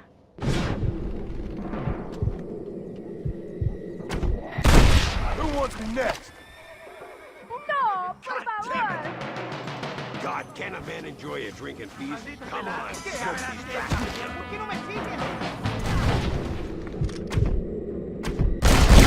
I don't care how many you are. Imbécil.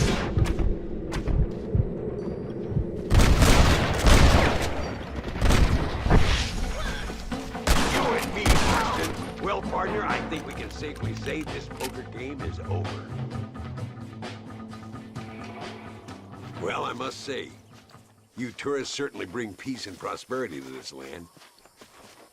Then again, I doubt Muller will be missed. He wasn't much of a poker player.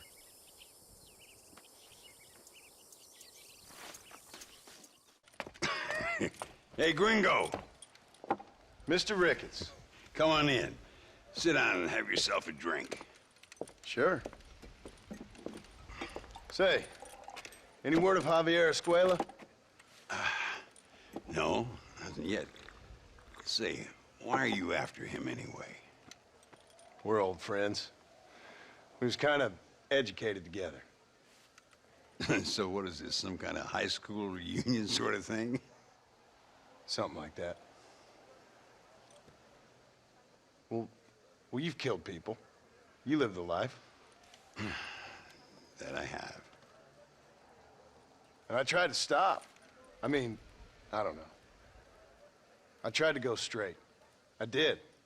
I left the gang after the gang left me. Left me to die after I'd been shot. They'd all gone crazy anyhow. Our old leader, fella you probably heard of. Anyway, he more or less lost his mind, went and shot a bunch of people unfair like. I got shot in a robbery. They left me, and I left them. Well, that's how it goes.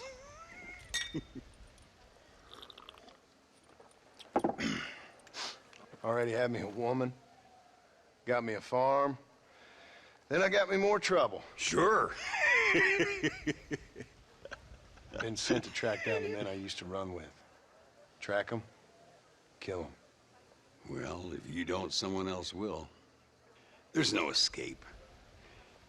Look at me, I spent 25 years killing men. Look at me now, sitting around here like some low-rent would-be messiah. We're relics. Come on, have yourself another drink and let's wallow in a little self-pity. Sounds like a plan. Your health. Mr. Ricketts! Mr. Ricketts! Thank the Lord I have found you. And you, Mr. Marston. Please sit down. You all right? I'm well, sir. But Allende is sending more men to the death. Prisoners who have not been tried. A prominent writer, Castilla, and a local official whose only crime was not putting the small holders on the street when they were late with taxes.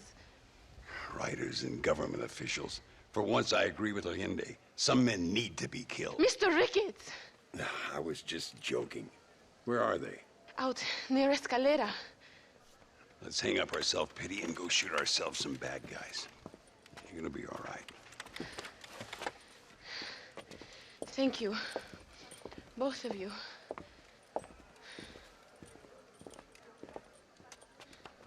Buenas. Muchas muchachas All right, se enamoran here we con go Abraham again. Reyes. Work. No rush. I'm sure they'll hold the executions till we get there. Tengo que irme. Luisa was pretty shaken up. She's angry. This war is getting dirtier by the day. People are being executed for just having an opinion. Allende seems to have more enemies by the day. Perhaps you would know. Rumor has it you've been making all kinds of new friends. I don't pay much attention to rumors. Just be careful, John. Keep jumping from one side of the fence to the other. You might just get impaled on it. I have to find these two men. With respect, how I do it is no concern of yours. Choose your tone wisely, partner. Remember who you're talking to. How could I ever forget? And who are you, John Marston? Apart from a rat feeding every other hand he can find, my name means something. All you've done is kill a few peasants, and the only real outlaw you've taken on dropped you like a bad habit. Now, I politely ask you to watch your tone, Ricketts. All I'm saying is, maybe there's a reason why people around here don't want to talk. You must miss your family. It's the only thing that keeps me going. You know, you remind me a lot of myself. How I used to be. Stubborn and angry. You ain't changed all that much. I always... Look! It's an army convoy. I think I see the prisoners in those wagons. Come on! See if you can take control of that first wagon.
We'll handle it from here. I know you got other matters to attend to.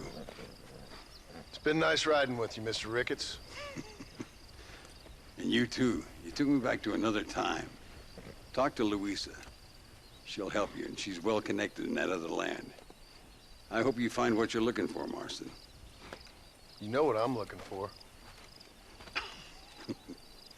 If you say so, Marston. If you say so. Mucho. Está bien, mamá. Está bien. Señor Marston. Mamá, papá, este es el gringo que me salvó. Muchas gracias. My family's indebted to you. Forgive my English. What's happening? Great and terrible things. The revolution is coming. The country will be in turmoil once more. This time, we hope it's the last time. Does that seem likely? With Abraham Reyes, anything is possible. Where's your family going? My parents and my brother are headed to the hills. My sister has to flee. The army have an unfortunate way of treating women. And you? Don't worry about me, Mr. Marston. I'm living in history. I'm not afraid to die. Your nobility's almost as affecting as your naivete. I would rather be dead than a cynic like you, Mr. Marston. I would too. I know you're not really like that. You saved me. Luisa, ¿quién va a salvar a Miranda? Tenemos que llevar al puerto. Su barco sale al anochecer. No queda tiempo. Mr. Marston, can I ask one more favor of you? Can you take my sister to the docks? We are sending her to work for a kind man in the Yucatan. She's too young for revolution. Okay. Anything I can do to help out?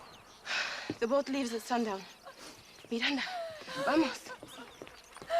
Oh, adiós, Miranda. Ten cuidado. Adiós. Te amo. My brother has given us his stagecoach. They are good horses.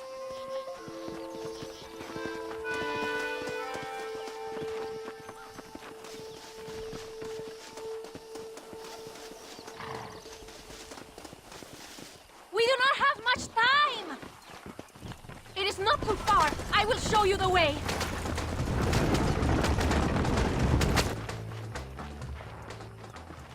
¡Paren! ¡Papeles! Este camino está prohibido. What do they want now?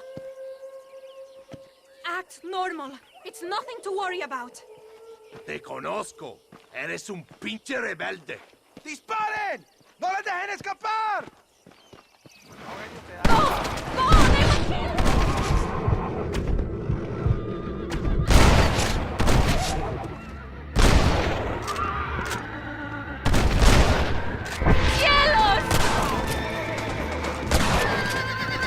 You must be the pendejos I keep hearing about!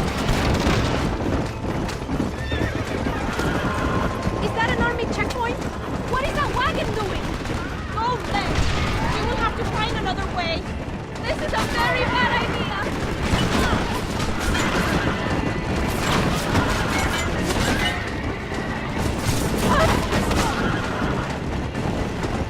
Hurry! We have to get to the docks! The army is everywhere, looking for rebels. We need to avoid any checkpoints we see.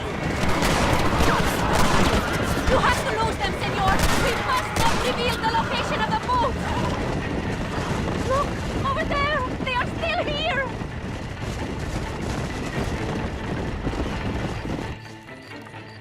Gracias a Dios! We made it in time! Thank you for everything. Will I see you when I return? Not likely. I ain't planning on staying very long. In some other life, then? Maybe. You should get going. Travel safely.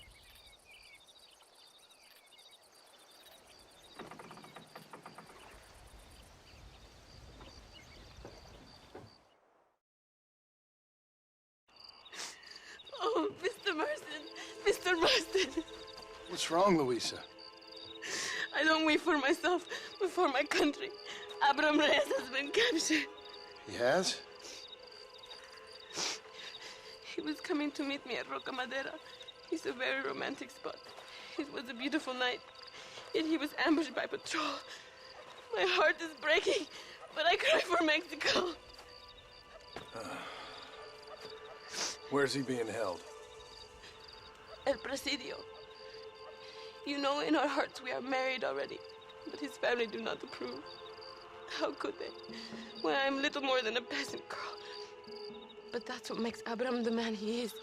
He doesn't care for their bourgeois, snobbery, or elitism. He sees the real me, the woman. I'm sure. I'm going to go and rescue him or die trying. Oh, whoa. I don't think that's such a good idea. Ride with me to near the jail. We'll figure out how to rescue him. Mr. Marston, you are truly a friend of this land. So everyone keeps informing me. El Presidio is to the north. We must hurry. Who knows what they will do to him? El Presidio. There it is. You have to find the way in. I'll do my best. There is a partially broken down wall. You should be able to scramble over it. Hurry, but please be careful. There are guards everywhere. If they see you, they will kill you both. Well, if he's alive, I'll try to make sure he stays that way.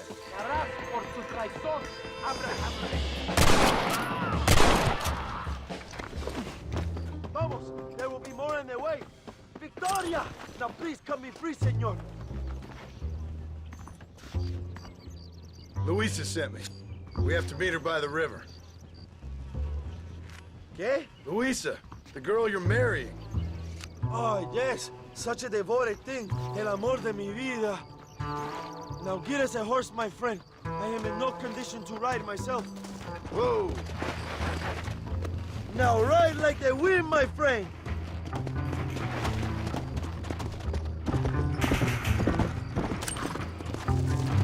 Here! Slow up.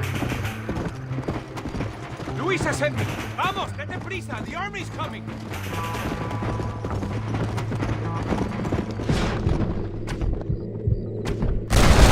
Oh, here they come.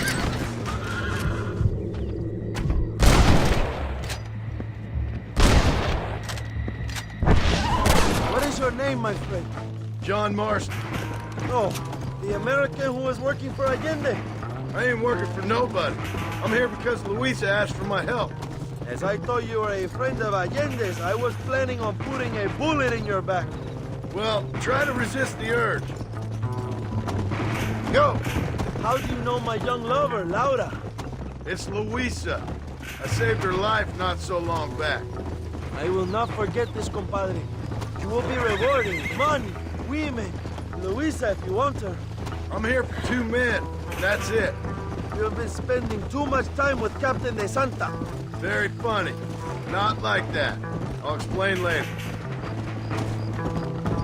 I am free again. I will write a poem about this day.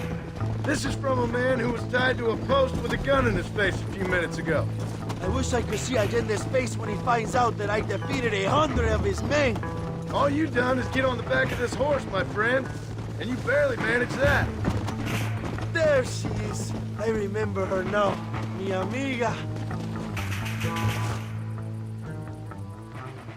Abraham, Mr. Marston. Oi! The revolution will live on thanks to you. Yes, indeed, John. You are as a brother to me. And my people need a man such as you to help our cause.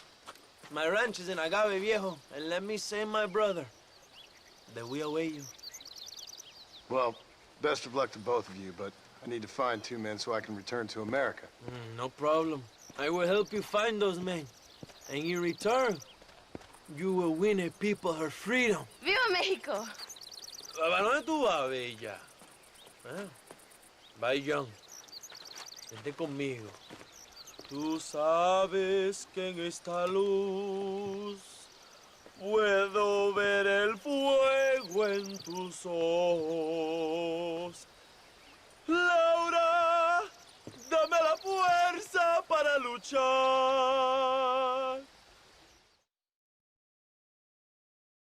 Your Marston! Good news, good news. The Coronel himself wants to speak to you. Come. Dámelo, dámelo, besito, besito. Don't be so conventional. Look at that ass, huh? Magnificent. Now save her for later, or I'll kill her and all her family. They're probably rebels anyway, huh? Anyways, it's good to see you, amigo. Good to see you. You know, you are a rare find. A gringo who is also a friend of our country. Bienvenido. We welcome you. Okay. Dad, relax, relax. I have some wonderful news for you. Quite wonderful, in fact. You know the men you hunt? They have been captured in Chuparosa. I want you and DeSanta to ride out there, and then you can take possession of them. It is my gift to you for all your help, senor. Although part of me wishes that you would remain here and enjoy more of our hospitality, huh? Thank you. If it's all the same, I'd like to collect the men. I have a wife and son at home whom I miss. Don't we all, amigo? Don't we all? DeSanta, I want you to take care of Senor Marston.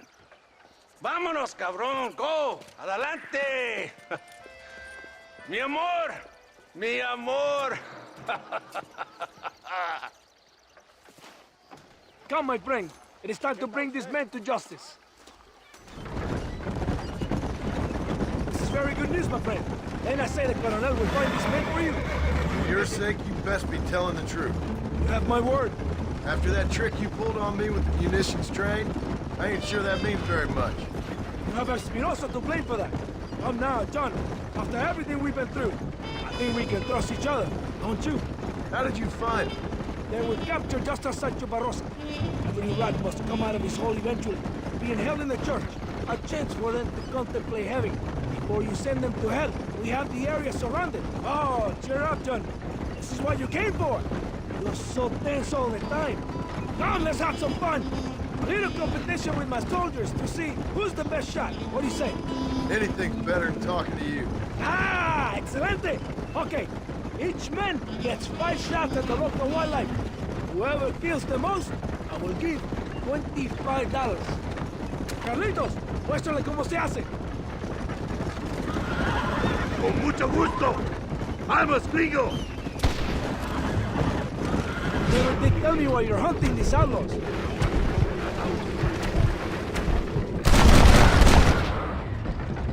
Guess it beats getting a real job.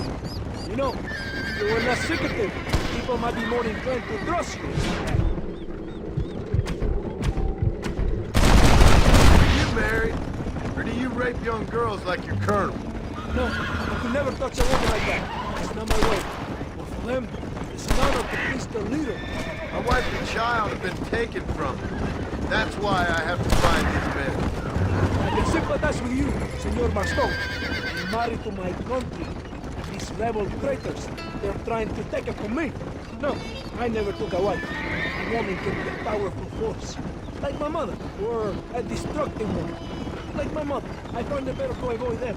So many strong men become weak by giving in to temptations of the flesh. Are you ready for another? Vas tú, Canizales. ¡Estoy listo, capitán!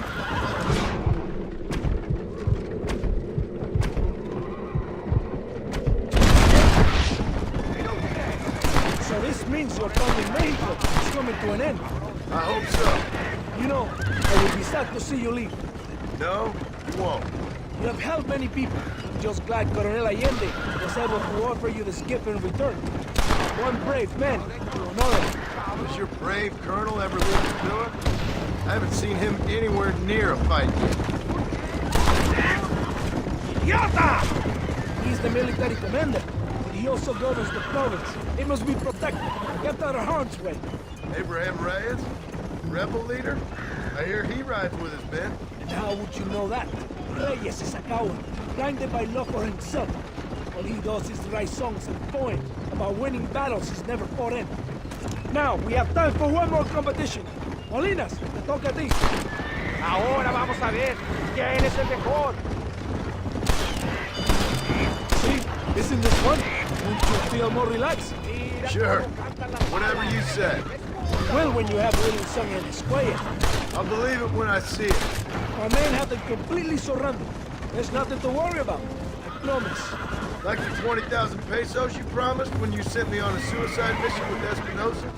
Yes, it has been an easy time for you here in Mexico. What do you mean?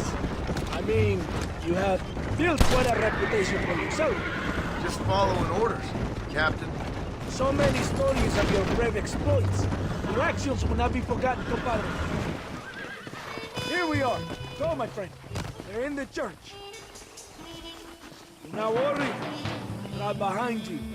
Very reassuring. This is it. The moment of truth. Why are they in the church? It is a good place. Like any to go to life.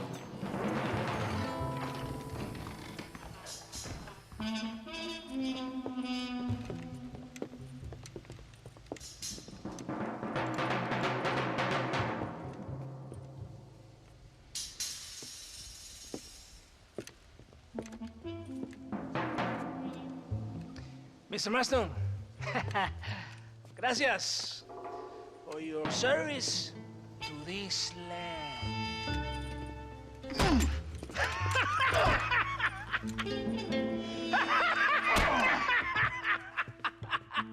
¡Levanten esta pizza, mierda! ¡Levántenlo! Marston, hey, Marston. You have betrayed this land enough. I hope you have a clear conscience, because you're about to meet God.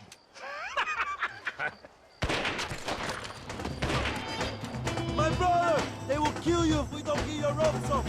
Over here, I will free you.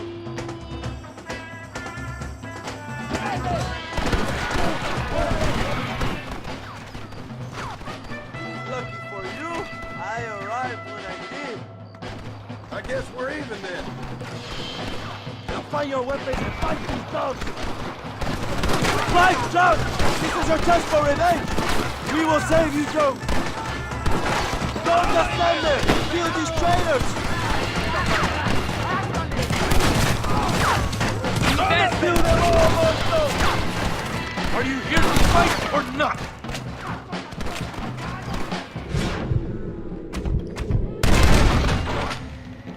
Come on, man!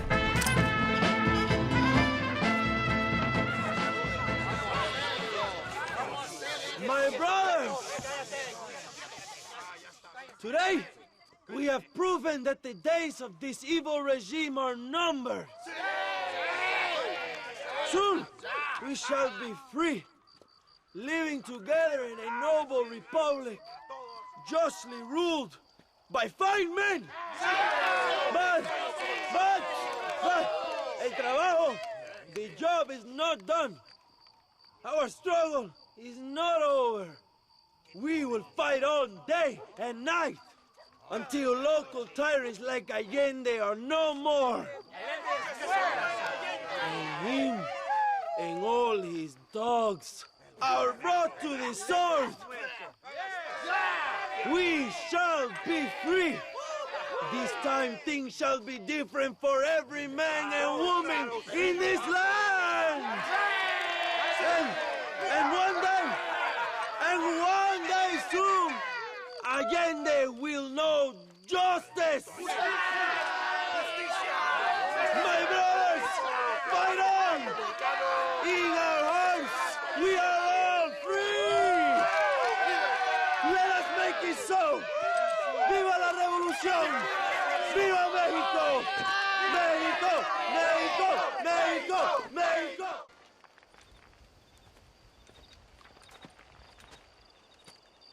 Hey, señor. You want trouble, friend? Manos arriba. Antelas. Tranquilo. Tranquilo, amigo. Tranquilo. Ya lo tengo. Muévase, cabrón.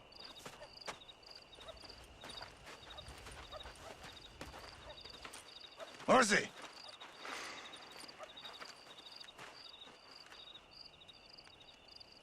El mundo es muy difícil. Tenemos que jugarlo bien. Ah, Mr. Marston, I knew you would come. Thanks for the welcoming committee. I'm sorry, we cannot be too careful. The world is very dangerous. Especially when you greet it with a gun. Please.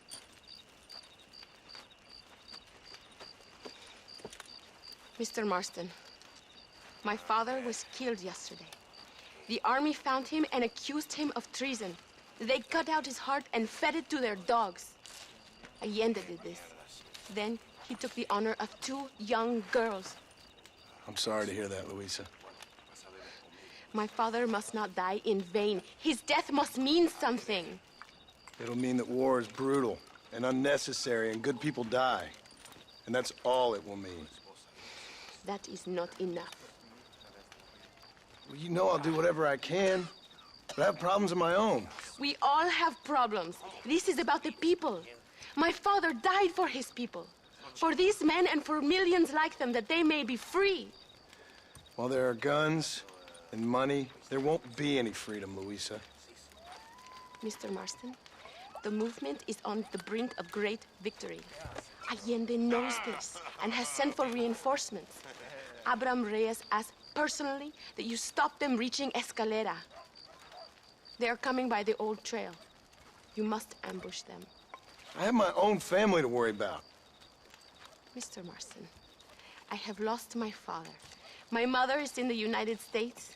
My sister has fled. I have no family, just because. Please, good actions make you a good man. Then I'm doomed. But I will help you, out of respect for your loss. Thank you, Mr. Marston. Thank you. Come on! The army convoy is already on its way.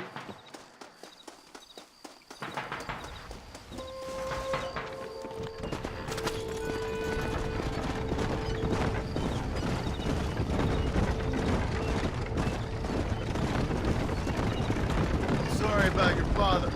His death must not be in vain. Now we shall fight even harder to win power for Abraham. I admire your devotion. He is a true revolutionary. A man who puts the needs of others before his own. A man who fights out of love rather than hate. But you know this already. I heard about the battle at Chuparosa. How he killed nearly 100 soldiers to save your life. It'll go down in legend. I'm sure of that. Can I trust you, Mr. Marston? In what way? You have done so much for me and my family, but I still can't forgive you for helping Allende. For what you did to the rebels. I'm here for 2 men, that's it. Not to take sides. And certainly not to fight a war that isn't mine. It makes no sense. You make a choice by not making a choice, you know. Allende betrayed me. I saw him do bad things. Things that disgust even me. Allende es pura maldad. One day I will cut his heart out. Me, you, him, we're all shooting people. Don't really seem like we're so very different. The difference is why, Mr. Marston. The ideals we hold, there can never be revolution without blood.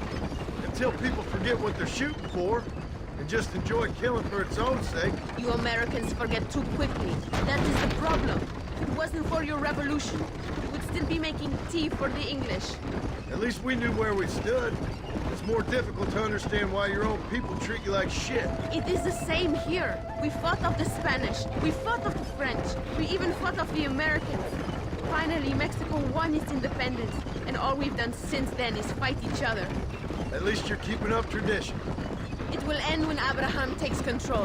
When the Spanish left, we renamed this province Nuevo Paraíso, New Paradise. One day, it will live up to its name. Why do you doubt our revolution so much, Mr. Marston? I guess I can't pretend to understand your country's politics. But you think we are fighting for nothing? Take no notice of me. I ain't got much faith in power just now. That is exactly why we must continue to fight for change. Nothing ever really changes. You are a man who has lost his spirit. No doubt. I once believed it was possible to make a difference. The men I'm chasing, they did too. That if we spilled enough blood, we could change the way people think. Revolutions are always won with blood. And after the fighting's done? Freedom. We ain't never free. Be honest with yourself, and you will be free. That must be what I've been getting wrong all these years. Thank you again for helping my mother and Miranda to escape. If only I'd sent my father as well. You did everything you could. They know nothing of my father's death. I feel terrible, but it isn't safe for them here anymore. After we win, they can return to a new Mexico. And what about you? I will stay and fight. I am ready to die if necessary. Emilio, too. We are a close family. Do you have children, Mr. Marston? I have a son at home and a daughter in heaven. Is Is he looking after your wife? I hope so. He's not much younger than you, but I don't know. He's still young. We tried to protect him, give him a gentler childhood than what we had. Guess I failed at that. What is his name? Jack. Jack Marston. I ain't been much of a father. We tried to hide the bad from him growing up, but he saw things he shouldn't.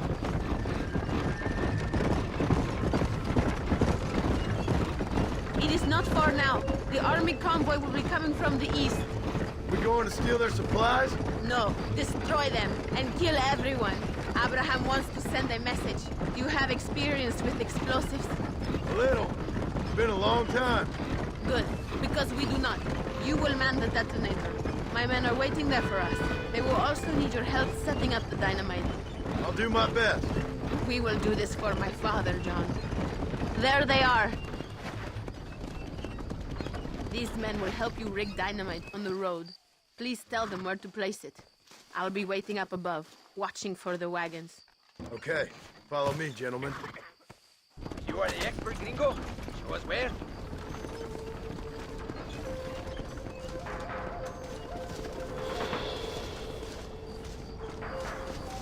Todos, a sus posiciones! They are coming. Get ready, John. These are supplies to be used against my people. They must be destroyed. Look, they are coming.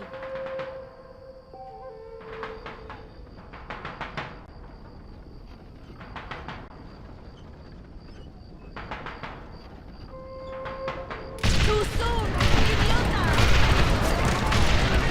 This ain't good! Come on,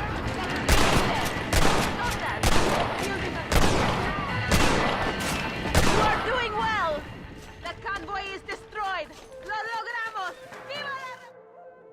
Thank you, Mr. Marston. We are a step closer to power. My father would be very proud. I hope it was worth it. I must return to Campo Mirada. Meet me there when you can. I will do my best to return the favor.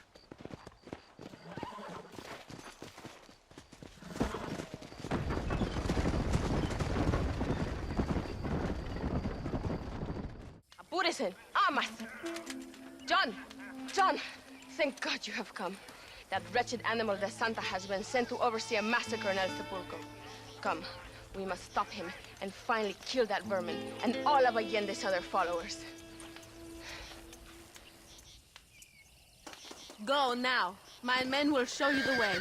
I will stay with the count. Let's go! Maybe the Santa can tell you where to find Javier Escuela. We will speak when we get there. We must save our energy. El Sepulcro is just up ahead. All right. Tell your men not to open fire till I make a move. We don't want to give them a chance to escape. And leave DeSanta to me. I need him alive. We will wait for your lead, señor. En el nombre del gobierno provincial del coronel Allende y del Estado de este país, te condeno a muerte por traición. ¿Tienes algunas últimas palabras? No. Come on, quick!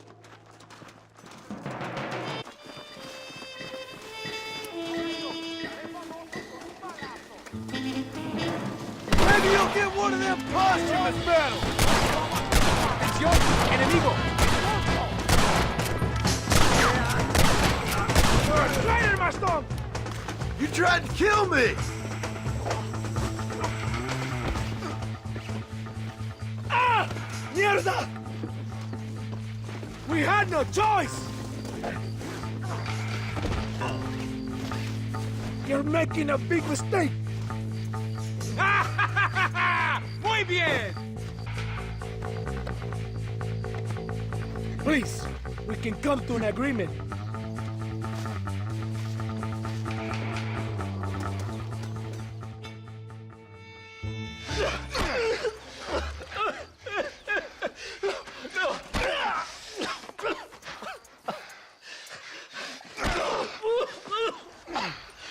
You fucking pig! Go back to your country! Where is Javier Escuela? Wait. Okay, all right. Shit. All right. Casa Madrugada is hold up there.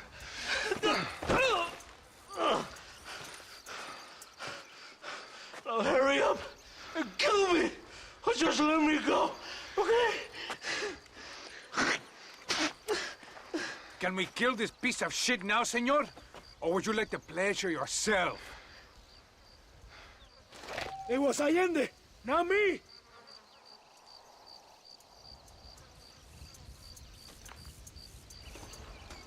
Do it, compadre! He's all yours, fellas. I got what I need. Esto es para México! It is done. Come on, now we find your friend. Why are you looking for Javier Escuela? Are you crazy? We cannot stop now. We was friends once, long time ago. Get them things! This is where it is. Hey, you lady. Where's Javier Escuela? Javier Escuela. He hasn't been seen around here in months. You shut up this place for him, huh? I wouldn't spit on him if he was on fire. I don't blame you. But Captain DeSantis said he was here. And you believe him? You must be more stupid than you look. Go shoot up some play sauce.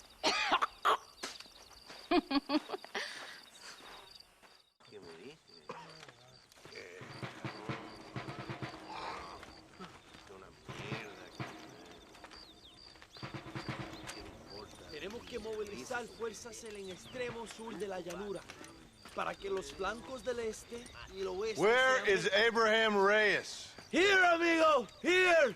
Well, look who it is. The American bandit turned bounty hunter who is about to win the Mexican Revolution. I don't know about that, mister. No, but I do, Mr. John Marston, I do.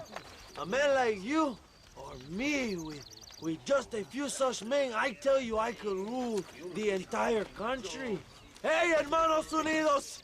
Set my people free! Libre Mexico! Mexico! Libre Mexico! Mexico! Viva Revolución! Their energy is like food to me. I feel I was sent for them and they were sent to me. Good for you. When I rule these people, I shall be fair and judicious and wise. How so, you ask? Very simple. I know these people. I know this land. In short, I can make them better.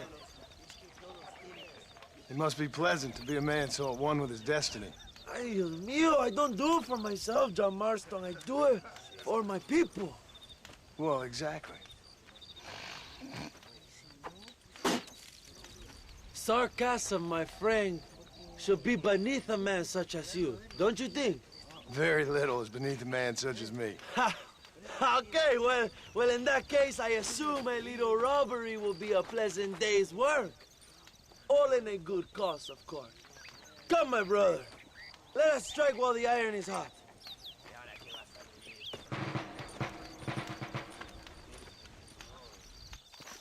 Vámonos, mis hermanos. Come on. You must tell me more, John. Are my sources correct? Have you come to Mexico to murder your two best friends? Not exactly. We were friends once. A lot's changed since then. Now that we are friends, I hope you will give me some warning if you get a sudden urge to kill me. You'll be the first to know when I kill you, I promise. So where are they? Who? Williamson and Escuela. I'm not sure exactly where. They are definitely in Mexico. That much I know already. You told me you'd found them. And I will. I have my very best men working on it. If I find out you're lying to me, Reyes, you'll really see the man I used to be. I will give you your friends, I promise. Just give me time. So how did you meet these Williamson and Escuella? We ran in the same gang together, under a fella called Dutch. We were all bad kids, lost, angry, and forgotten. He kind of saved us. And turned you into criminals? Dutch didn't see us that way. We robbed banks, stole from the rich, and we gave the money to people who needed it more. So he was a revolutionary too, like me. I suppose. He saw that the system of power was rotten, that good people had been crushed for too long, and he believed that change could only succeed if it was brutal and relentless, make America what he felt it was supposed to be. I like the sound of this man, Dutch. Another violent idealist. Where's he now? I don't know, but I gotta find him once I'm done with them two. In the end, he went insane. Lost faith in everything, in everyone. You have quite a story, John Marston. I really am a little jealous. Jealous? Of his poetic potential, I mean. He would make an excellent corrido. A bullfight? No, mi hermano. That is a corrida. No, a corrido is as Mexican as Mexico itself. A song, a poem, a story, a ballad. A musical tribute to a heroic man and their great deeds. There are over 100 written about me. Mierda, you're slowing us down, Marston. Remind me to stay away from men with guitars. In a country where most people cannot read the newspaper, song is a powerful means of communication. We do what we can to battle the lies and propaganda of the government. I know. I've seen your posters. In the capital, they are already talking about my legendary escape from El Presidio, how I fought off 1,000 Mexican soldiers with my bare hands. Finally, the people have the truth. I have to know, what did you think of Agustin Allende, young? I saw enough to know he ain't a good man. It is bad enough he beats the people he swore to protect, but it is worse that he enjoys it. Something must have made him that way. Cowardice made him that way, my friend. That and Sanchez, of course. Who? General Ignacio Sanchez. Our country's kind and generous dictator. Everything comes from him. It is like a father who beats his son, and then the son takes his dog outside and rapes him. That's a very specific example, Abraham. Es una marioneta. How do you say, a puppet? Everything he does is controlled by Sanchez. In America, they told us Sanchez was making things better here. Pinche propaganda. He talks about economic reform, about how this is a new golden age for Mexican people. But look around you. The people are poorer than ever. Allende is nothing more than a perrito for General Sanchez. A what? Not far now. Chuparosa is just up ahead. We must hurry. The train will be leaving soon. What's on that train that's so important? I received information that the army is transporting a vast quantity of supplies to distribute to their forces. Do we have a plan? I will explain when we get there, but those supplies won't be arriving. I figured as much. Today, Allende will pay a high price for his treason.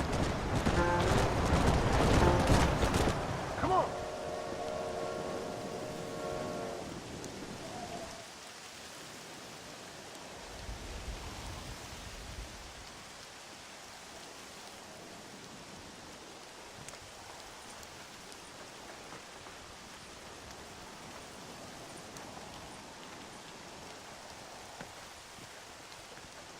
So listen, this train is filled with valuable supplies we need, but it's also filled with government troops. We'll set up a very loud distraction. You can board the train, and then you can disconnect the army cars, huh? Okay. Okay, but listen, we've got to get this done before the train rolls out of the station. You make it sound so easy. Well, did I not promise you fun times, amigo? Eh? There are too many soldiers. We must surprise them. Here, take this knife. You can use it to kill the guards quietly. Wait until I distract them. Then get on that train as fast as you can, John. Wait until I distract them. Then get on that train as fast as you can, John. Es el día del juicio final. ¡Alerta! ¡Tenemos rebeldes! ¡Ándale! Finish him!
like a cat onto that train. Magnificent. Go ahead and blow the armored car and take whatever you need, my brother. Vámonos. Quick, brother, we don't have much time.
Dinero, this is a great day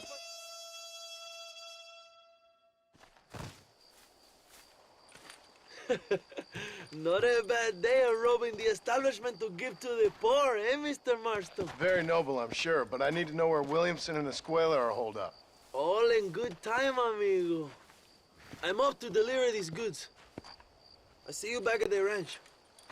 Oh, my spies tell me they soon will have the information you need.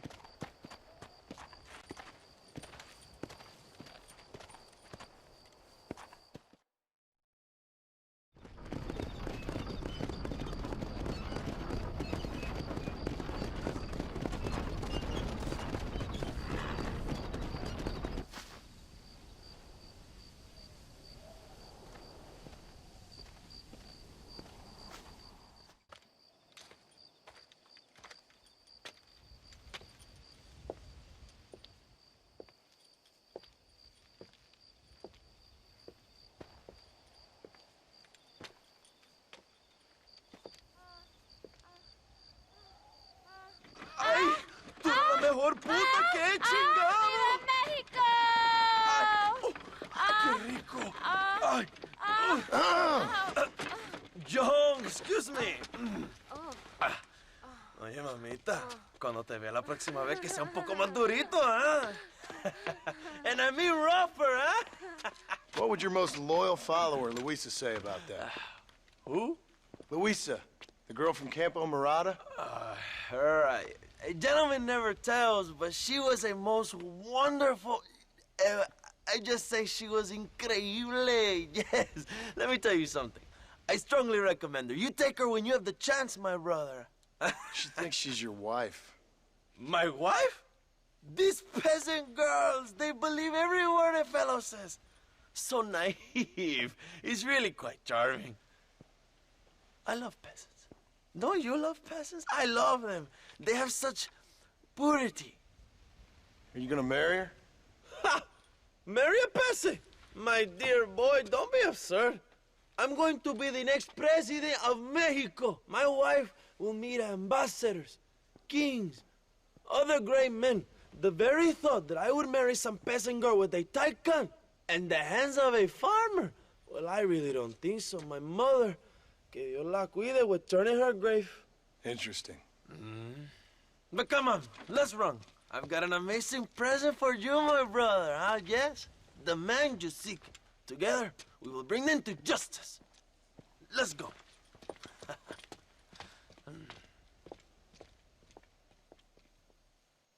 Come on, mi hermano. This is the day we have both been waiting for.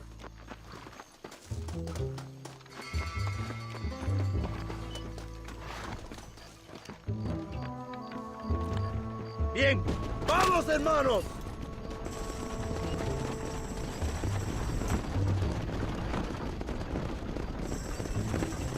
My brother, I just received word of your fight with Allende's men at El Sepulcro.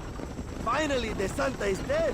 But why did you not kill him yourself when my men gave you the chance? I could see they wanted it more than I did. De Santa had given me what I needed. Or I thought he had. A lot of young boys will sleep safer in their beds now. De Santa was only following orders. He was dumb and loyal to his awful master. But that's all he was.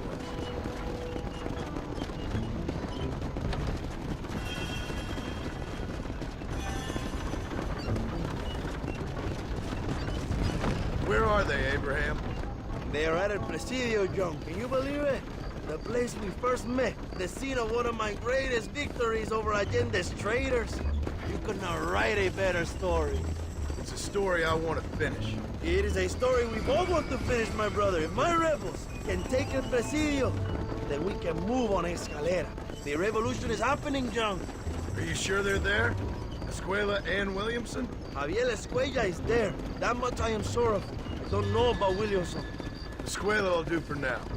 I am told they paid Allende to hide them. They have been in his protection since you arrived in Mexico. You see, you should have trusted your brother Abraham all along. When we have them, then you can start making me feel bad. Immediately after you thank me for everything I've done for you, amigo. I knew I had heard the name Javier Escuella before. He is from this province. They tell me he was once a notorious bounty hunter and also one of the early revolutionaries. That sounds about right. All before my rebellious urges took hold, of course. I think I was still traveling in Europe at the time. I was living in Madrid with the ambassador's wife. That sounds about right as well. Escuela was always a torn man. A cynic who desperately wanted to be a romantic. Whereas you, John, are a romantic who wants to be a cynic. Javier would die fighting for what he believed in. He had a lot of passion, but no love. Although he really admired Dutch, of course. But then we all did. You was the leader of your little group of fortune hunters, ¿verdad? When Dutch started falling apart, it hit Javier harder than any of us. He went crazy. It was like the one thing he'd ever believed in turned out to be a fraud. You talk about him fondly. It ain't exactly fondness. We was close once. But he never cared for me or anybody else. Not any of his so-called brothers. He left me to die. We had a chance to save him. And didn't he teach you any Spanish during all this time you were together? I remember Capron being used a lot. Well, now you get to pay that cabron a surprise visit. I ain't here for revenge. I just need him and Williamson. So who was that girl back there? Another loyal supporter of free Mexico. What? You want a name? You can't even remember the name of the girl you're marrying. Have you ever known power, John? I'm a semi-literate farmer and hired killer. I ain't in the power game.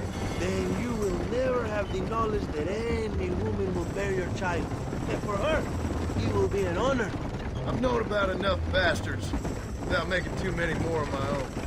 A man like me cannot be with just one woman. It would be an injustice to the people I have devoted my life to serve. You have an interesting way of serving the people. Kind of like a national gigolo. I owe it to the future of Mexico to breed, my brother. If I can get noble blood flowing through the veins of peasants, can you imagine how great this country can be? An army of reyes, of kings. I wish I'd never asked. Have you enjoyed your time in Mexico, John? It ain't exactly been a vacation. Why are you talking like this is already over? I don't know. One way or another, this might be the end.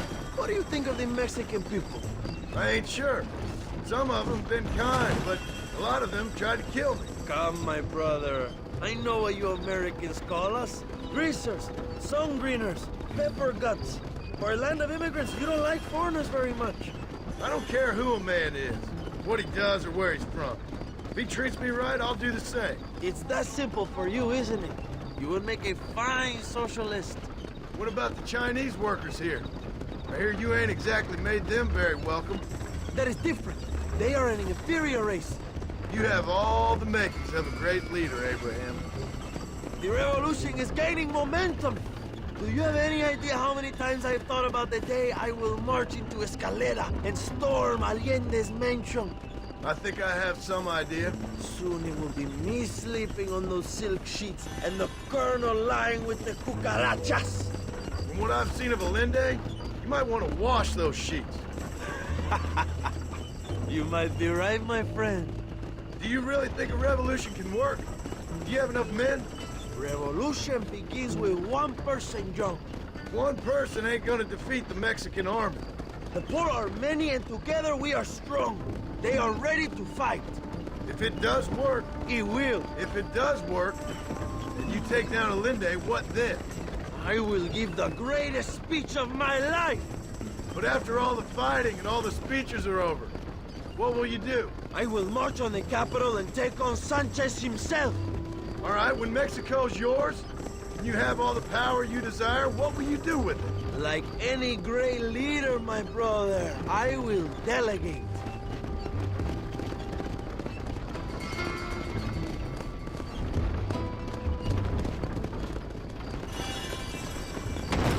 I have to say, I'm not usually in favor of American interference, but it will be sad to see you go. I ain't going nowhere till I have Bill Williams. What will you do when this is over? I want to go home, work my land, and grow old with my wife. That is hard for me to imagine. It's hard for me too, but I've pulled this trigger too many times now. I'm getting tired. Well, get ready to pull it a few more times. El Presidio will be heavily guarded. Oh, I think I got a few more left in me. Maybe one day you can return to Mexico like Lando Enriquez. A famous outlaw come to die in the sunshine. I can always use a cynical American renegade on my staff. I'll bear that in mind. My men will launch a ruse attack on the side entrance to the fort. Meanwhile, you, my American friend, will drive this wagon at the front gate and jump off when you're close. It's been packed with 5 crates of TNT. That sounds crazy. How long's the fuse? Yes, like I say, fun times. It's plenty long enough, I think. I'll see you in there, amigo. Go on, John. You can do this.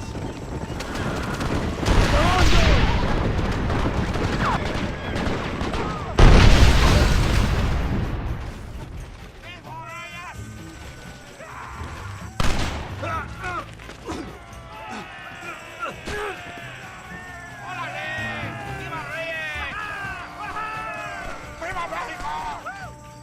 We will keep the army occupied, John. You go after Escuella. That's enough!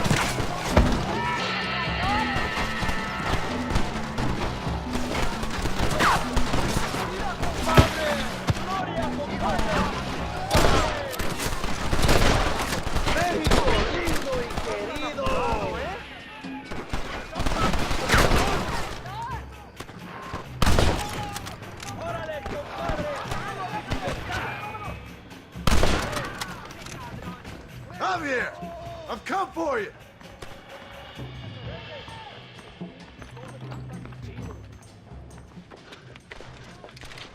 Hello, old friend. It's been a long time. Hello, brother. It's good to see you. I heard you was coming. You took your time, no? Come on, you're not gonna shoot your own brother, are you? We was family. Yeah, we were. Then you and Dutch went crazy and family didn't mean so much. So now you do the government's work. And what do? You just work for a different government.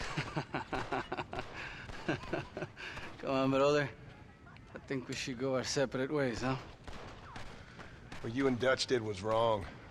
And the way you left me was wrong. No, I ain't the judge, but as it turns out, it's you or me.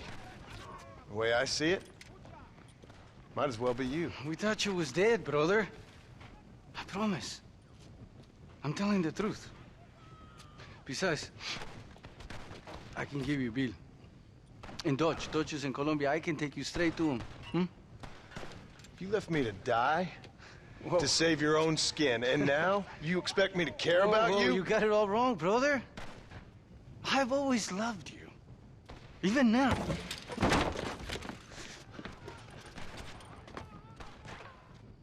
You never won any good at this, John!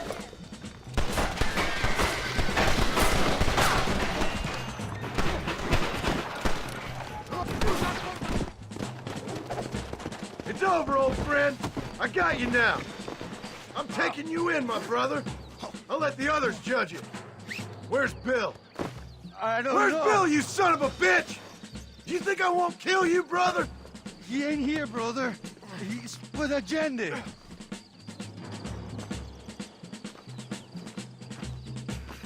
It's a little late for revenge, John.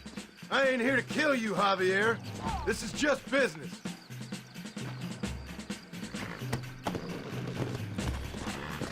Come on, amigo. Abigail wouldn't want this. Abigail would have killed you already. She always thought you was a creep. You're gonna be locked up for a hell of a long time. Unless they choose to hang you. We was family, brother. You and me. Like Cain and Abel, I guess. Leaving each other for dead.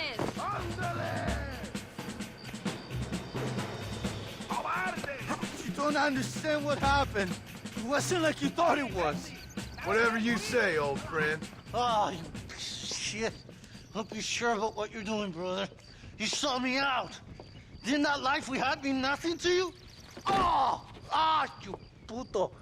Oh, one day, I promise you, you're gonna regret this. One day's about all you got left. I hope you and your wife and children rot in hell. You know, that life we lived is over.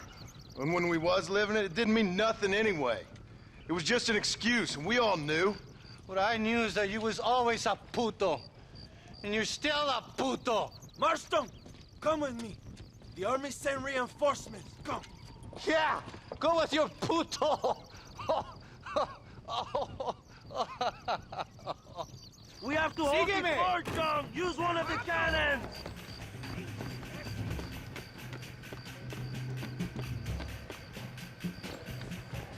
Stop them, Marston. No lo dejen entrar.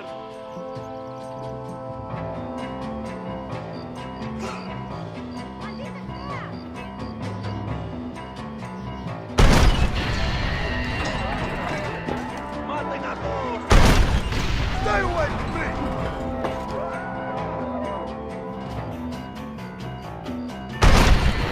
We did it, my brother! El Presidio is ours!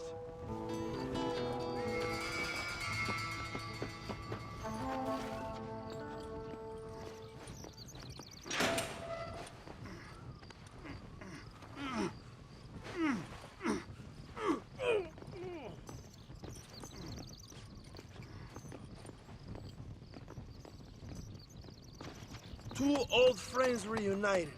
It is a beautiful thing.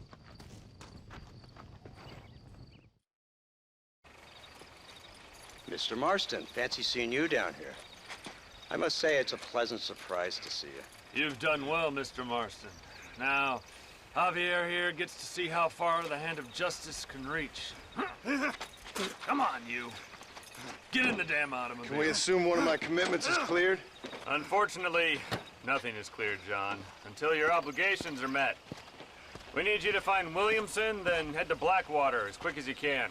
We have reason to believe that Dutch Vanderland is in the area. Oh, your wife sends her regards.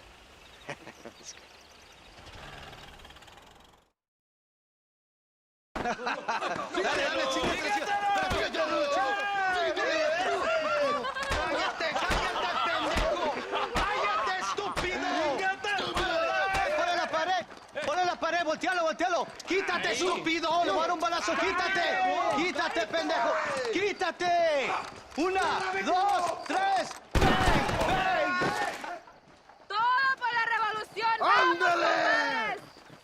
¡Calmado! ¡No! ¡Para atrás! ¡Para atrás! ¡Usted para atrás! ¡Para atrás! ¡Para atrás!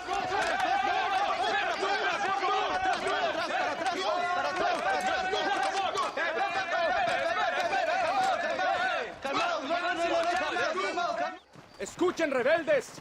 Escuchen cómo cantan los gringos. ¡Otra vez!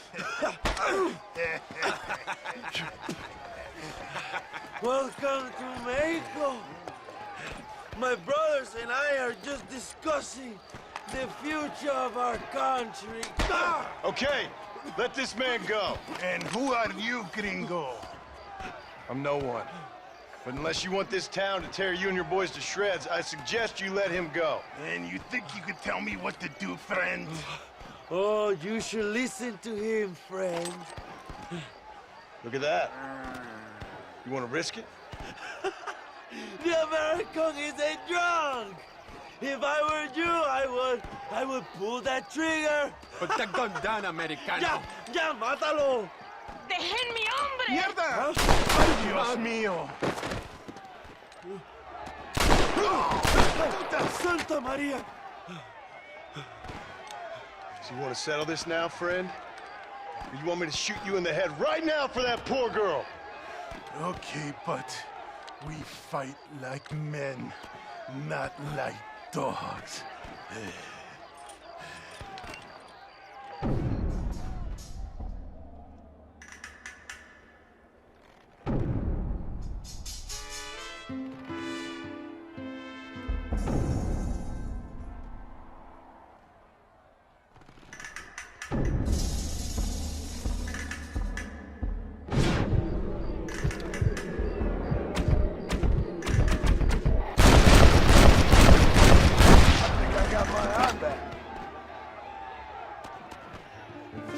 Thanks, my brother. Now the people are finally ready. Today we overthrow the Coronel. Senor, there are prisoners in jail who will fight on our side. Can you save them? Leave the speeches to me, John. You release the prisoners. ¡Ojo! ¡Dios! Que Dios te bendiga, amigo. Ahora ayudamos a Abraham. Gracias, compadre. Muchas gracias.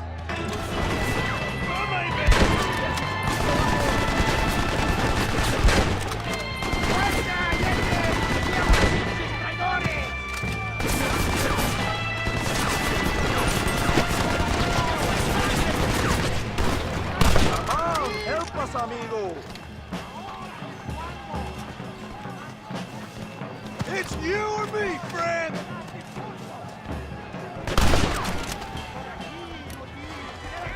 Now, John!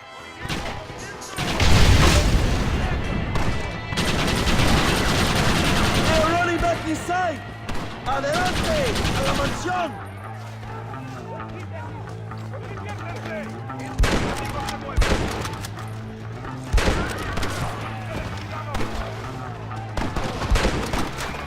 Rewarding serving your country, eh? Here we go!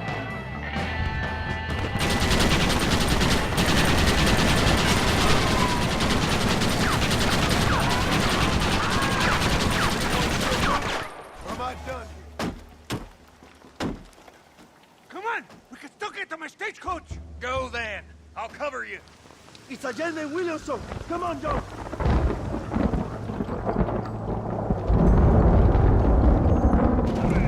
¡Vámonos! ¡Date prisa, cabrón! To the horses! It didn't have to be this way, Bill!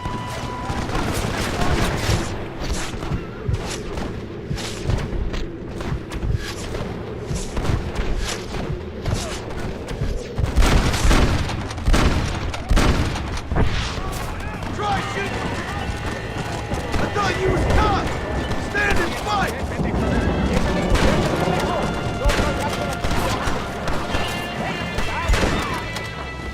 Give up, Williamson! I already got a square! What the hell are you doing? Find my freedom, pendejo! Now shut up, you dumb ape, and get out of the wagon! Apúrate! I'm coming out! Don't shoot! Here, take Williamson. Just let me live. I will leave the country, I promise. You always was weak-minded. You're the one who let Dutch drive you insane! Dutch wanted you dead. We all did. Well, I'm going after him next. I'll outlive all of you. You always was a traitor. You bastard orphan. And you always was a dumb inbred hick. Esta noche duermo en tu cama, cabrón. All right, John. I'll come quietly.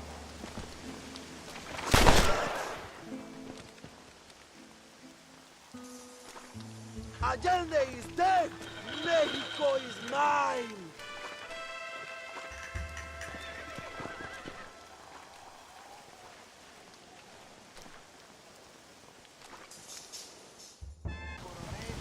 My people are free, and it is all thanks to you, Joe. And to the people who laid down their lives. People like Luisa. Oh, yes. She was very brave, and she will be missed. Who was she again? Your peasant girl wife-to-be? Oh, yes, of course. She will have a day named after her. Laura's Day. Luisa. What? Oh, yes, I know Laura as well. Magnificent girl. Like riding a pampas bull it was, amigo. You never saw anything like it. Anyway, enough about sport. Let's get back to politics. I trust you will join us in riding on the Capitol. I'd love to, but with Williamson dead, my jailers need me back in Blackwater. Hey, ¿qué hacen? Levántense. Well, I must say, I'll miss you, John Marston. I doubt you'll even remember me, Abraham, but it's been an experience. Good luck with the revolution. If you win power, remember why you wanted it. Well, travel safely, amigo. Vamos.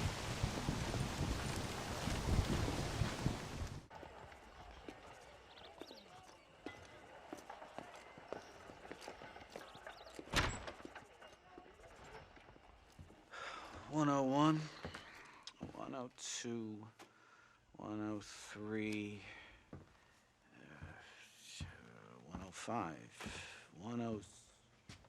I'm here to see Mr. Ross. $107, $109. Edgar Ross.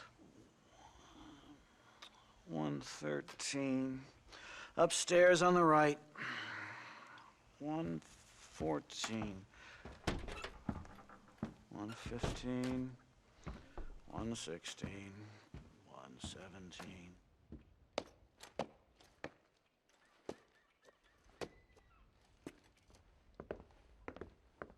Mr. Marston, so glad to see you. How was your journey? Where's my wife and son? Being well looked after. Well looked after. I want to see him. Mr. Ross wants to speak with you. We've had some important developments. You want me to take out a gun and blow a fucking hole in your head right here? Right now? You want that? Mr. Marston. You want that? Mr. Marston, I ask you to calm down. Why? Why? I did what you asked. I got you Williamson and Escuela. It's over. Stop playing games with me. No one's playing games with you, Mr. Marston. But if we were to play some games, there'd be some interesting ones we could play. Thanks, sir. Like hanging you for murder, or confiscating all your property, like that little farm of yours, or having you put in an electric chair. Those are the sort of games we could play. But we choose to play a different game. So calm down and play along with us. Where's my wife? You know, I forget, but I hear it's very nice this time of year. Mr. Marston, please, I've never insulted your meager intelligence. Do not insult mine. We've done this little deal for your freedom in exchange for all your men from your old gang. You gave us Williamson and Escuela. We still don't have Vanderlyn, but now we know where he is. Then go and shoot him. No, sir. I want you to shoot him for me. And then I'll let you be. The last thing I want to do is make martyrs out of all these people. He could be killed by some petty squabble by another lowlife. We believe Vanderlyn is holed up with a group of renegades near the wreck of the Serendipity riverboat. Yes. Another group of renegades. Obviously, the first group, your group, has, shall we say, been disbanded? Disbanded. Anyway, Mr. Ford and Mr. Marston, shall we go? Oh, Mr. Marston, your wife and son are doing well. Let's both try to ensure things stay that way. Okay? After you, sir.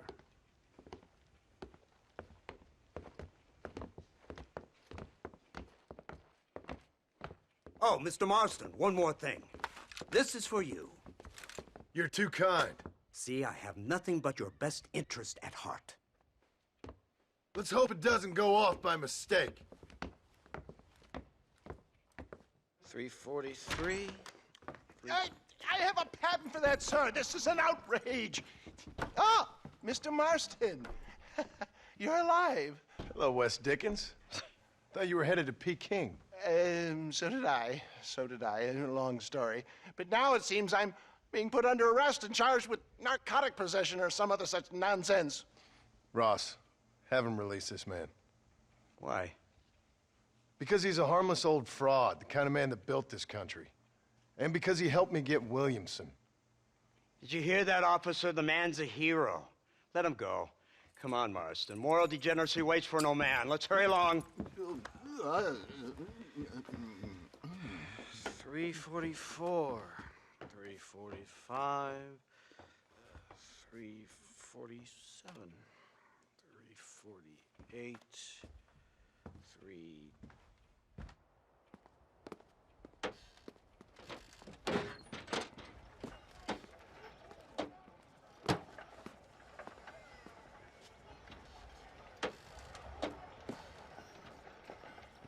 All right, Mr. Fordham, onward!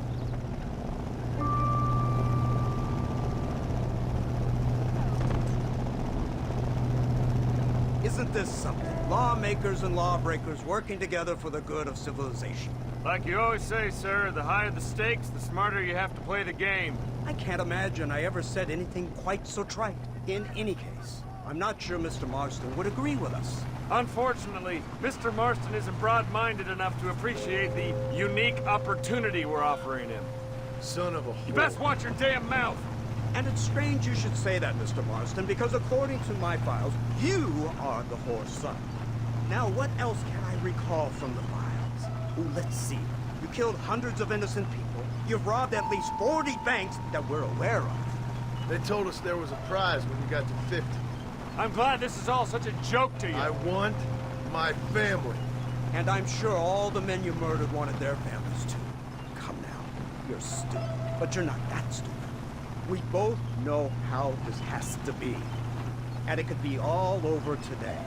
As soon as we find Dutch van der Linde, you can go back home and play being a farmer again, or whatever else you've been pretending to do for the last few years.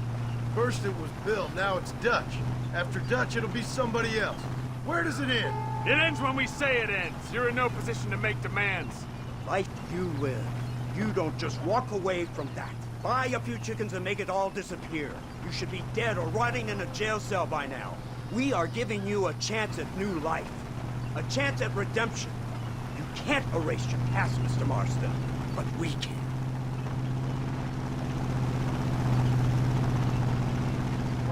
She's running well, sir. Such an elegant way to travel. What do you think of this automobile, Mr. Marston? Slow. But so convenient and reliable. Are you comfortable? No. You see this, Mr. Fordham? The brooding cowboy. There aren't many of these left, you know. A bit of a cliche, admittedly, but still a dying breed. Like the buffalo. Just as dumb, but not quite as noble. They move most cows by rail these days, I hear. Not where I'm from, they don't. But you aren't from anywhere. A new dawn is breaking, Mr. Marston. This is the age of the machine. And soon, we'll all be living on the moon. Maybe. This is the future. Anything is possible. Finally, this godforsaken land is entering the 20th century.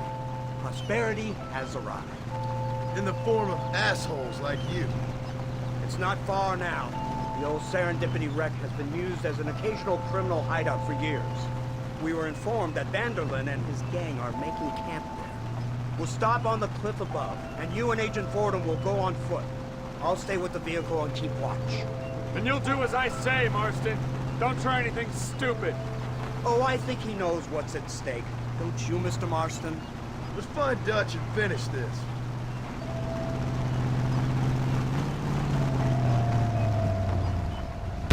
Right, let's go, Mr. Marston.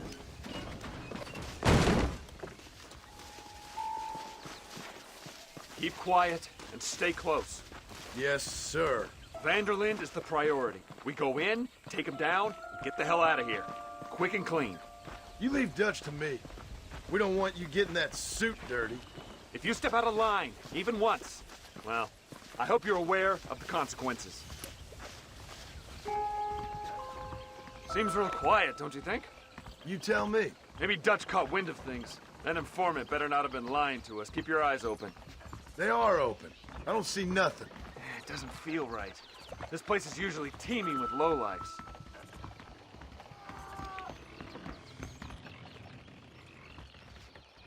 Over here! I found him! Good God, that's our informant! Gnosis, what the hell's going on here? It's a trap! Shit, Marston! You'll have to carry this man! I don't think he can walk! What the hell's happening? Devil! We need to clear a path out of here!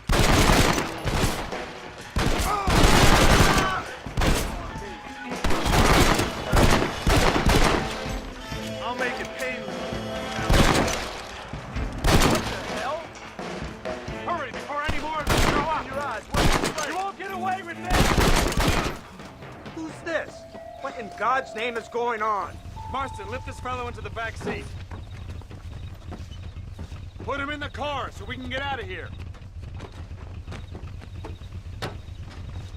Let's go, there might be more of them.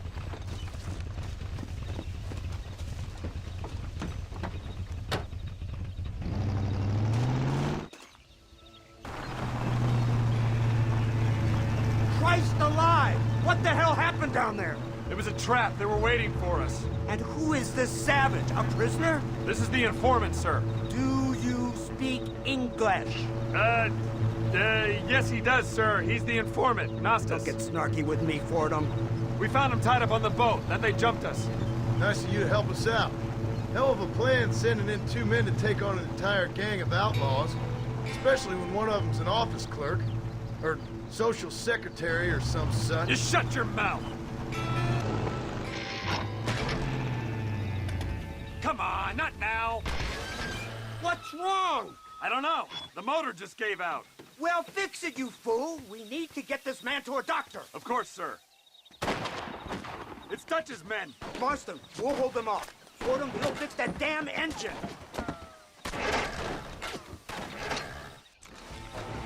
You don't know who you're dealing with!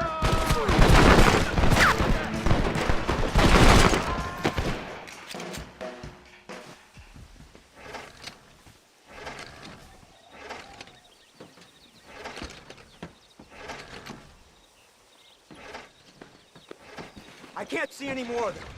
Fordham, are we ready? Yes, sir, I think so. Come on, let's get back to Blackwater.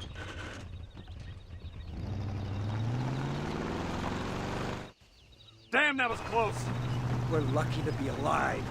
I'm beginning to see why Mr. Marston here has made it to such a ripe old age.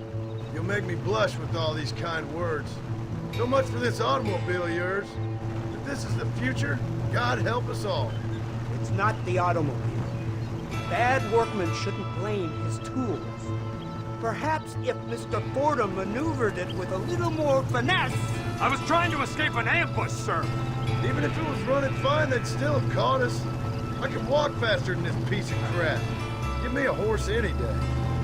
So what now? Do I get to see my family? Where is Dutch van der Linde? I don't know. In that case, old boy, no, you don't get to see your family. It's a fairly simple agreement, Mr. Marston, even for a man as devoid of intellect as yourself. If you'd like me to explain it to you again, I'd be more than willing. No, you've said enough. We'll find van der Linde soon enough. For now, however, I suggest we call it a day.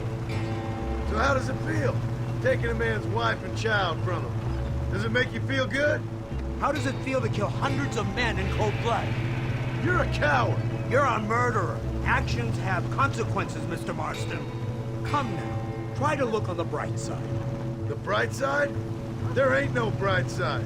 Your family is enjoying a much-needed vacation, and in far more luxurious surroundings than those to which they are accustomed, I assure you. Soon you will be able to start a new life together, absolved of all your sins. I can think of far more upsetting alternatives. We should take the Indian to Professor McDougal. see what he can get out of them. Good idea, sir. I just can't communicate with them.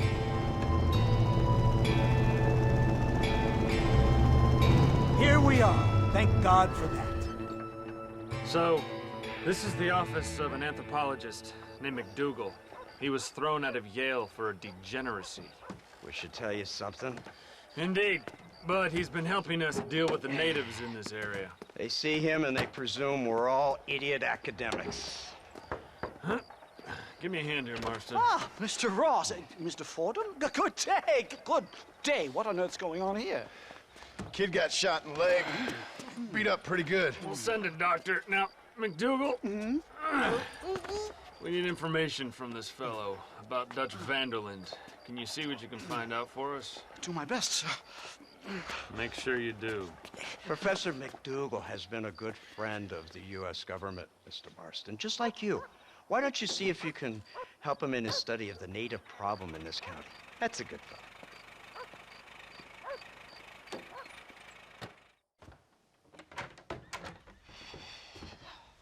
What a pleasant surprise, Mr. Marston. An informant just told us some interesting news. Our mutual friend, Mr. Vanderland, is about to pay call on his bank manager. What do you say to having a little financial discussion with the fella? This way.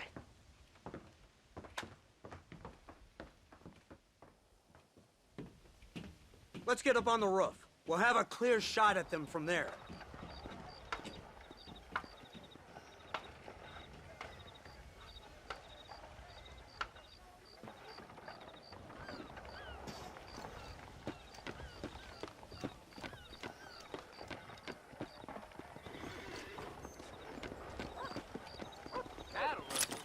That door is the only way in and out of the building, so cover it tight. You see those horses to the left by the building across the street? Dutch's boys hitched them there. They'll have to run that way to make their escape. Don't start shooting until they're out in the open. If we spook them, they might retreat back and hole up inside. Don't shoot till I give you the signal. Keep your sights trained on that bank door.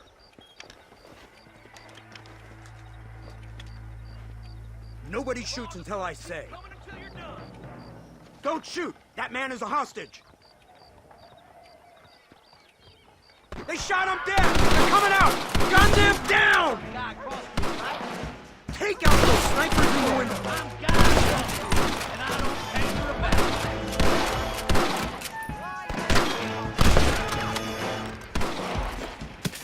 Marston, head into the bank with Hopkins and Manning. Get Dutch. Be careful. There may be some innocent people there.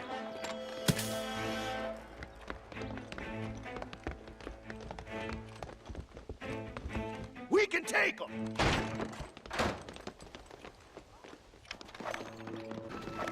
Come on, let's get in there! Move in! Keep an eye out for civilians! Help me! I ain't gonna tell you again! Hello! Stop! No! Please! This is gonna be one. They must be in here! Marston, get the door! We got you covered!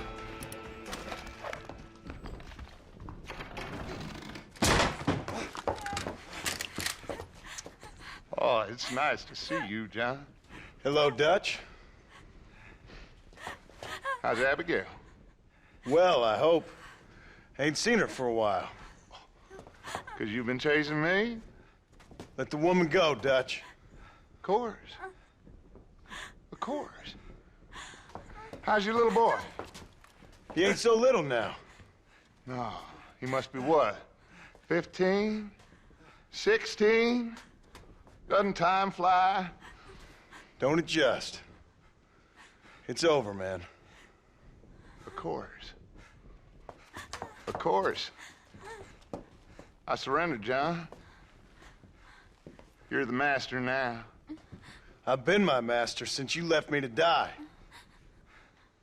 We all make mistakes, John.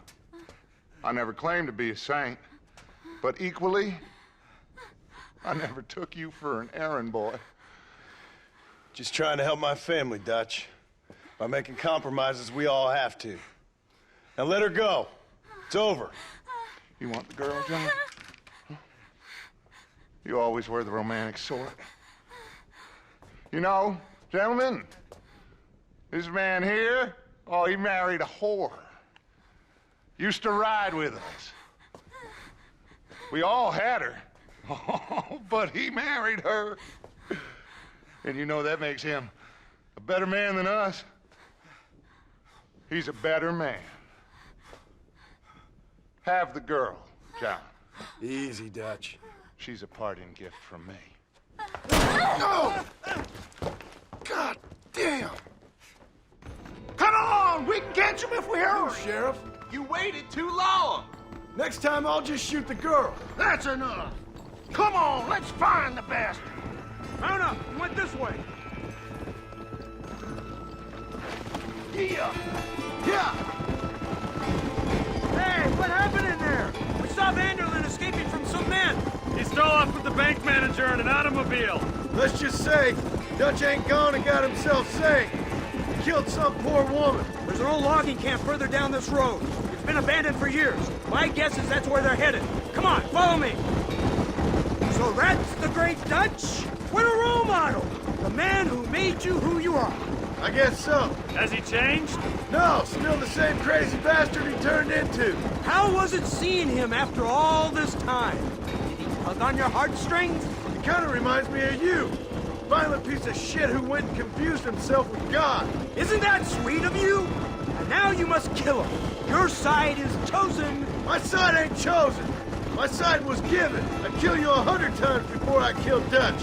If it was an option. Hallelujah! I think we're finally reaching an understanding, Mr. Marston. Who the hell are you fellers anyway? Lawmen or army? We are neither, Mr. Marston. But I have the authority over both.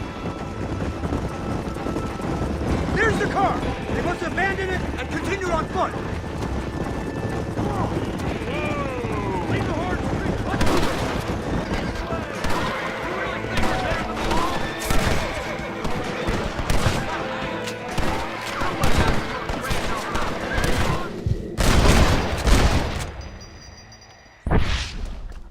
Where's Dutch, Marston? He got away. Scared to shoot him? Too much to handle? When the opportunity presents itself, I'll put a bullet in him, don't you worry. Won't like myself for doing it, but I'll do it. Ah, good man, good man. You know, at the end of this, you'll probably get a medal. I know I shall.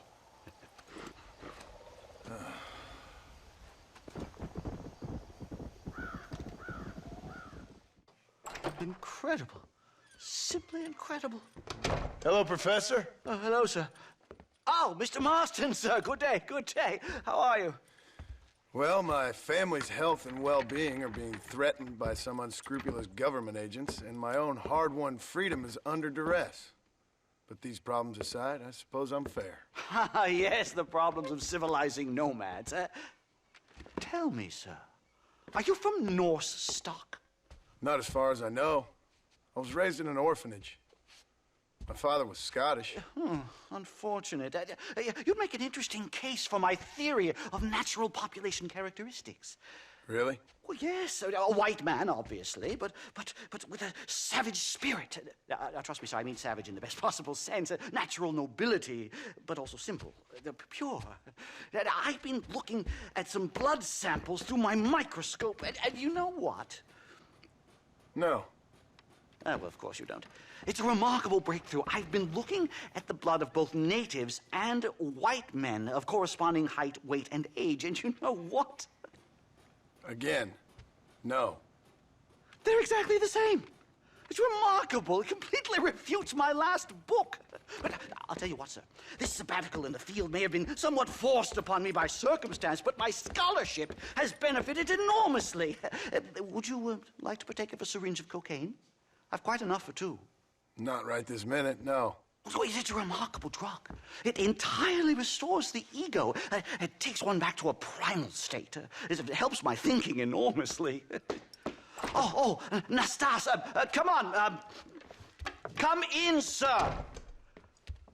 Would you like to take off your slippers?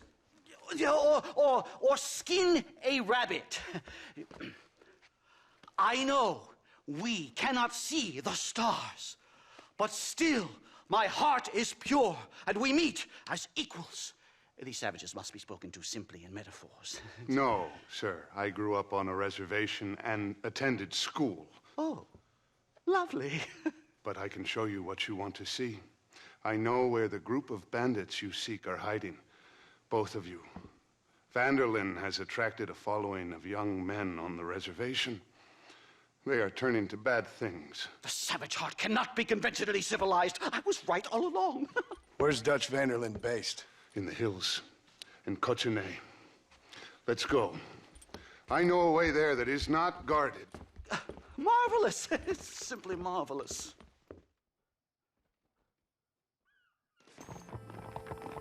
Hello, sir. Time to do our bit for humanity, Mr. Marston.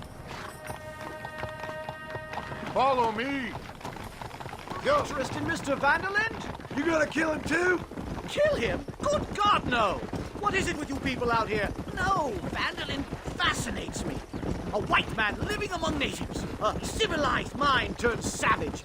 It's reverse integration or regressive acculturation. I don't know. I haven't found a name I like yet.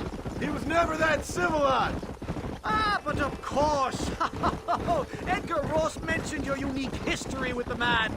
Although I was away with the fairies at the time, I must admit, surfing great waves of euphoria. Well, anyway, yes, some kind of Robin Hood, Oedipus, communist tale of naivete and betrayal, if I remember correctly. We ran in a gang together, Professor. I wouldn't try to read too much into it. It's my job to read too much into everything, dear boy. These trees are quite foreboding, Nastas. Are you sure this is the right way? Yes, sir. It's rather dark. Ain't you never seen trees before? I thought you were a brave cultural explorer. It's this way, mister. Good Lord, no. I rarely leave my room. I explore with the mind, Mr. Marston. Enjoy it while you still can. Soon you will have cut down all of these trees. Me? Or are you making a sweeping statement about the white man in general? There is no respect for the land anymore. I'm sensing some hostility, Nastas. Some anger. Talk me through this primal emotion, where it's coming from. Don't worry about it, Professor. There's the cliffs. We'll leave the horses here and climb the rest of the way.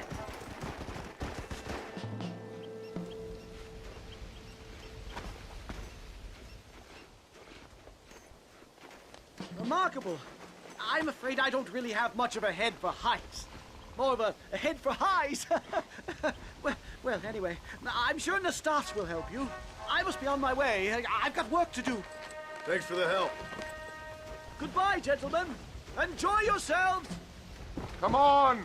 I see a spot where we can climb up.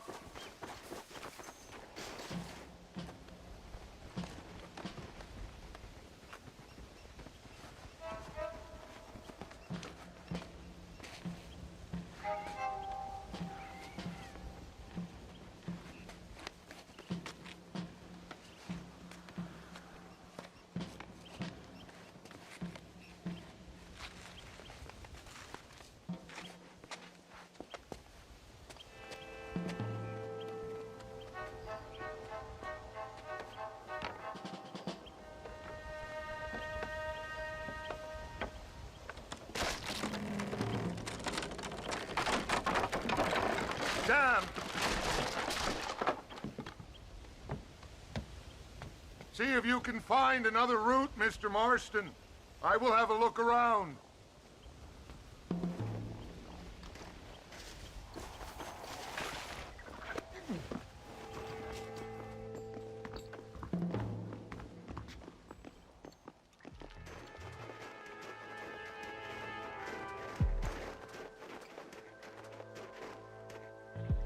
This way!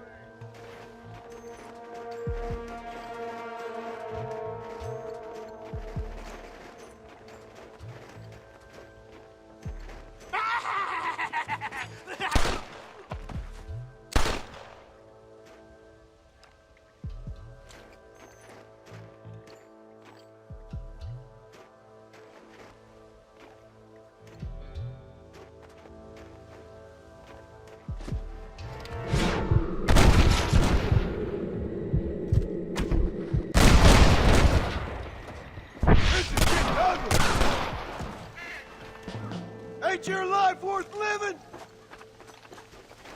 I'm hurt pretty bad. I don't think you should go any further. I'll be fine. But you go ahead. I don't want to slow you down. You sure you're all right? Just need to take it slow. Go on. I'll catch up, or see you on the way down. Don't worry about me. Go look for Vanderlyn. Good luck.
Mr. Marston?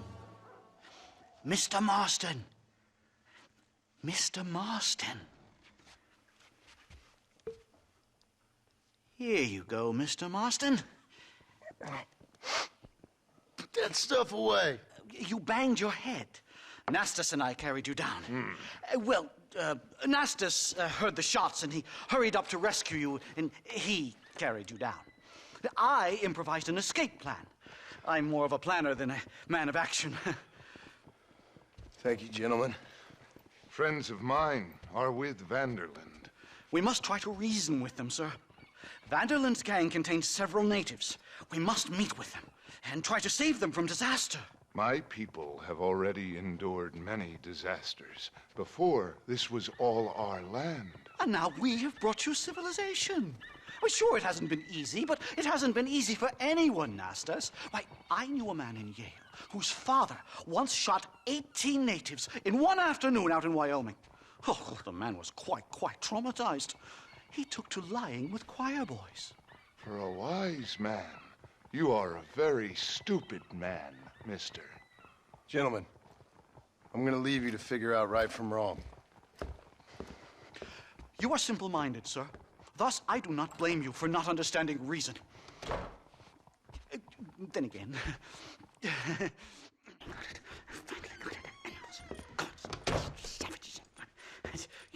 Marston, sir! It's good to see you, old bean. Good to see you. And you too, Professor. Forgive me. I am in a state of remarkable agitation, partly due to standard narcotic impulses, but also due to the fact that I have finally solved the riddle that has tormented my mind these past 8 years. What's that? The nature of the savage soul! What makes some societies great, like ours, and others, not worse. I would never use a pejorative such as worse, but lesser! Meaning? What makes these beings less human than us? Closer to beast on the continuum between animal and God. You know, I argued with Fortescue at Yale about this. It caused a minor scandal. But I shall be proven right, sir. I shall. Mark my words.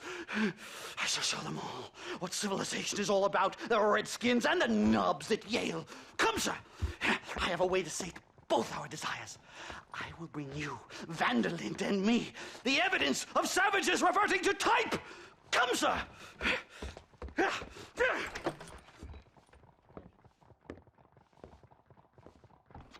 Follow me! I asked Nastas to bring the horses around front. Quick, man, quick! This is it! Years of research! What were you talking about back there?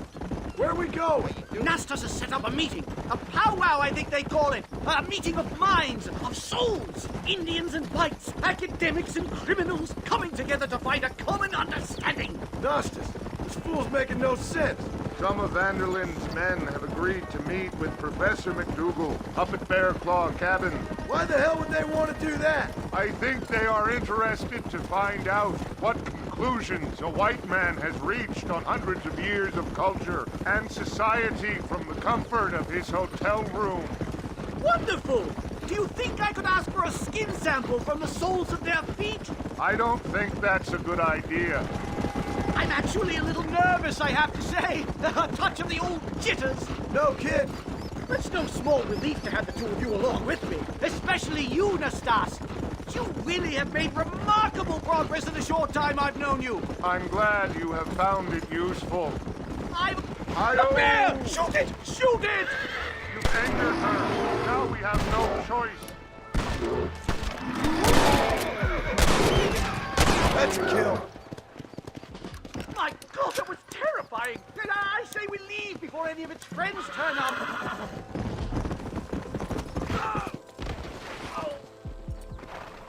They certainly brought a lot of fellows with them. Well, let's get this started. I hope I don't have to smoke a pipe. Hello, gentlemen. We come in peace. Those words mean nothing coming from people like you. Look at what you've done to us. Look at us! We live like animals, scrabbling in the dirt. Well, violence isn't the answer. Maybe you live in a different America than we. Men like Vanderlyn will lead you to disaster. I think we've already experienced disaster. The likes which you could only imagine. Put your hands up! We come in peace! Do as he says, Marston. You call this a meeting? Give me your damn weaponry. This is not what we agreed to. You shut your mouth, you treacherous snake! Holy shit! Damn it, Dutch! Professor, get down now! Come on! They killed the stars! Listen!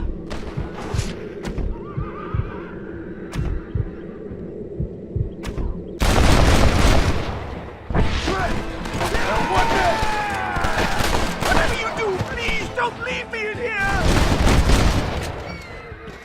Today, time to return. We should move quickly. There's plenty more where they came from. God, I feel terrible. My head is pounding. Getting shot at'll do that to you. I'm completely drained. It's like my... It can't be happening. Not again!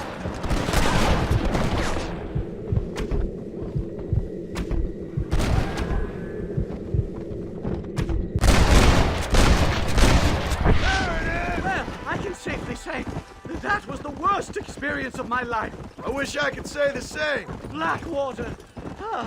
I will never talk ill of you again. Civilization in all its glory, Mr. McDougal. And am I glad to be back? I'm in dire need of a syringe. Something to clear the mind and restore the spirit. So you ain't planning on sleeping then? Sleep? My dear boy, I'll probably never sleep again. Come on! Safe and sound. Thank the Lord. So much for a meeting of minds. Thank you, Mr. Marston. I could be boiling in a pot right now if it wasn't for you. Get some rest, Professor.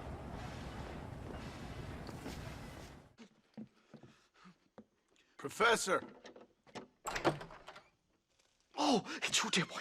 Come in, and shut the door. What's going on? You leaving? Yes, sir. Yes, I am, sir. You know the thing that is vital, without which scholarship cannot proceed, sir? No, I don't. Not having a bullet in your flipping neck, sir. I am not cut out for this. No, not cut out for this at all. Nope. They're fucking savages! Savages! I think we all are. Not me, sir. I'm from Connecticut. I'm a professor at Yale. I write books. I do not deserve to die out here. Where's my tincture? Oh, yes.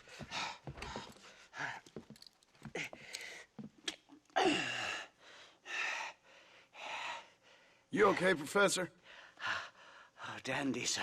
Just dandy. Oh, great heavens above! Is that you, John? Hello, Dutch. I think that's what they call two for the price of one out here in this wonderful place. Maybe so, Dutch. You and your friend there, the professor, we're gonna kill the both of you. Why you want to do a thing like that? I don't know. Sport, I guess. Fair enough. Why don't I come out there? We fight. Let the professor go and send your boys back to their families. Well, that sounds like a beautiful plan, John. Only problem is, my boys here, they already lost their families a long time ago. We aren't thieves, John. We're fighting for something a bit like you. Only we're fighting for an idea, not just for ourselves. That's beautiful, Dutch. You always were a fine speaker. I was. Now, would you kindly send that academic out here so we can show him what we really think about the art of anthropology? Lisa, what are we going to do? I'm gonna hand you over to him and watch him tear you limb from limb. What? I'm just kidding. We're gonna run across the rooftops. Get you back to your ivory tower. Oh, thank you. Thank you, sir. Don't thank me. We're still here. Come on.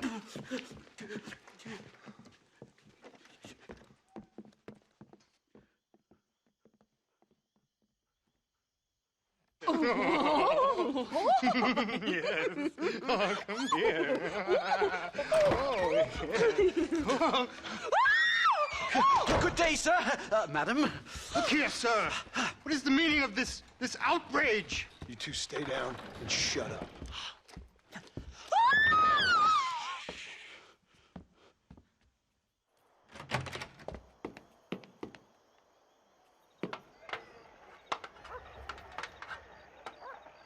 Come on! We can get to the roof this way!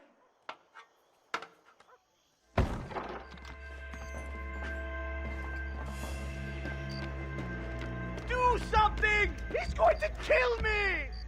Stay back, or the teacher gets it! That's the... Take time!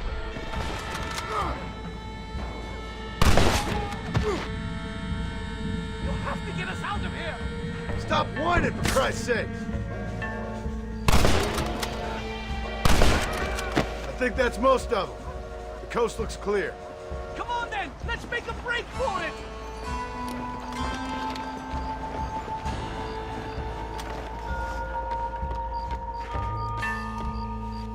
The horses should be in an alleyway down here! There's Anita Post! I'm taking the first train out of here! This really couldn't have gone more horribly wrong! At least you got some good material for your next book. You know, I dreamt of documenting the last days of the Old West. The romance, the honor, the nobility. But it turns out it's just people killing each other. It always was, Professor. And the Old West ain't quite dead yet. Oh, I know, Mr. Marston. Believe me, I know. Here we are. Finally. The one-way ticket to civilization, please.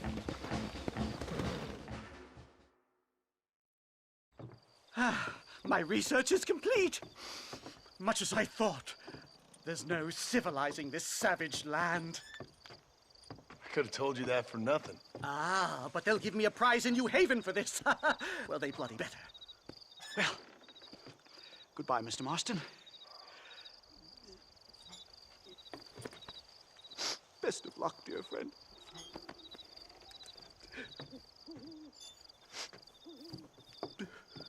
So long, Professor. So long, sir.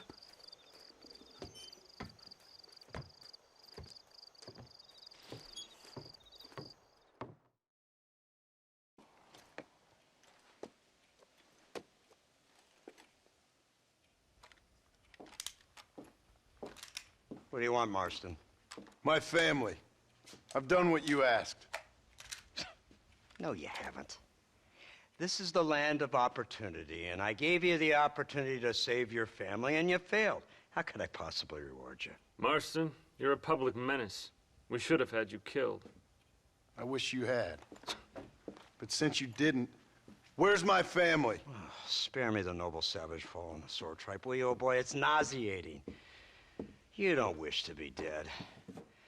You're an insignificant creature desperately clinging on to life like the rest of the scum in this town. Yeah, I know it's tough. You like Dutch. He's a charming fellow. He makes sense. He's like one of those nature writers from back east. Only he takes things a tiny little step too far. Rather than just loving the flowers and the animals and the harmony between man and beast, he shoots people in the head for money and disagreeing with them. He's a goddamn killer. Now,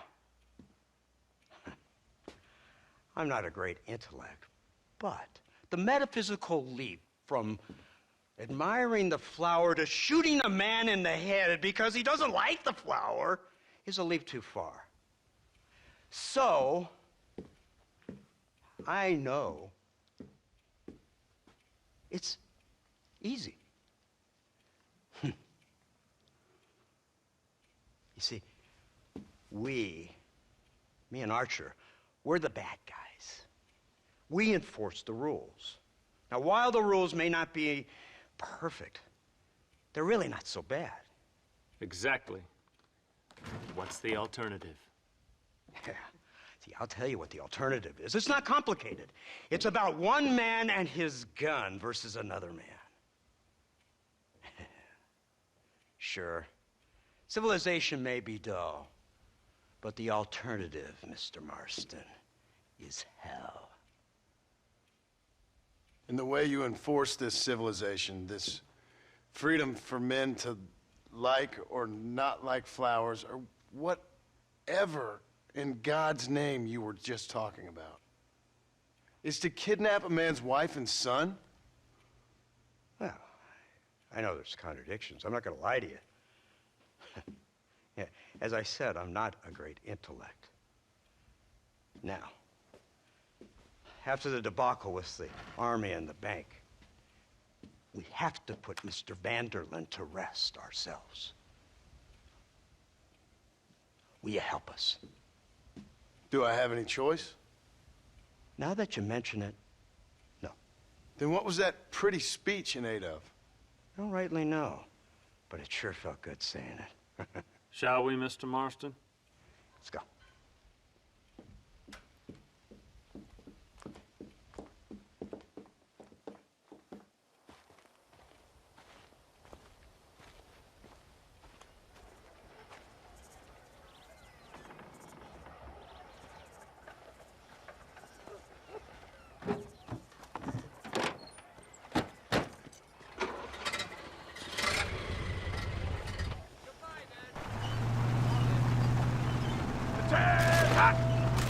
Let's see if we can put this to rest once and for all, shall we? Come quick!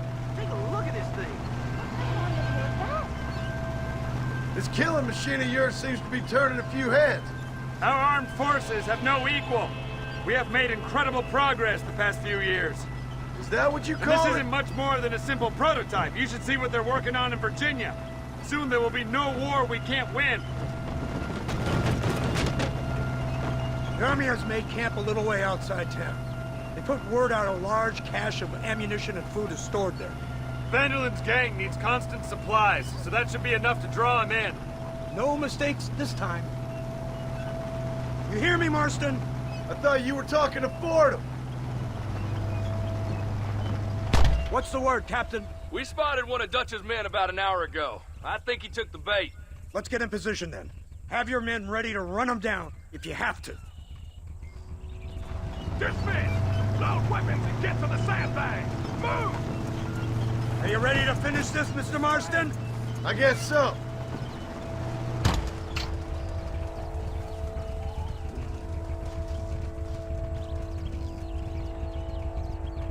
Fingers on the triggers, boys. There they are! Open fire!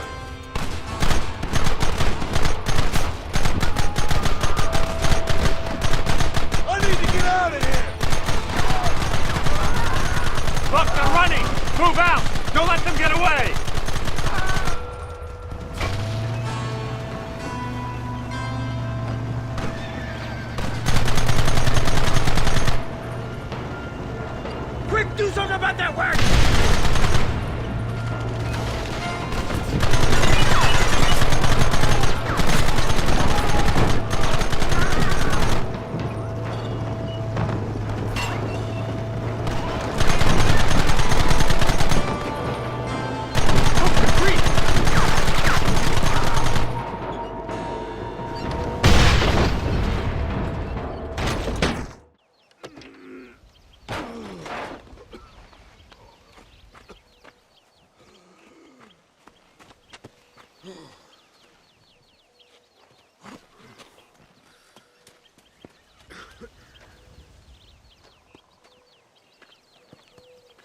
Well, Mr. Marston, it seems like your mentor Dutch no longer looks quite so kindly to his student. That man is insane. So it seems. I think we need to get him before sundown. As you say, Captain. Otherwise, he'll be gone again. And what if I say no? Now, before I shoot you myself, let me just point out the obvious. The one person we have left that can appeal to Mr. Vanderlyn is the last person we know who knows him. Your wife. That won't be necessary. Mr. Ross, Captain, let's go. Mount up, men. Let's move out. Let's go.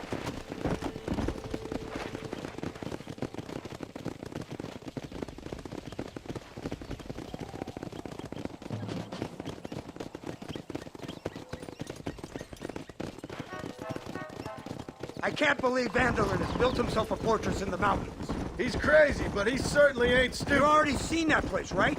McDougal told me you went up there with that Indian chap. I seen it all right. We'll be lucky to last 5 minutes with this many men. Governor Johns is going to be very pleased. Nate Johns? What's he got to do with any of this?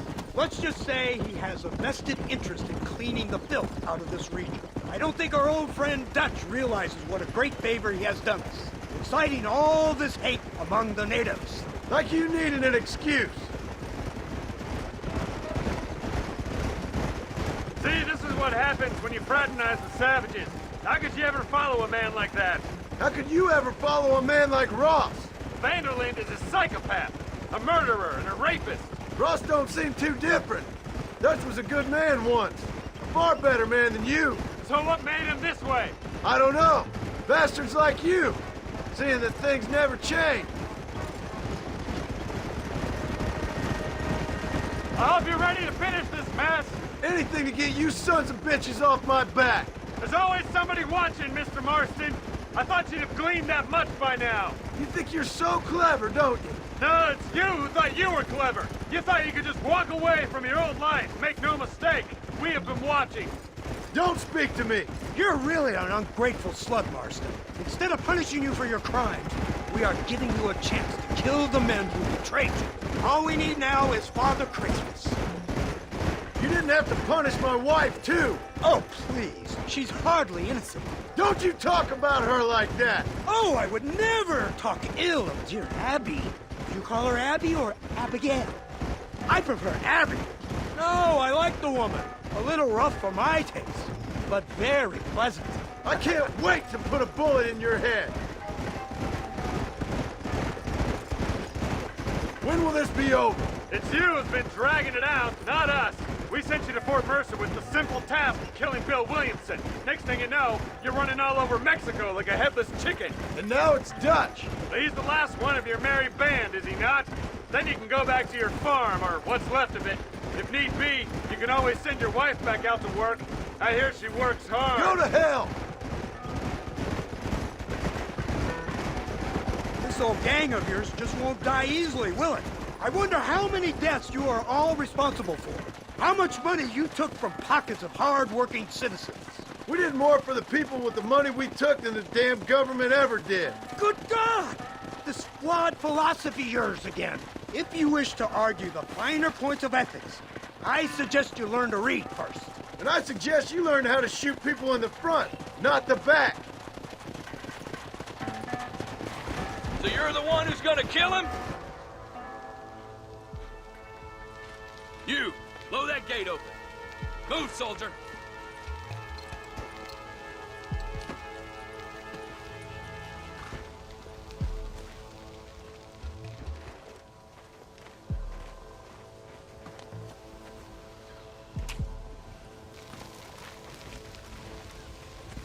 Go! Get down!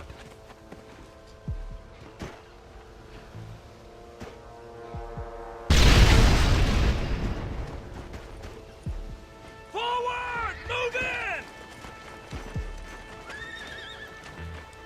It's time to kill these motherless bastards!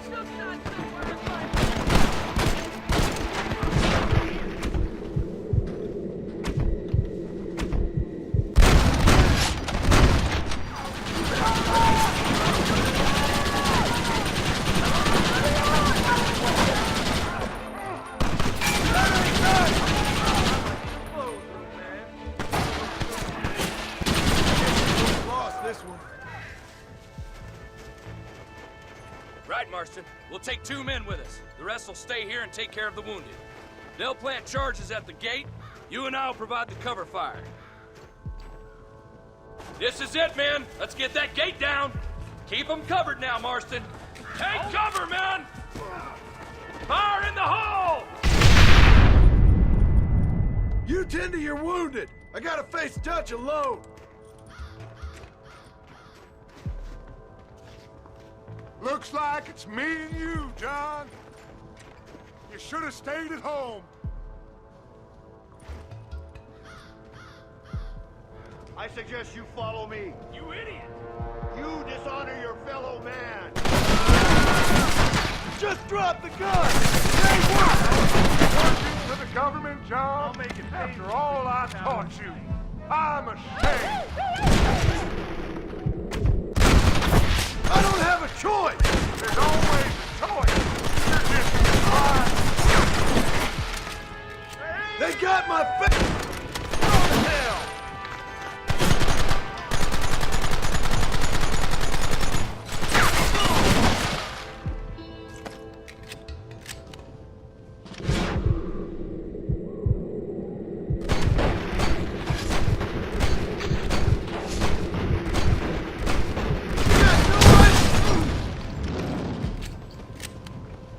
Son of a bitch! God damn it! You'll never take me alive, John!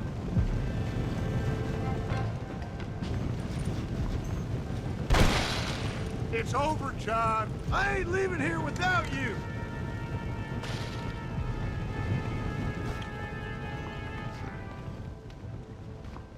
You're just like me, John. You can't change who you are. I ain't like you! You can't erase the past, John. Killing me, it won't make it go away. That's where you're wrong!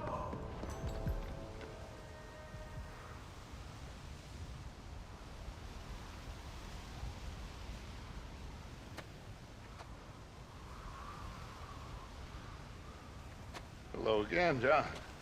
Hello, Dutch. We gotta stop meeting like this. Sure.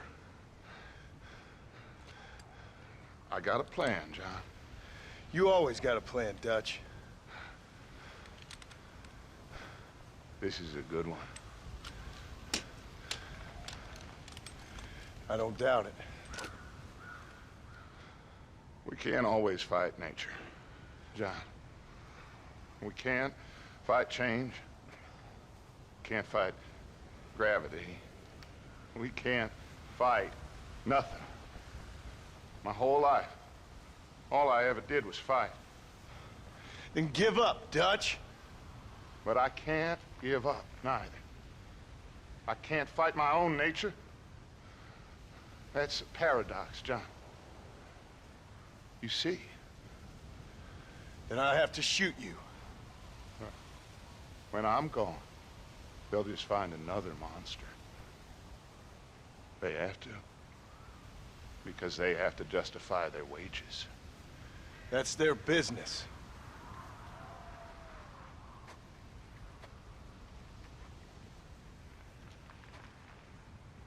Our time has passed, John.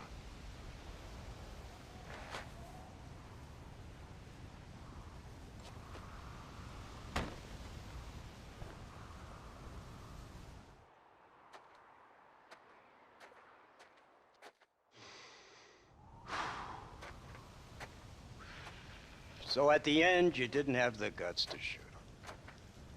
The man's dead, Ross. Sure. Can I see your gun?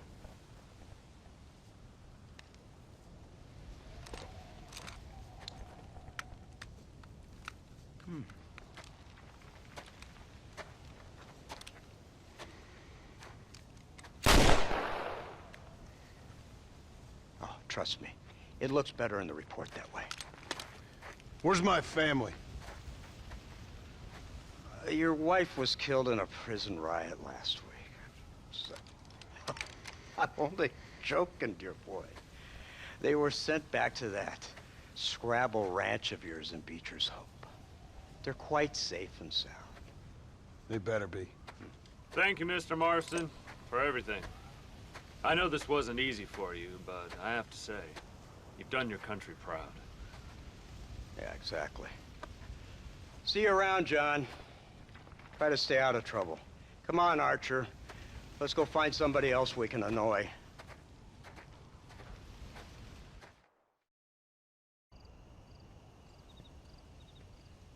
Abigail! Jack! Anyone here?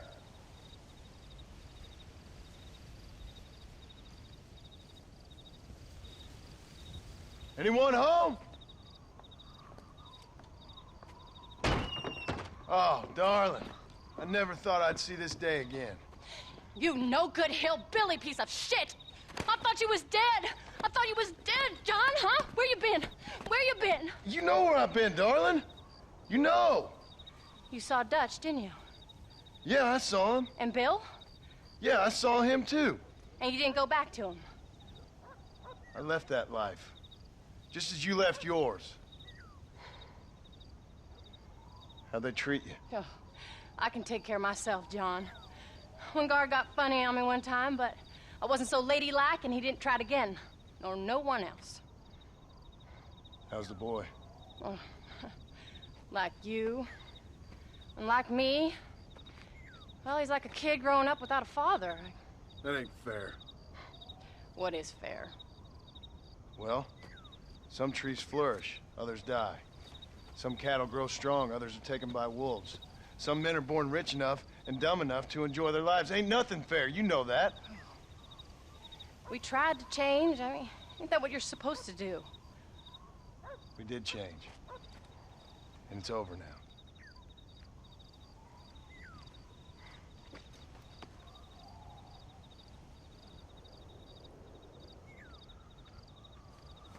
Jack! Jack, come here, boy. Hello, sir. Come here. How you been? Coyotes ate all the chickens and poachers took the cattle. I tried, Father. I tried. I know you did, son. I know. And don't you go blaming me, boy. Don't you go blaming me. I ain't blaming no one, old man, but since you're still alive, there's 4 mouths to feed. And no cattle. That's a nice way to greet somebody. Why don't I get a warm and tender embrace? Consider the fact I ain't put a bullet in your embrace, old man. You were supposed to look after the place. I did. Well, I did my best. Thing is, there was too many of them. I thought you was dead. I wasn't drinking. Hold your excuses until you figured out which one to use. Jack, go get your bags packed, boy. We got work to do. We leave in the morning. Go on. Yes, sir. Where are you going? Well, it's getting kind of dark now, but in the morning we've got to go get ourselves some more cattle. I've got friends at McFarland's ranch. It's over in Hennigan's stead who can sell us some. Now, Abigail, I hope you learn to cook. Yes. Didn't I say, rather than some prison, they actually kept me incarcerated in a cooking school for young ladies.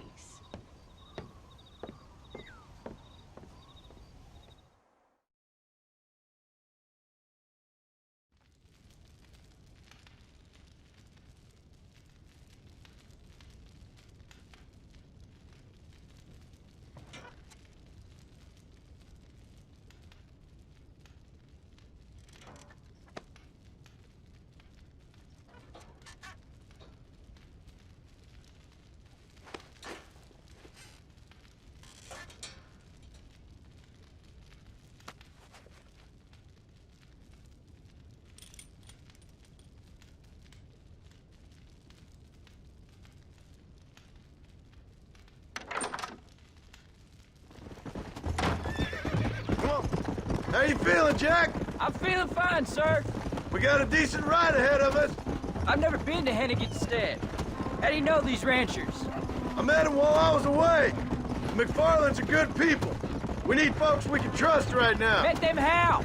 I was sick and they looked after me. Sick how? You sure got a lot of questions. I don't often get a chance to ask them. Was it a gentleman's complaint? What do they call it? The morning drip?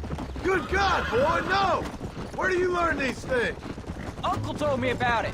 Well, he'd know, the dirty old fool. No, I just got weak for a while. Acted foolishly, got in trouble.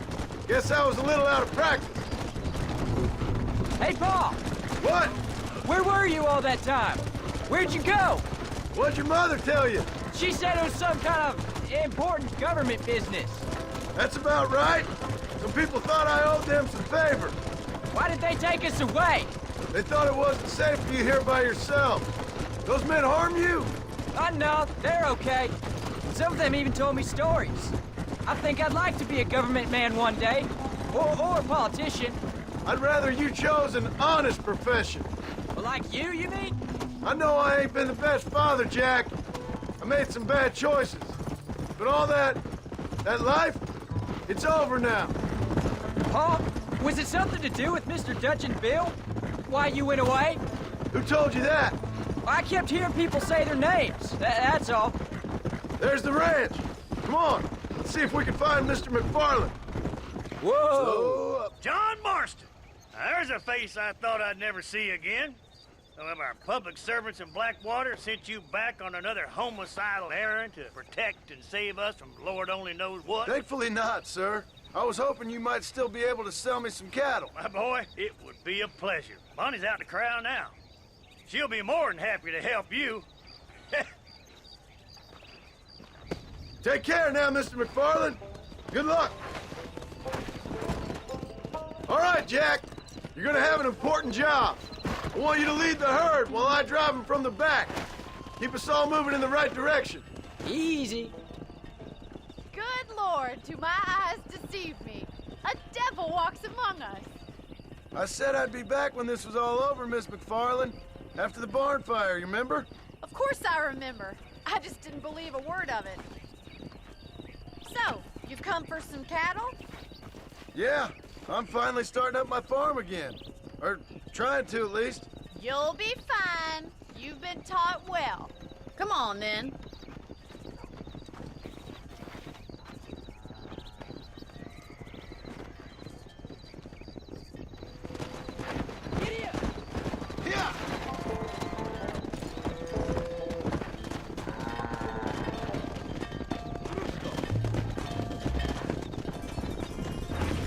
Yeah. Good luck, John. Come back and see us sometime. So, what happened? Last I heard you were headed for some exotic escapade in Mexico. It's a long story. Too long to tell without a drink in my hand.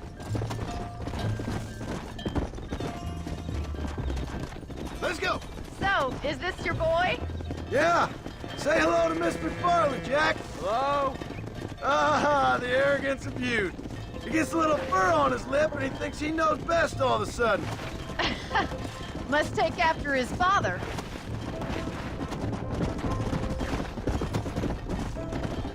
How's your wife? She's well, I think.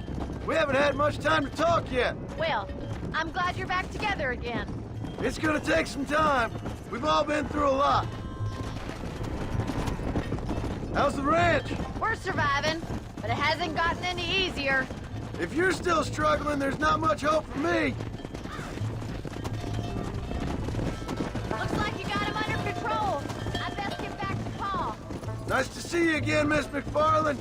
And thanks for everything. Bonnie, you don't. Come on. All right, Jack. Let's get him through the river. Come. You're doing a good job, son. Just lead him straight up the hill towards home. Will do, Paul. Wait, slow down. They look like rustlers. Stay back, son. I'll hold them off.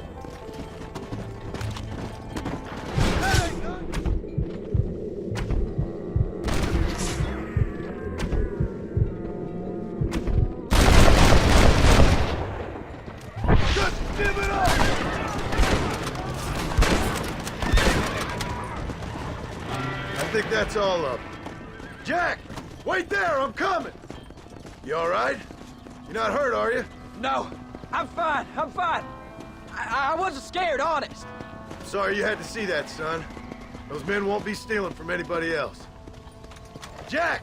Head left up the road towards home! I know where I'm going, Paul. Come on. Nice work, son! We made it. Did real good out there.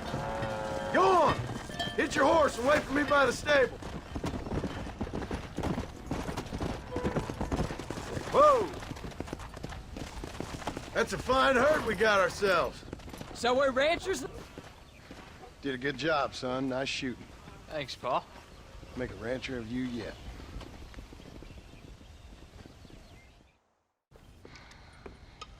What you cooking? Same thing I've been cooking the past 15 years with the hope of poisoning you. Ain't working so well. Not yet. Be honest, though. Tastes bad enough to kill a man. I never was much of a cook, but I did try to be a good wife. And you have been. Given what we was and what we came from, I think we've gone and done okay. I look at Jack, I look at him, and I think we've been blessed. Maybe he can be something more. He's a good kid. He can be whatever he wants to be. He ain't gonna be no frontier gunslinger killing and running those gang, though. That way's over. Railroads and government and motor cars and everything gone and done away with all that. And he ain't gonna marry no orphaned working girl running with a bunch of hucksters, neither. If he meets one like you, I hope he'll marry her. Stop. For an illiterate gunslinger, you sure know how to make a girl blush. God damn crows! John! You have got to go deal with them. They've broken into the silo again and are eating all the corn out from it. Of course, my angel. Wait, get out of there. All right, all right. Come on. Scat. Shh.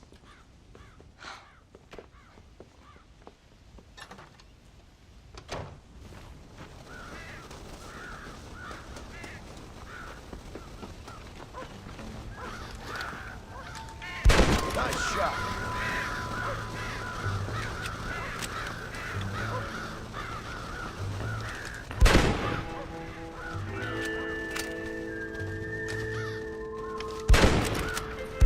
Down you come.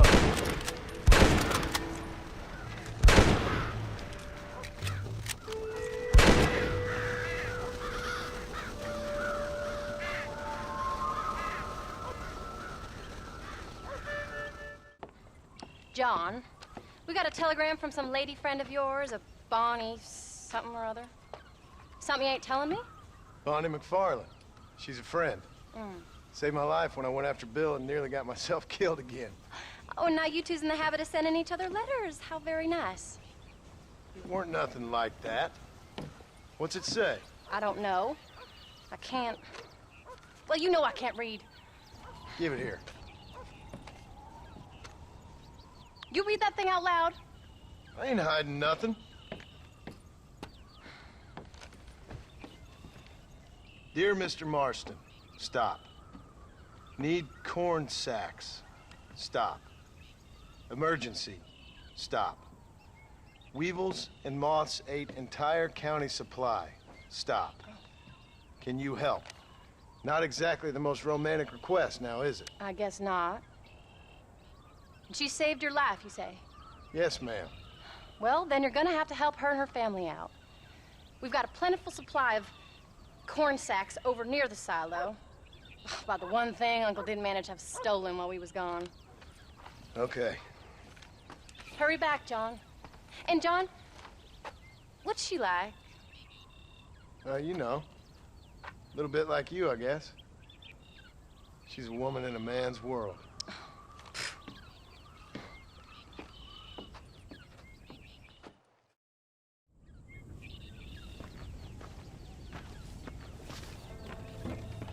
John, wait! I changed my mind. I'm coming with you. What are you waiting for? We better hurry.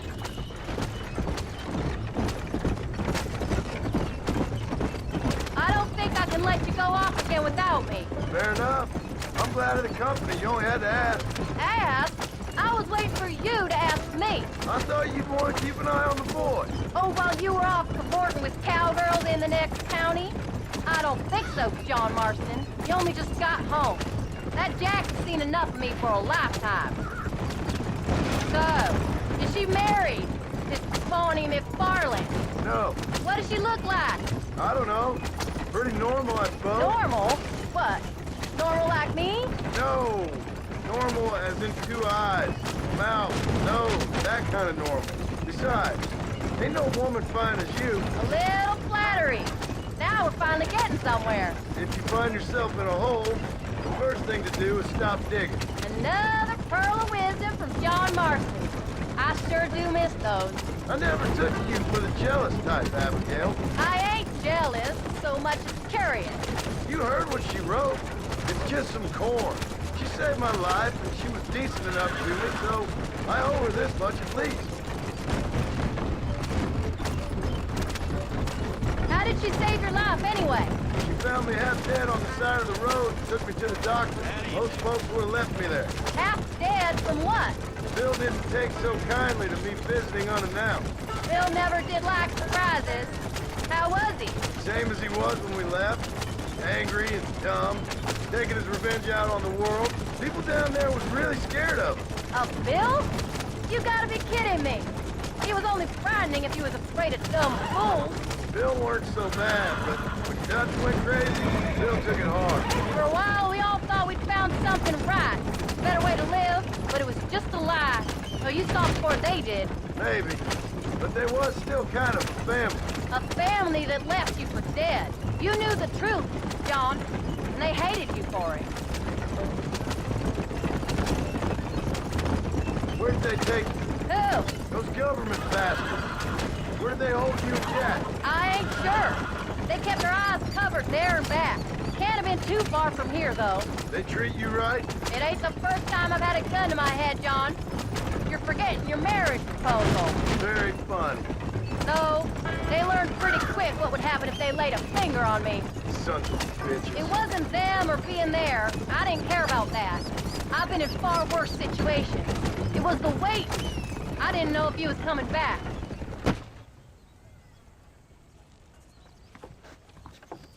You came. Thank you so much. We lost the entire harvest. Miss McFarland, I'd like you to meet my wife, Abigail. Oh, ain't you quite the gentleman all of a sudden? It's a pleasure to meet you, Mrs. Marston. Likewise. Thank you for saving my husband's life. And for teaching the miserable goats manners, among other things. I didn't teach him anything. I know better than to try to change a man. You should meet my father. Oh, people can change, Miss McFarland. John and I have to believe that more than anybody. This is a decent first harvest for you, John. You should be proud. That's good land you got there. How are you feeling, Mrs. Marston? From what your husband told me, it must have been awful for you. I've been through worse, and I knew he'd be back before too long. He can't cook a meal to save his life. Abigail, in my darkest hours, when I was most homesick, just the thought of one of your rat meat stews kept me pushing forward. Well, about as amusing as a weeping saddle sore, ain't he, Mr. Farland? If you're gonna start yammering about women's work, John, I'd say you might be in the wrong company. I'd say so, too. I never felt so outnumbered.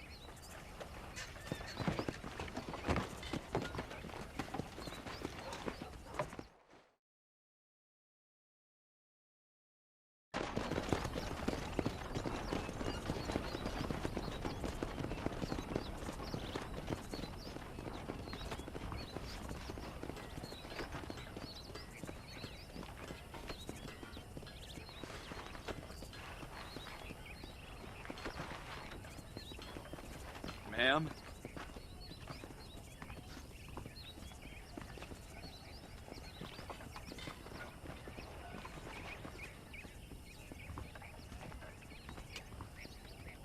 That was her, all right.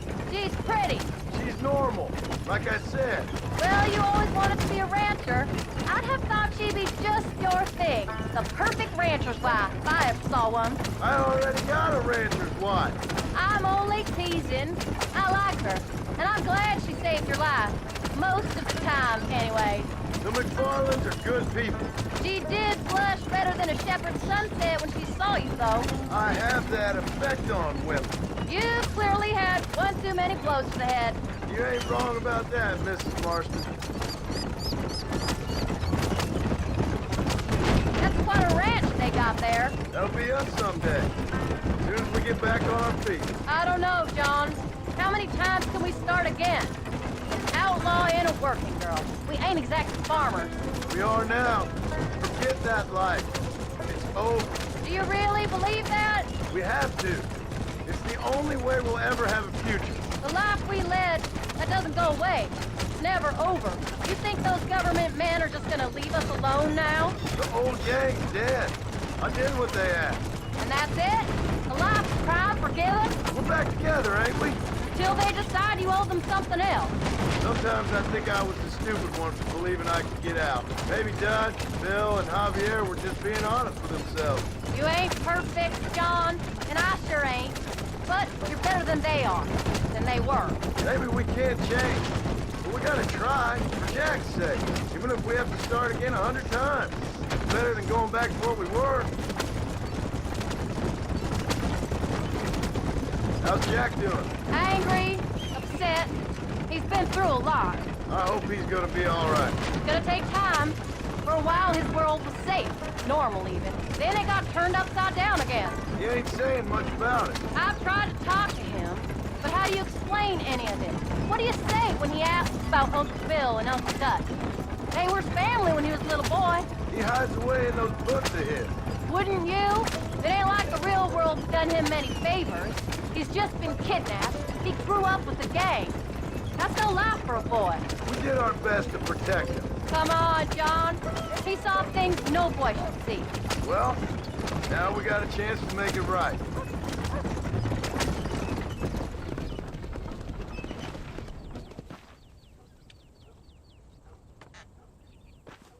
We did good today, John.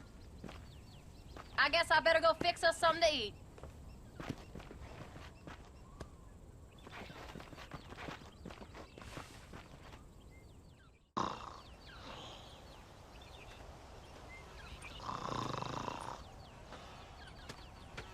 Get up, old man. I am up. Get up!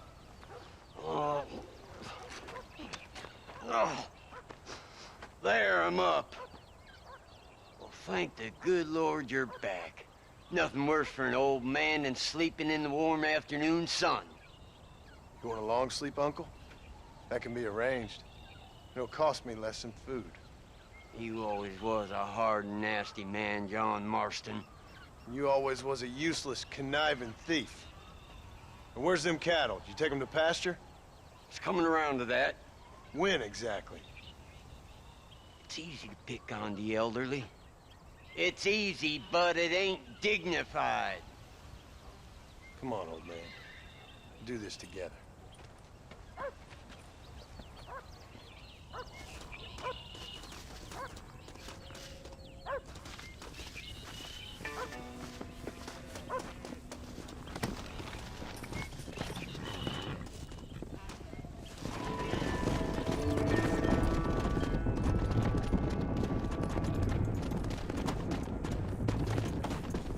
God damn it! Come! Stop the herd!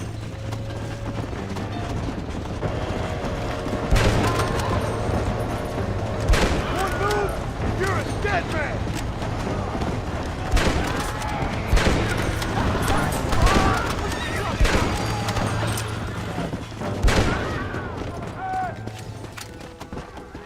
Let's go! We're safe! You folks okay? I think we're safe.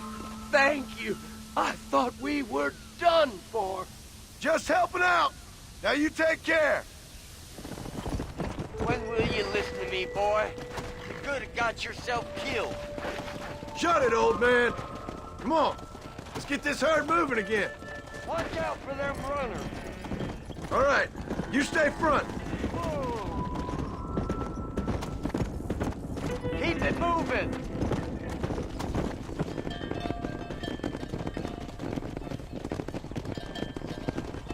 after the herd. I'll ride back. No thanks. You got your pound of flesh from me today. Get up. What are you looking at, old man? There's some Mustangs and some such out there beyond that ridge. Wondering if it was worth getting you and going around some of them up. Fair enough. We're nearly out of money. Ranch is in turmoil. We may not make it through the winter. What could we possibly want with some good quality horses? Come on. That tone of voice ain't so becoming on you. Makes you seem all pent up and angry like some Blackwater would-be business tycoon with a bad case of hemorrhoids. I'll give you a bad case of someone just shot me in the head if you don't hurry up.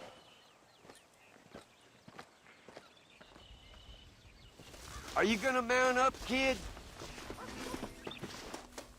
Come on, follow me. Yeah! Let's go.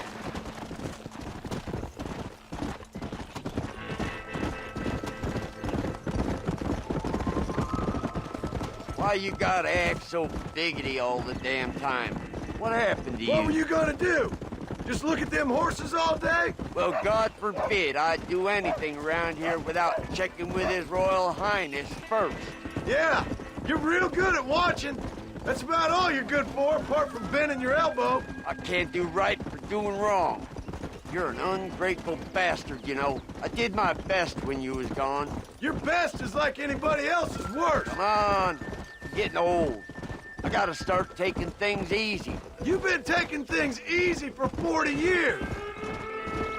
Easy. I got you. It's all right. That's it. Hold it down. Steady now. Nearly there. We're a while. Finally. Yeah. I'm an Quiet, old man. old man. Don't make me chase you. That weren't half bad for a couple of old reprobates. I learned a few things while I was away. Anything you wanted to know, you only had to ask me. You? What the hell do you know about any of this? I was a rancher myself back in the day. Firstly, I don't believe you. And secondly, if you was, why have you been hiding it all these years? You act like I never do anything. I do plenty. You're asleep half the day. The other half you're so drunk you couldn't hit the ground with your hat in 3 throws. I taught you a few things, John Marston. Like how to steal beer when the bartender's not looking, and piss without taking down your pants. All useful skills, partner. Look at these here horses. Fine as cream gravy. It sure will be nice to have some money in our pockets. Any money we make's going straight back into this ranch, not down your gullet. Oh, come on. I ain't working for free here. You ain't working at all. Make sure there's enough fresh hay. We need to keep them strong. All right. Damn, a little gratitude wouldn't kill you.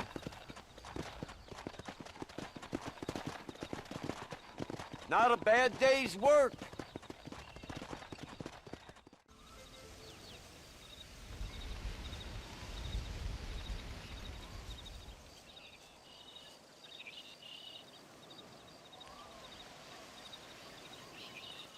What's the book, boy?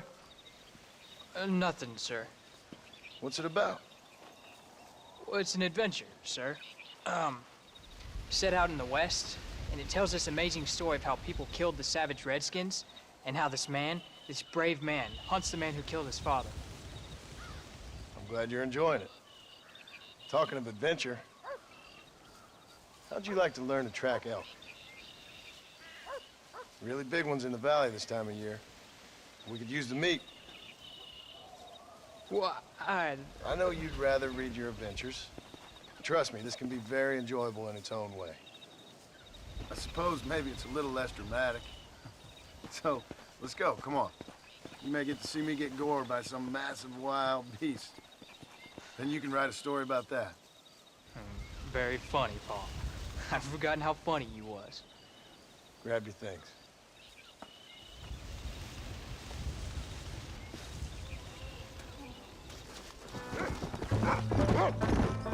You sure you're ready for this? I guess so. Now, the trick to hunting is calm and patience. You gotta think and move like an animal to catch an animal. A rifle helps, doesn't it? Elk don't stand still, son. I wouldn't know. This is the first time you've taken me hunting. There's lots of things I ain't done with you, but I'm gonna try and make up for that. You don't seem too excited about this. What do you want me to say, Paul? Yippee? Are you sure you're all right? I mean, I know all that business must have been hard on you.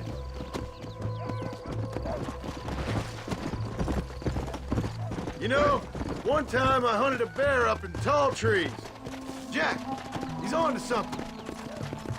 You never seen a bigger animal in all your life. I read this story about a girl who was raised by wolves, and she'd hunt goats with them and everything. Sounds like a tall yarn to me. Taller than a boy being taken from his home and locked up in a dungeon? I'm just saying, maybe you spend too much time with your head in those books. I thought you and Mom wanted me to read. We do, so long as you're not, well, hiding from the real world. It's a little late away, Paul. That was great, Paul. You just gotta wait for the right shot, not rush it. Woo! That's a big one. Tough one, ain't you?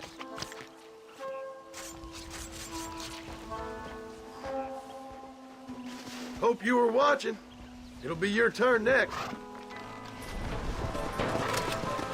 That's it, son. You saw how I cut the meat, Jack. Now it's your turn.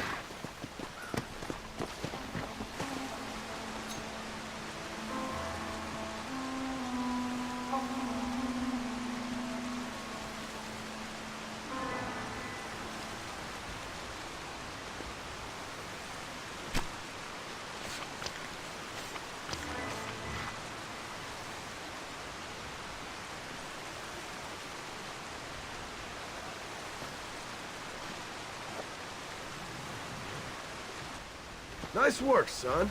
You're a quick learner. Now come on, let's get this meat over to the trading post at Manzanita.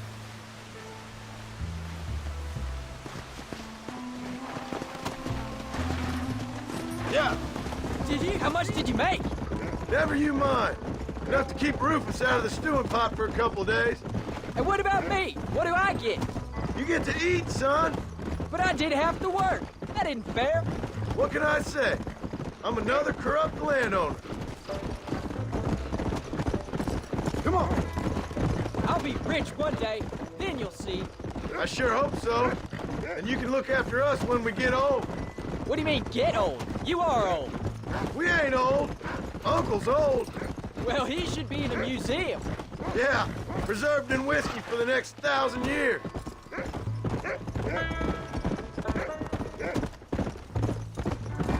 So, you enjoy your first hunting trip? It was great, Paul. Herding cows, hunting elk. You're growing up. Proud of you. I always told you I wanted to help. You know, you and me, if we work hard, we can make something of this farm. I'd like that. And thank you for looking after your mother. She said you were very brave. I tried to be strong, like you told me. But Ma, she can look after herself. Let's go. There's no time for rest. Go. She soon put those fellas in their place. I can only imagine. Oh, Paul, that was so much fun. I can't rightly believe it. Just like in the books. We'll do it again soon. Now get to your chores.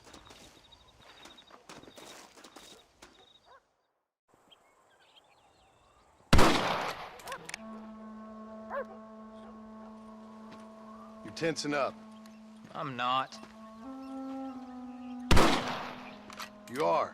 Your back's tense and it's making the rifle jump. You're holding it wrong. Here, let me show you. I don't need you to show me, Paul. I guess not. Don't show me and you'll just run off again or something. It's better I teach myself. I ain't going nowhere. Whatever you say, Paul. Don't be like that. Sorry.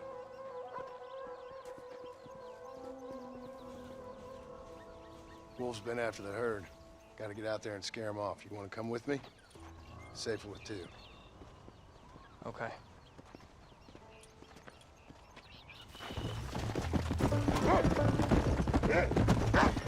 I can shoot. You know that.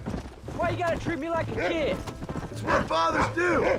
I'm just trying to look out for you. You can't just decide to be a father when it suits you. What about the rest of the time? Come on, Jack. That ain't exactly fair. One minute you're telling me to be a man, the next you're telling me I'm just a boy. It's gonna take a while for things to get back to normal. Normal? Is it ever normal?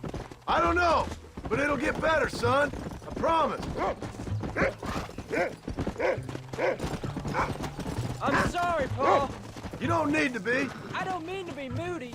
I'm glad you're home. I really am. It's just, every time you go off, well, I worry you're not coming back. I swear, if it was down to me, I'd never have gone anywhere. They can't make you, can they? It's complicated, but seems they can. Yeah, I know. I wouldn't understand. Just some things you start have to be finished. What was your father like? I didn't really know him. He died when I was just a boy. Look, he's on to something. Come on, we can't stop now. Don't fall behind!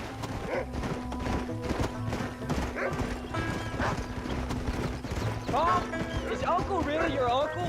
No, at least I sincerely hope not. He's probably lots of people's father, though. Well, why do you call him Uncle then? Folks always did. Probably because he's always been older than everybody else. He was old when I was a kid. He was old when I was a kid, son. God must have had some purpose for keeping him on this earth. He can't be tired already. Come on. I sure as hell don't know what that is. All right, we should head back now. We got out further than I thought. How many did we kill? They won't be after our cattle for a while. That was some good shooting, son. So can I go out hunting by myself now? Hold on there, cowboy. You ain't ready for that yet. One step at a time. Ah, please, Paul. We'll go out again soon. Catch something nice for your ma to cook. I reckon I can kill a bear, no problem. I ain't gonna tell you again, Jack.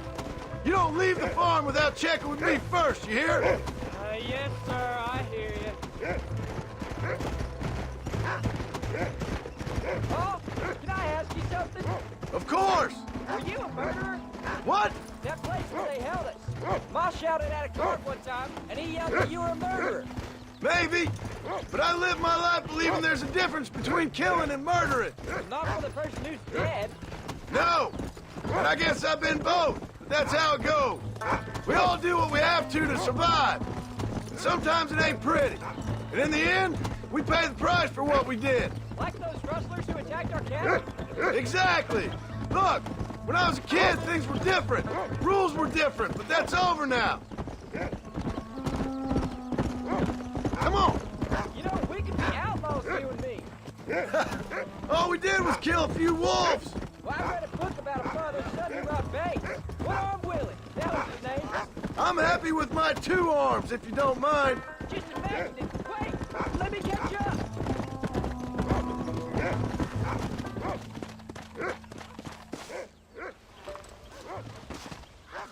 You're turned into a decent hunter, son. But try to stay out of trouble.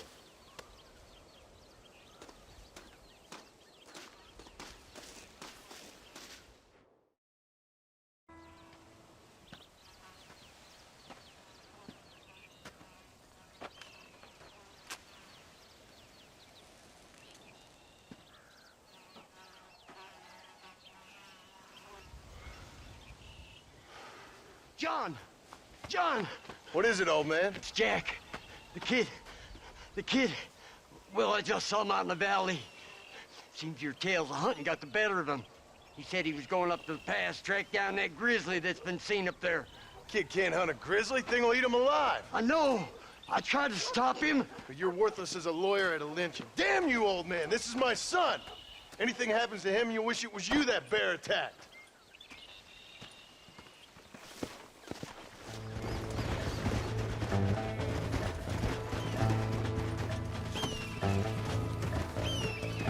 Jack! Can you hear me, Jack? Jack! Where are you?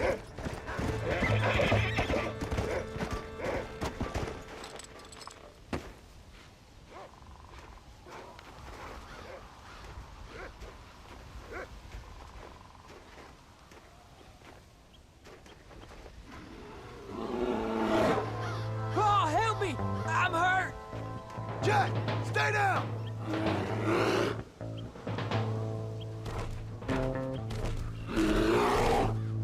Don't move! Keep your head down!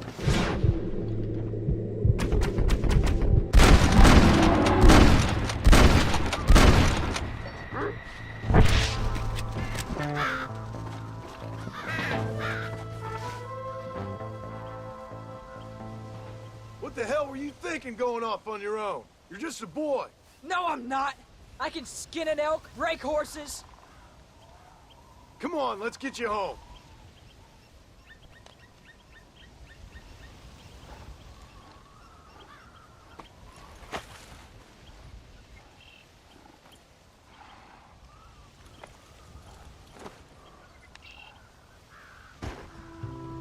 Now hold tight.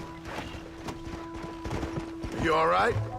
Yeah, I think so. You're lucky to be alive, you stupid boy. What'd I tell you about going off by yourself? I go off by myself plenty. You just don't know about it. You're never around.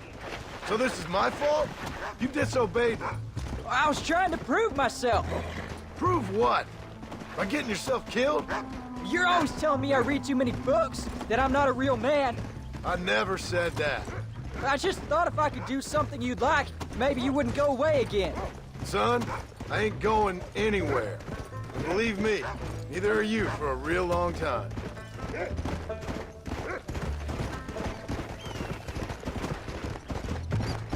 What's your mother gonna say? I'm sorry, Paul. Please don't be angry. I ain't angry. I'm disappointed. Don't you ever run off on your own like that again. All right. I told you I was sorry. What would have happened if I hadn't come along? I don't know. I'd probably be dead. You'd be a pile of bones right now. What would you care? I'm just a nuisance to you anyway. That ain't true, Jack. I'd do anything for you. You know that. I guess there's only room for one hero in this family. Trust me, son. I ain't no hero. I'm just glad you're safe. Going after a grizzly? What were you thinking? You've only been hunting twice. I'm not a little kid anymore. What were you doing at my age? Bad things. Things nobody should do. But your ma and me, we didn't have what you have. Yeah, I know. I should be grateful. I'm not asking you to be grateful. I'm asking you to do what I say before you get yourself killed. It's always one set of rules for you and another set for everybody else. You think I don't know what you did back in the old days? I'm not stupid. You could have fooled me. You think I didn't sit up and listen to Dutch and Bill telling all those stories? You think I don't know who you are? It ain't no secret I didn't get these scars falling over in church. But nobody tells me anything. You and Ma pretend like nothing happened. We just want a better life for you, son. Now rest. We'll have you home soon. I'm sorry I made you worry, Paul. Don't be too eager to grow up, son. Ain't as much fun as it looks. When you're ready to hunt bears, I'll take you.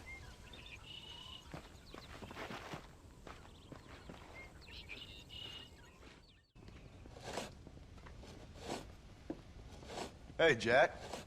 Hey, Paul. Need a hand with that? No, sir, I got it. Looks like you have. You know, you're real good with them tools. Thank you, Paul. You'll make this land real nice one day. Me and your mother will do our part. By the time your turn comes, hell, this could be the nicest farm in the county. Maybe, Paul.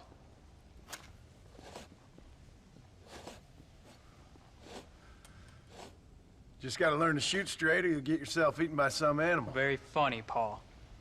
Thank you, son.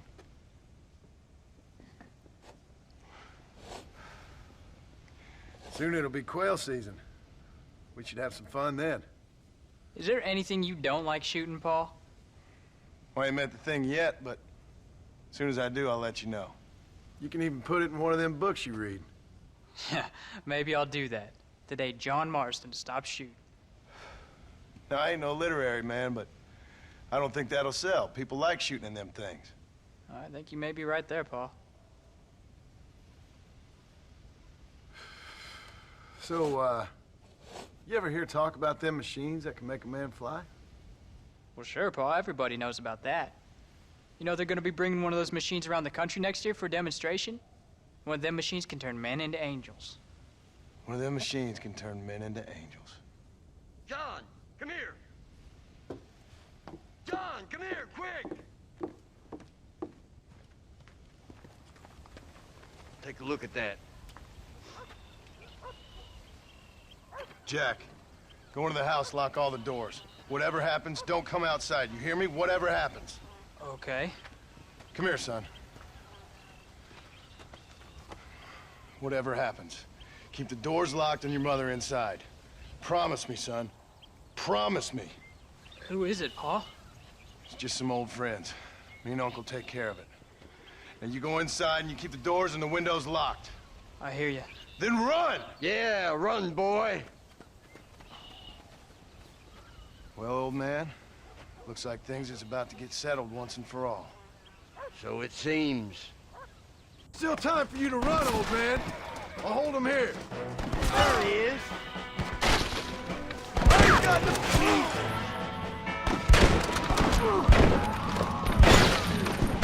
I won't let you take them again. Back the hell off.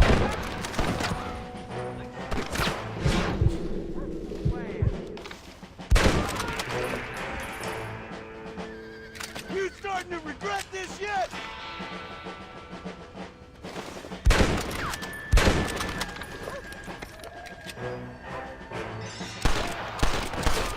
Come on now. Come on. Can't stay out here. What are we gonna do now? What's wrong? What's happened? Stay inside, you hear? Like I said, there'll be more coming. Pa, what do they want? I don't know, son. Whatever it is, it ends here. Oh, look how many there are. They're gonna kill us, aren't they? No, I ain't gonna let that happen. You ain't gonna take us. What on earth?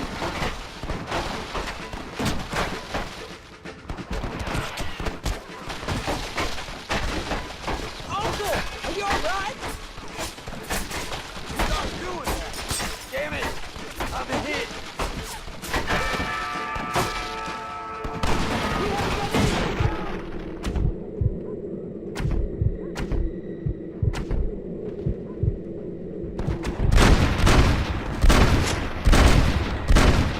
More where that came from! They ain't born with I warned you, didn't I?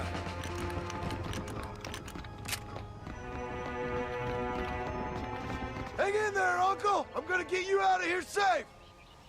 Ain't time, John. I ain't gonna make it off this porch anyhow. You take Jack and Abby. Take them and don't worry about me. Just get him out of here. No! Uncle, please! Oh my God! They killed him! Come on, son! Ain't nothing we can do for him now!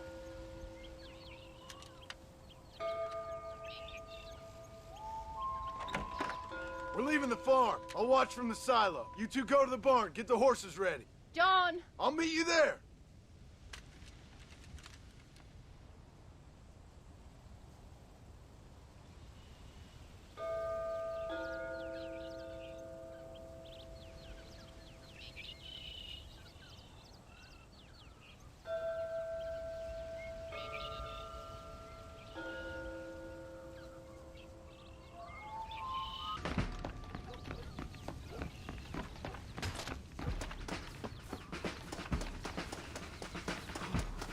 Come on, let's head for the barn!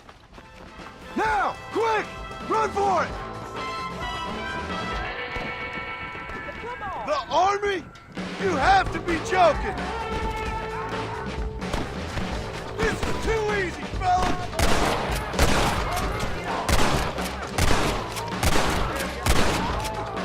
It's gonna take more than one of you, partner!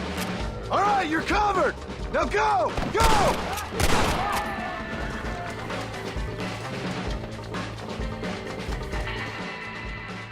Hey, come on. Now listen, Jack, Gnarly, get on this horse. Get out of here. Go find a place to hide. You're coming with us, Paul. I'll catch up. You keep riding and don't look back. And don't be worrying about me, you hear? Now get going. You stay out of trouble, John. Ain't no trouble, Abigail. Ain't no trouble. I love you. I love you. Now go! Get!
Did you hear that? Jack, we have to go back for Pa. Let's go!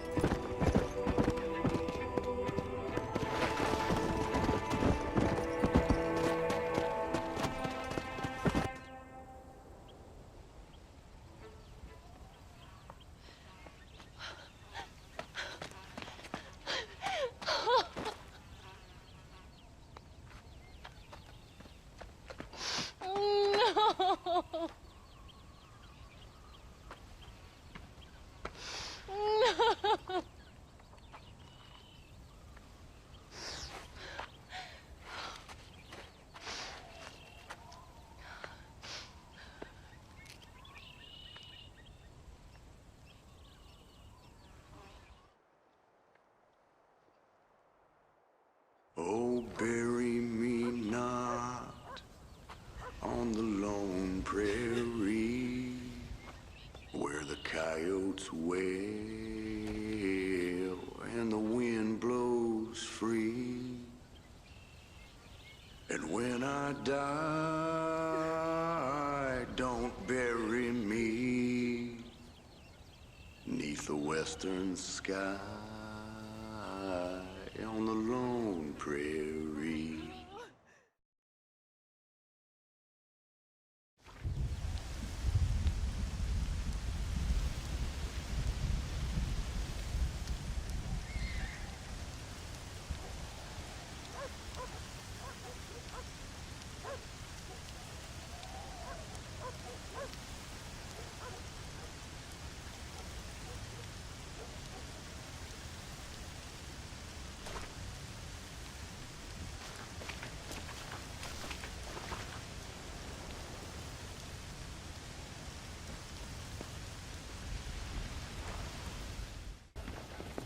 Hello, sir.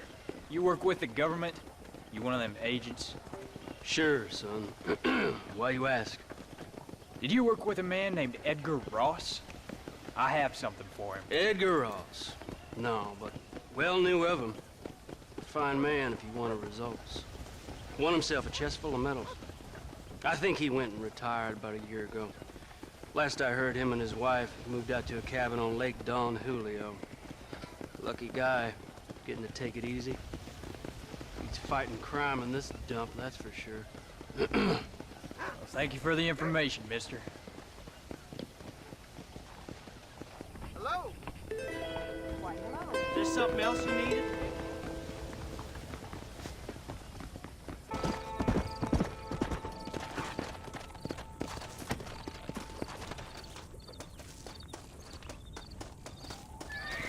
Just passing through, are you? Excuse me, ma'am. Hello, young man. Hi. What are you doing out here? Are you out visiting the lake with your family? No, ma'am. I was looking to deliver a letter to Edgar Ross. Oh, that husband of mine. That bureau just won't get its talons out of him, even though he's retired. Edgar gave them some of the best years of his life. They ought to let him retire in peace. They'll not rest till they've killed him with worry, and he's such a sensitive man. I'm sorry, I shouldn't get so angry. I don't suppose any of this is your fault. There's no need to worry about him nowadays. Well, where is he? He and his brother Philip went hunting on the south side of the San Luis River. Be careful crossing over. They were saying it was dangerous. I sure will, ma'am. And don't worry about a thing. I'm sure your husband will be just fine.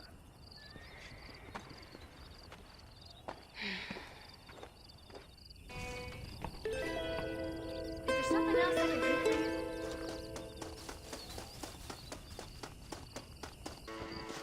How do you do?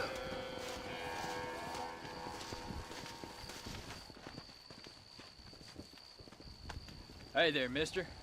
How's the hunting? Oh, pretty good, son. Got me a few rabbits, coyote, elk. Still looking for some trophies for the parlor.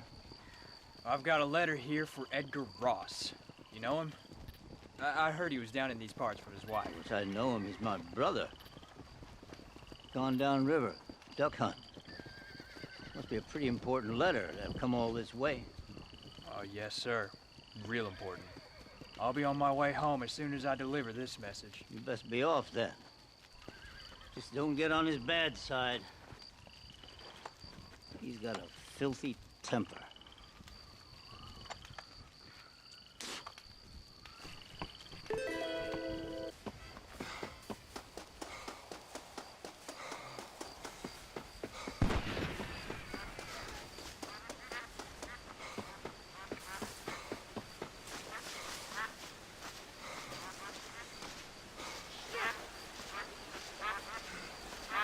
Excuse me. You Edgar Ross? Do I know you? Forgive me for startling you, sir, but I have a message for you. My name is Jack Marston. You knew my father. I see. I remember your father. I've come for you, Ross. And you, boy, have sure shit found me. You killed my father. Your father killed himself with the life he lived. You killed him. I saw you. You keep saying that. You sent him to do your dirty work. Then you shot him like a dog. And I'll shoot you like one too, you little piece of trash. Now get out of here before I kill you as well. I ain't going nowhere, old man.